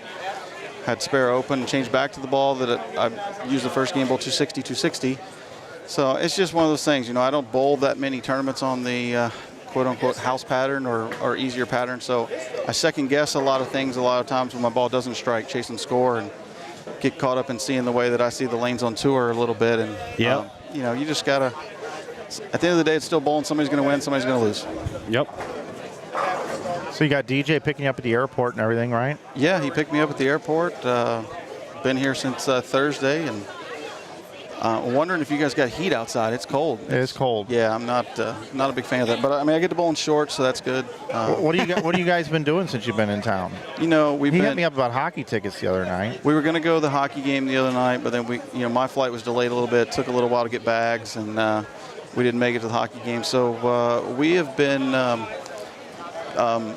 wagering a couple times in your lovely casinos here in St. Louis. Like playing poker or something? Or? Yeah, I did play poker for. I put a little session on Friday or a Thursday. And then where'd you play? The Horseshoe or? Yeah, that's where we're staying. So they have a small game. Yeah, there, it's okay there. Yeah, it's okay. It used to be really big there. Yeah. So, but I mean, at the end of the day, I get to watch sports, play poker, kill time, and I watch shows on my phone. I'm that person that I just really enjoy it. Just kind of getting away from almost not everyday life, but pretty much get away and get some time to myself. Alone time. There you go. DJ was living with you for a while. He ain't living with you anymore. He moved to Louisville. No, right? I couldn't afford him anymore. I don't know if you guys saw the size of him. I couldn't afford him anymore to feed him. Kind of had a feeling about that. Everything going well back home for you right now? Yeah, everything's great. My daughter's just at home this week, so from school. Oh, nice. She's a freshman in college at College of Charleston. Oh, my God. Are you serious already? Yeah, so she's where does the time she's go? home, so she'll be home until January 9th. So when I get home from this, I got nothing until I'm going to coach Anthony Hornick at the team trials in Reno. So I got nothing from now until January 1st. So nice. get some practice in and, maybe find a couple little tournaments here and there. But I'll be a homebody for the next few weeks. I got to ask you, obviously, about the change in the league. You are now the front man for Ebonite. You are the longest tenured Ebonite guy. You've been there a long time. Yeah. You've stuck through a long time. Are you excited about the league? Yeah, I mean, I'm definitely going to miss going to Maine. I'm definitely going to miss. I really enjoyed the format last year. I know our team didn't thrive very well with what we thought. We actually drafted pretty well. We actually bowled pretty good. Just had some snake bit. Yeah, we had some unfortunate matches and things. But I really enjoyed the format and the way they did it. And I'll miss Maine. I've got so many connections up there and friends I've met over the years. I go on vacation with several people from up there that come down and play some golf, or we'll go to Mexico or somewhere. So I miss that. But, yeah, it's interesting. You know, I've wore this ebonite on my chest for 25 years now. So it means a lot to me. And hopefully I know that we're probably the underdogs in this, but, you know, don't count us out. We're still going to be there fighting. I was talking the other day. I saw Jake Peters come through here, and I was kind of doing this little analysis, as I like to do, as you know, and I'm like, all right, there's a couple brands that aren't in this thing. Who's going to move where and whatever? And I think Jake Peters would be a great fit for your team. I have a feeling that might happen. That is going to happen. I will break the news. All right. You know, Jake will move over to us. How'd you know that? Because track's not part of it. I just feel like Jake Peters is a nice fit. And then I think you guys need a lefty, and I think there's a lefty in the Columbia 300 brand that might go to you guys. You are also correct there. Oh, yeah. You were what the heck? You were on it. Put a 14 parlay in tonight. What can we find? Let's go. I told the story with DJ here about the 3-team parlay that I hit in Reno at the World Series of Bowling several years ago when you were calling me from the lanes. Yeah. And I was on some pirated internet where I was watching the game. I was a minute behind. You knew it happened before I did. Yeah, allegedly that happened, Mike. We don't like to disclose our literacy, but, you know. Well, it gets brought up. I mean, slightly. You know, you're not even involved with that company anymore. So people have purchased it. That's water under the bridge, right? There you go. You can throw me under the bus on something now if you really want. I'll never throw you under the bus. I always got your back. Look at this guy. Look at this guy. So man code was just, I get the big L. I get the big L. Well, hey, man. Glad to see you bowling well. Yeah. You guys got a shot here tonight, make it in the top 12. Might see you bowl all day tomorrow. And at some point in time, I've got my PS5 all fired up. I see you on there, too. I'm playing some of the games you are. We're at the NCAA football, or you want to play Madden, or you want to play 2K baseball? I definitely don't want to play. I have gotten a lot better at the baseball game. I didn't even get Madden this year because I got Madden the year before when I switched over from Xbox to PlayStation, and I thought it was super slow. And I agree. And then the college game came out, and the college game is just so much faster. I really enjoy it. Unfortunately, my reactions are getting a little bit slower at this day and age, but you know, I'm still on there. If there's an 8-year-old who wants to lose his lunch money, we'll hop on and get it done. The only time I challenged Tommy Jones to something was some Czechs hockey, and I got bubble hockey. Yeah, it was even. He's got it in his phone. He's got a picture of the final score. I'm sure he does. I do. I actually still have this photo. We'll show it for the people at home. But it did go to a rubber game. It wasn't a 2-0 sweep. What was it? Bubble hockey? Yeah, you know, it's called Czechs hockey. Soviets versus the U.S. typically. But there's always one side that's not so good, and the other side's a little bit better. Jesus, here we go. You know, but you know. Yeah, I'll have to find the picture. I'm going to post it on Inside Bowling. I'm going to make like my 11th post of my life. Really good idea. Yeah. We're in Detroit. Oh, there she is. There she is. There it is. You can show the. Right there. We got 4-3. 4-3 for the good guys. So yeah. Yeah. No, that was 4-3. But what you're not understanding is his goalie need to be fired because I had 4 shots on goal and scored 4 goals. Yeah. So you know, he's doing all these moves, and I'm just, you know, we're lining up for the one-timer. I got him. Well, that's because I was on the attack. I don't use the little knobber thing like you do. You know. I just call it winning. I don't know what you call it. No, you did. I brought it up. I lost. You did. Brad and I had a draw today on the stream. We arm wrestled. Yeah, it's pretty nice. It changed our life, I think. Okay. Made us laugh too much. Well, yeah, everything else is good with you guys, though? You're balling a little bit, and you're doing all your streaming and everything? Printing a lot of shirts. Printing a lot of shirts. I haven't got any, so it must not be printing that many. So. I'm in a spot now where I can actually start sending you some stuff. Wow. I might actually help you out. Unbelievable. What about these baseball trips we're supposed to be taking all these years? I mean, I do know a guy. You're going to fire back to me and say, well, what about this gambling podcast we were going to start this year? Well, that's true, too. But I do know a guy that if we wanted to go to certain games, we could probably work it out. I did just bowl 8 games with him. And okay. He's a very good friend of mine and obviously a fantastic bowler and just all-around good guy. But if you want to go to games, you just tell me when. All right. Well, we're going to make that happen 2025. Well, I tell you what I'll do. Maybe if you have a guest room and you can make me some breakfast or something, I'll just come to all the St. Louis series. Yeah, well, that's the problem. I still don't have a home. You're not selling that many shirts, then. We can do make me sleep on the couch. I mean, no, I wouldn't make you sleep. I'll sleep on the couch if you give me enough Sprites. I'll get you a couple Sprites. So Shastas as well. Ooh, Shasta. All right, well, hey, man, again, thanks. Maybe I'll get you a shirt tomorrow. Oh, look, it's Tommy Jones Part 2. Yeah, that's my... Can you tell us apart? That's it. Oh, wow. Yeah, I know. He has a good... They couldn't in Vegas for a long time. I used his ID for a few years, not to mention that Wolf is a few years older than I am, but I did use his ID a few times in Vegas. It worked? Yeah, we bowled at actually at the Showboat one time. We were playing blackjack at the same table using the same ID. Really? Yeah, I mean, it was literally a copy of his ID. We both got carded, too, and we were playing blackjack at the same table. So you're kind of sort of saying that you're not very smart. Well, we didn't have a player's card back then. We weren't really worried about the free night. It was about $17 a night to stay at the Showboat with no resort fee back in the day. That's nice. So, yeah, we did it. We just did it. We definitely weren't thinking. It wasn't our brightest moment, but we did survive. That gentleman's large. It's a large man right Yes, there. I know. I was thinking about seeing if he wanted to arm wrestle Brad here. I know. I tell you what, if you get him to arm wrestle Brad, we won't have to worry about if Brad's going to come bowl anymore. I'll be in the booth permanently. Because his arm is going to be shot. So do we have is there like a sheet of all the scores? Like where are we going to be with 660? Are we going to be top 15, 20? 660? Here's what I can tell you. Yeah, you be top 10. If you want to know some information here, I can give you information. Through 6 squads, 743, 725, 721, 705, 699, 682, 661, 654. We had 666. Oh, no, you did not. We did. I told him. And the bad thing Christ. is I knew Gene was going to strike out, so I almost missed that set 10 pin on purpose. Yeah, I would have. But, yeah. Oh, no, 666. You got to break the curse. Hey, you Tonight's do. going to be your night. Yep, slump buster. You got to have a slump buster. Oh, yeah. Yeah. I don't know what Brad's doing later, but he's getting a little scruffy. I might need him to shave a little bit, you know. Yeah, I know. I thought about it, but we don't have much time here. What's going on with Kyle's mustache? Can we talk about this? I don't know. He didn't even tell me about it. He just started doing it. Wow, it's terrible. I think he's going for like the little handlebar thing. Oh, God, it's stopped. I hope not. When you live on the East Coast, you start to lose your mind. Well, it's No Shave November, and we're halfway through December. He still has it. Yeah, it's pretty bad, though. Like, I love him to death. And I'm not really one to talk about hair.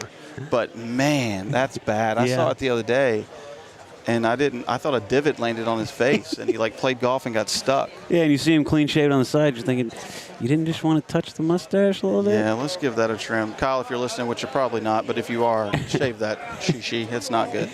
Maybe you should do it for him next time you see him. I would wager an eyebrow to shave his mustache. I'd shave half of his mustache, though. Because That'd be cool. Yeah. Those were the wagers I used to make with the kids when they would come to a camp or something and they'd be talking trash. I knew I couldn't take their money. I would either make them some kind of concoction that they had to drink or eat from the buffet. Ketchup and the mustard and the... Yeah, and get, they could shave an eyebrow, or I'd shave the one kid's eyebrow or something. Is that what you did with Troop? No. You still gambling against him? Yeah, unfortunately. It was so good for about 10, 12 years. Now it's not that good, to be honest. No, it's not the greatest action, man. I'm on the wrong side of it now, but, my goal now is to lose less than he lost to me early, and hopefully I can, walk into retirement before he, gets you for it all. Yeah, but he's, kudos to Kyle. He's looking really good, doing a lot of things with some disciplined eating and everything, and he's bowling phenomenal. Why don't you start doing that? What do you think about I like that? food.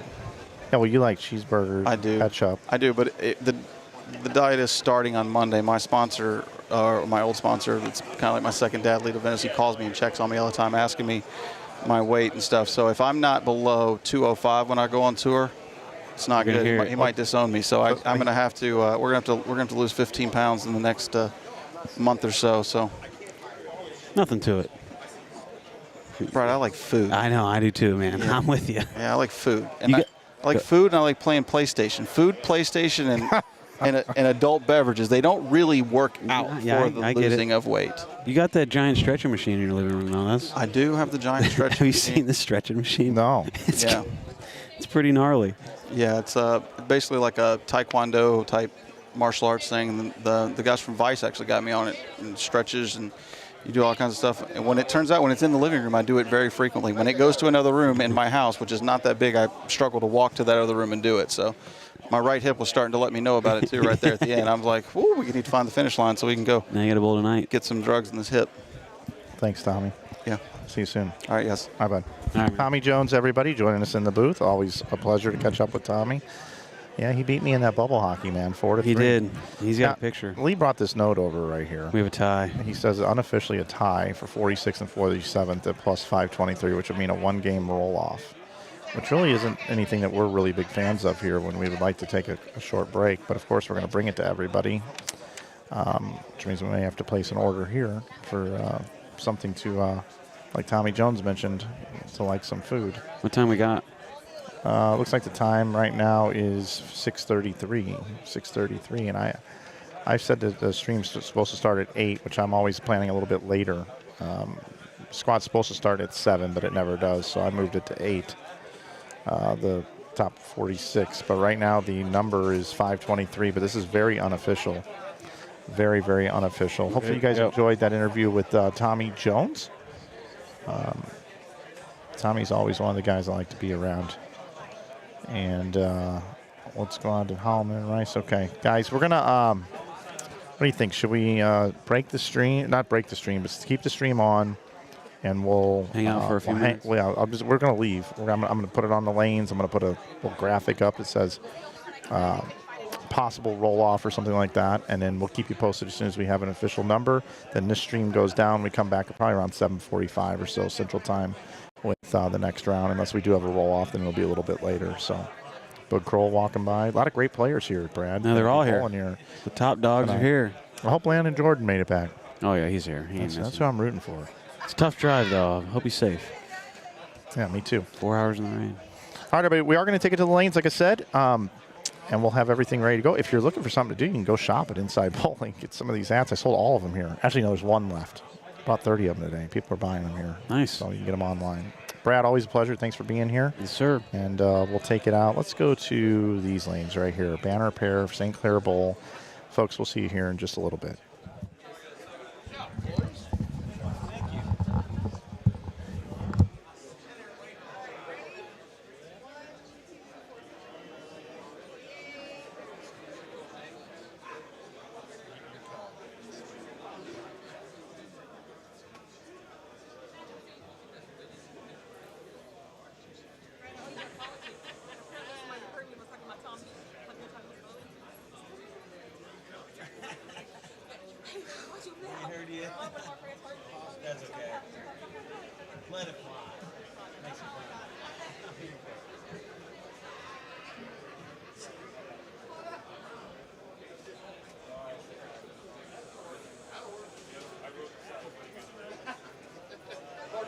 What's your unofficial number? What's your unofficial number? 523.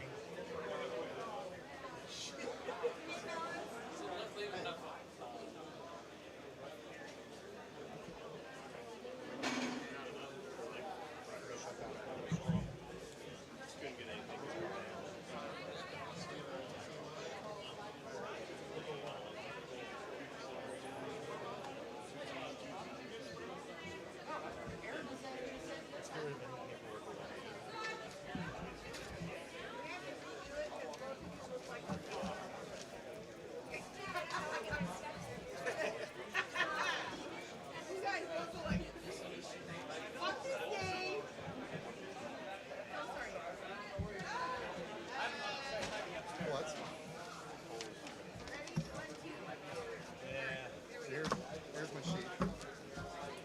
Thompson. So I got 1, 2, 3, 4, 5, 6, 7, 8, 500. The lowest of which is 500. Nobody else did this. 486, probably. So I go from 46 on the old sheet to 38. 38 to 39. Teams that are tied coming into this. So roll off right here in front of us.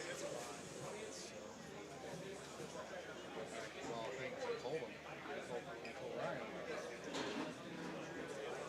Saying, there's a chance of this. You guys need to be ready for it.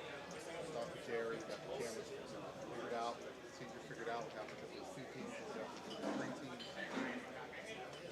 They know that you might want to hold off on one on this side. They're all ready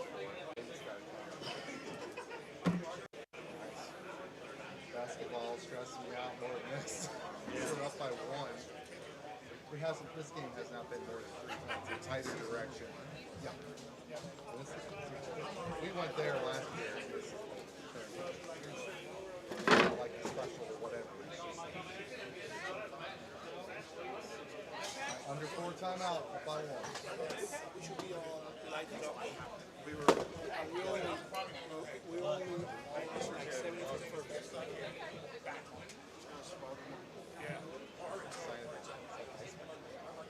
Man, that boat is just. Yes, sir. I mean, like, Pearl is. Come on, dude. I can serve it. I can serve it 3 days. I don't know what ball you're That's good. That's like the. That's the whole thing. You'll fix it. And I got to lose it. It's all good. You said it.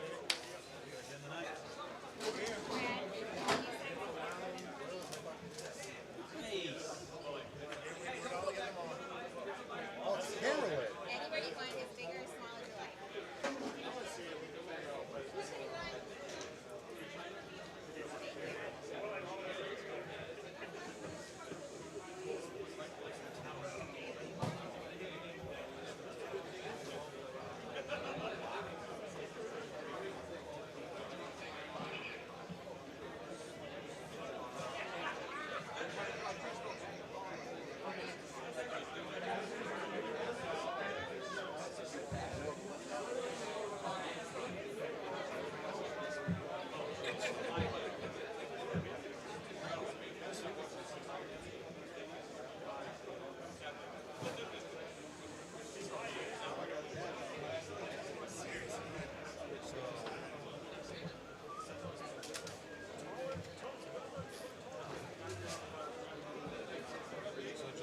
Texted me and said, hey, there's a mistake. It says we're 523, they're actually 526.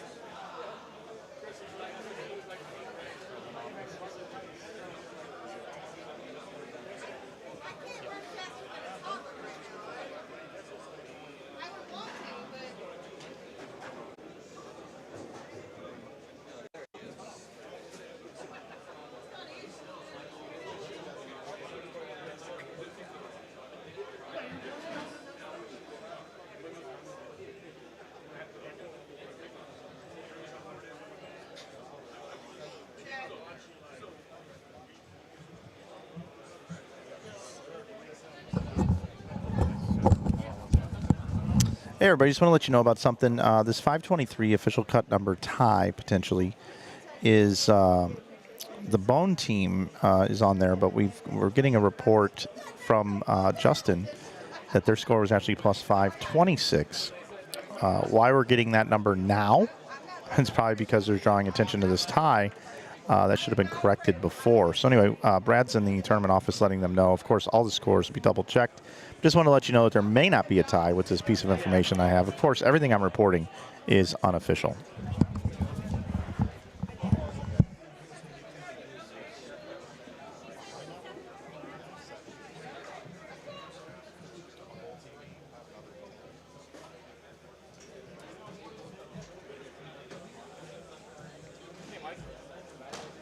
If it's a tie, are they bowling on fresh or are they bowling on vert? Oh, that's where it's like, that's what I would think it would be. But I don't think there's going to be a tie, though. oh, no? Oh, good or bad for them? The Bones are tied, and they say they're 526. Oh, that's what they told us, but on the sheet it said 523 or whatever. Yeah. Why we're finding that out now? I think so, yeah.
I seen them too.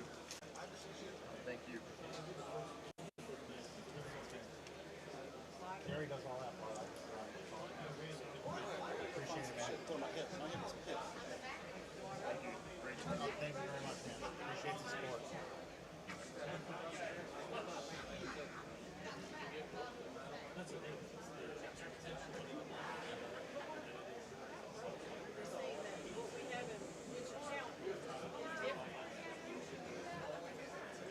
Yeah, money, look at these. Yeah, so like, look at this stuff inside. No, man. Oh, yeah. Yeah, but the bottom. Anything else? The bottom. Oh, they're more than that. Like 130. They can't get them here because they can't. Because they have to assemble them there. Exactly. I know you ain't been doing.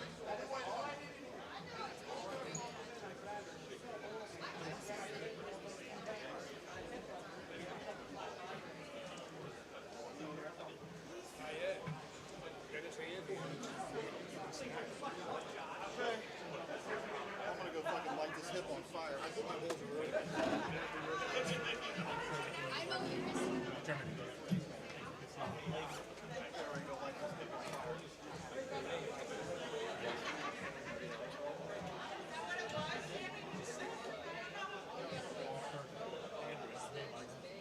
Did they make it? Where'd they finish, you know?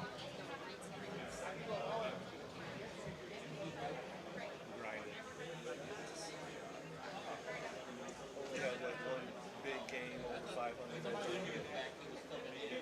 else is kind of grinder.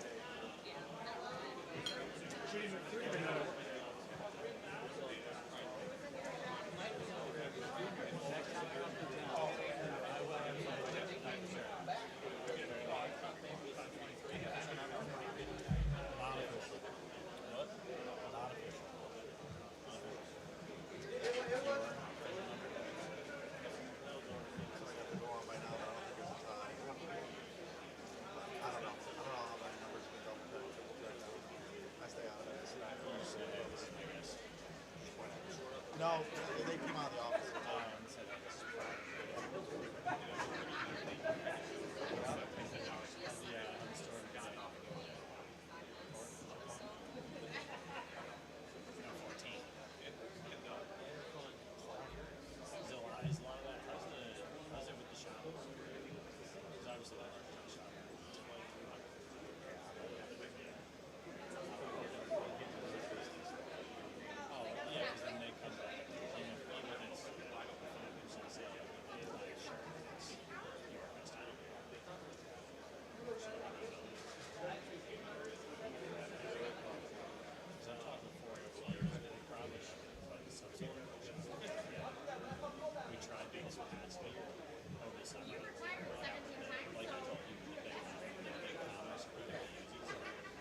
said because his isn't up to date, he would have to use like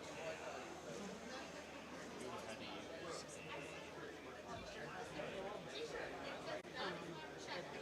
total tell they're still looking at the numbers. We're off on a couple. Do you think this is accurate?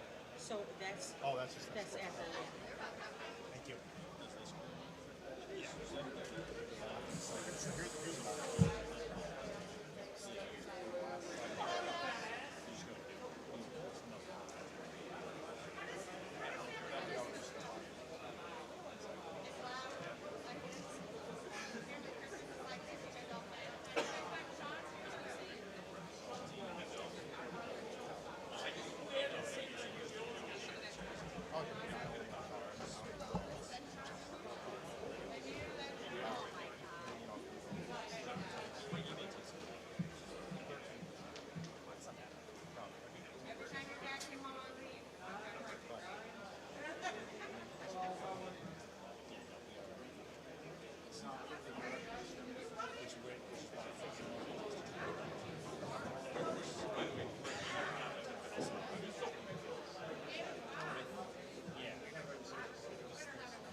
If you have an order in the snack bar, come check if it's ready.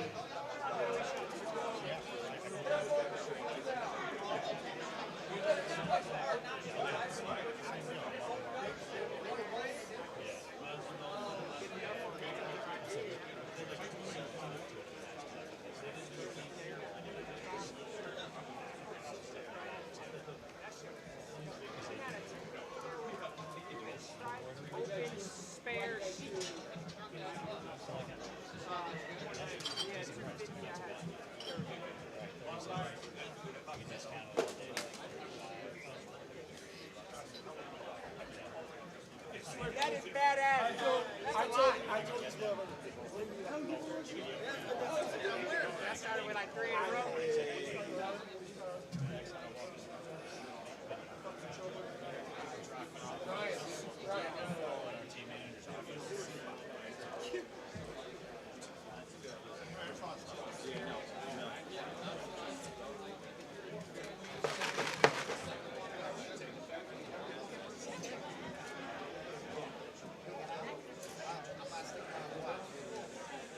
Poke my head in, say hello to the big boys.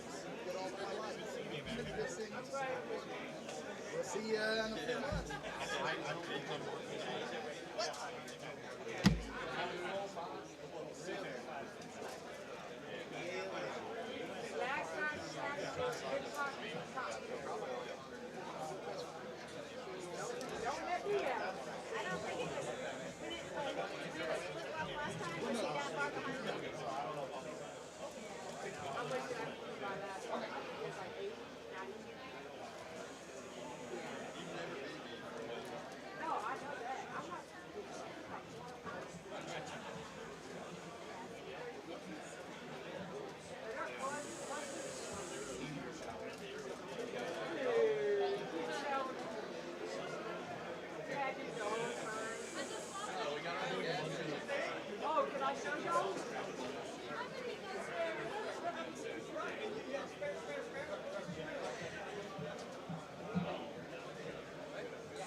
Lane they started.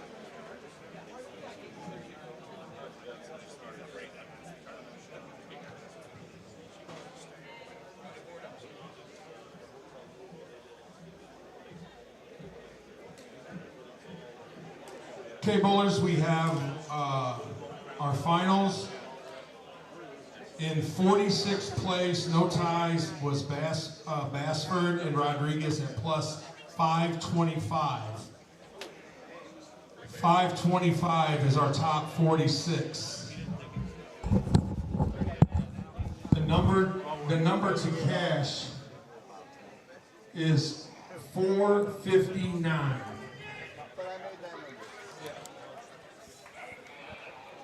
459. We actually had a tie for 79, 80, and 81st. A three-way tie for the last cash spot.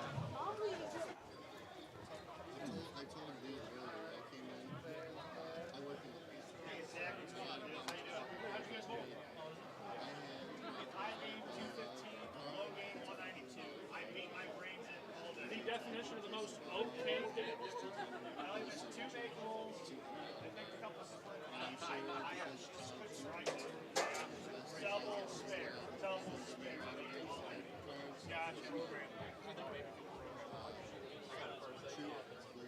Okay, bowlers, right now in first place we have Howman and Rice at plus 743. And second is Thompson and True. Third is Hibbert and Moss. Fourth is Kloss and Welch. Fifth is Saccone and McCormick. Sixth is Burks and Groenfield. Seventh is Timmy Barrett and Shea Bitbender. Eighth is Perez and Jones. Ninth is McCarthy and Dickey. 10th is Biondo and Pollock. 11th is Britton Jones. All right, everybody, that's going to do it. You guys heard it. 5:35 is the official number, 4:59 to cash. We'll be back about an hour, 45 minutes to an hour with our semifinal round. So that's going to do it here from St. Clair Bowl. I'm Mike Flanagan from Inside Bowling. See you with a new stream coming up here, 45 minutes to an hour right here on Inside Bowling. See you soon.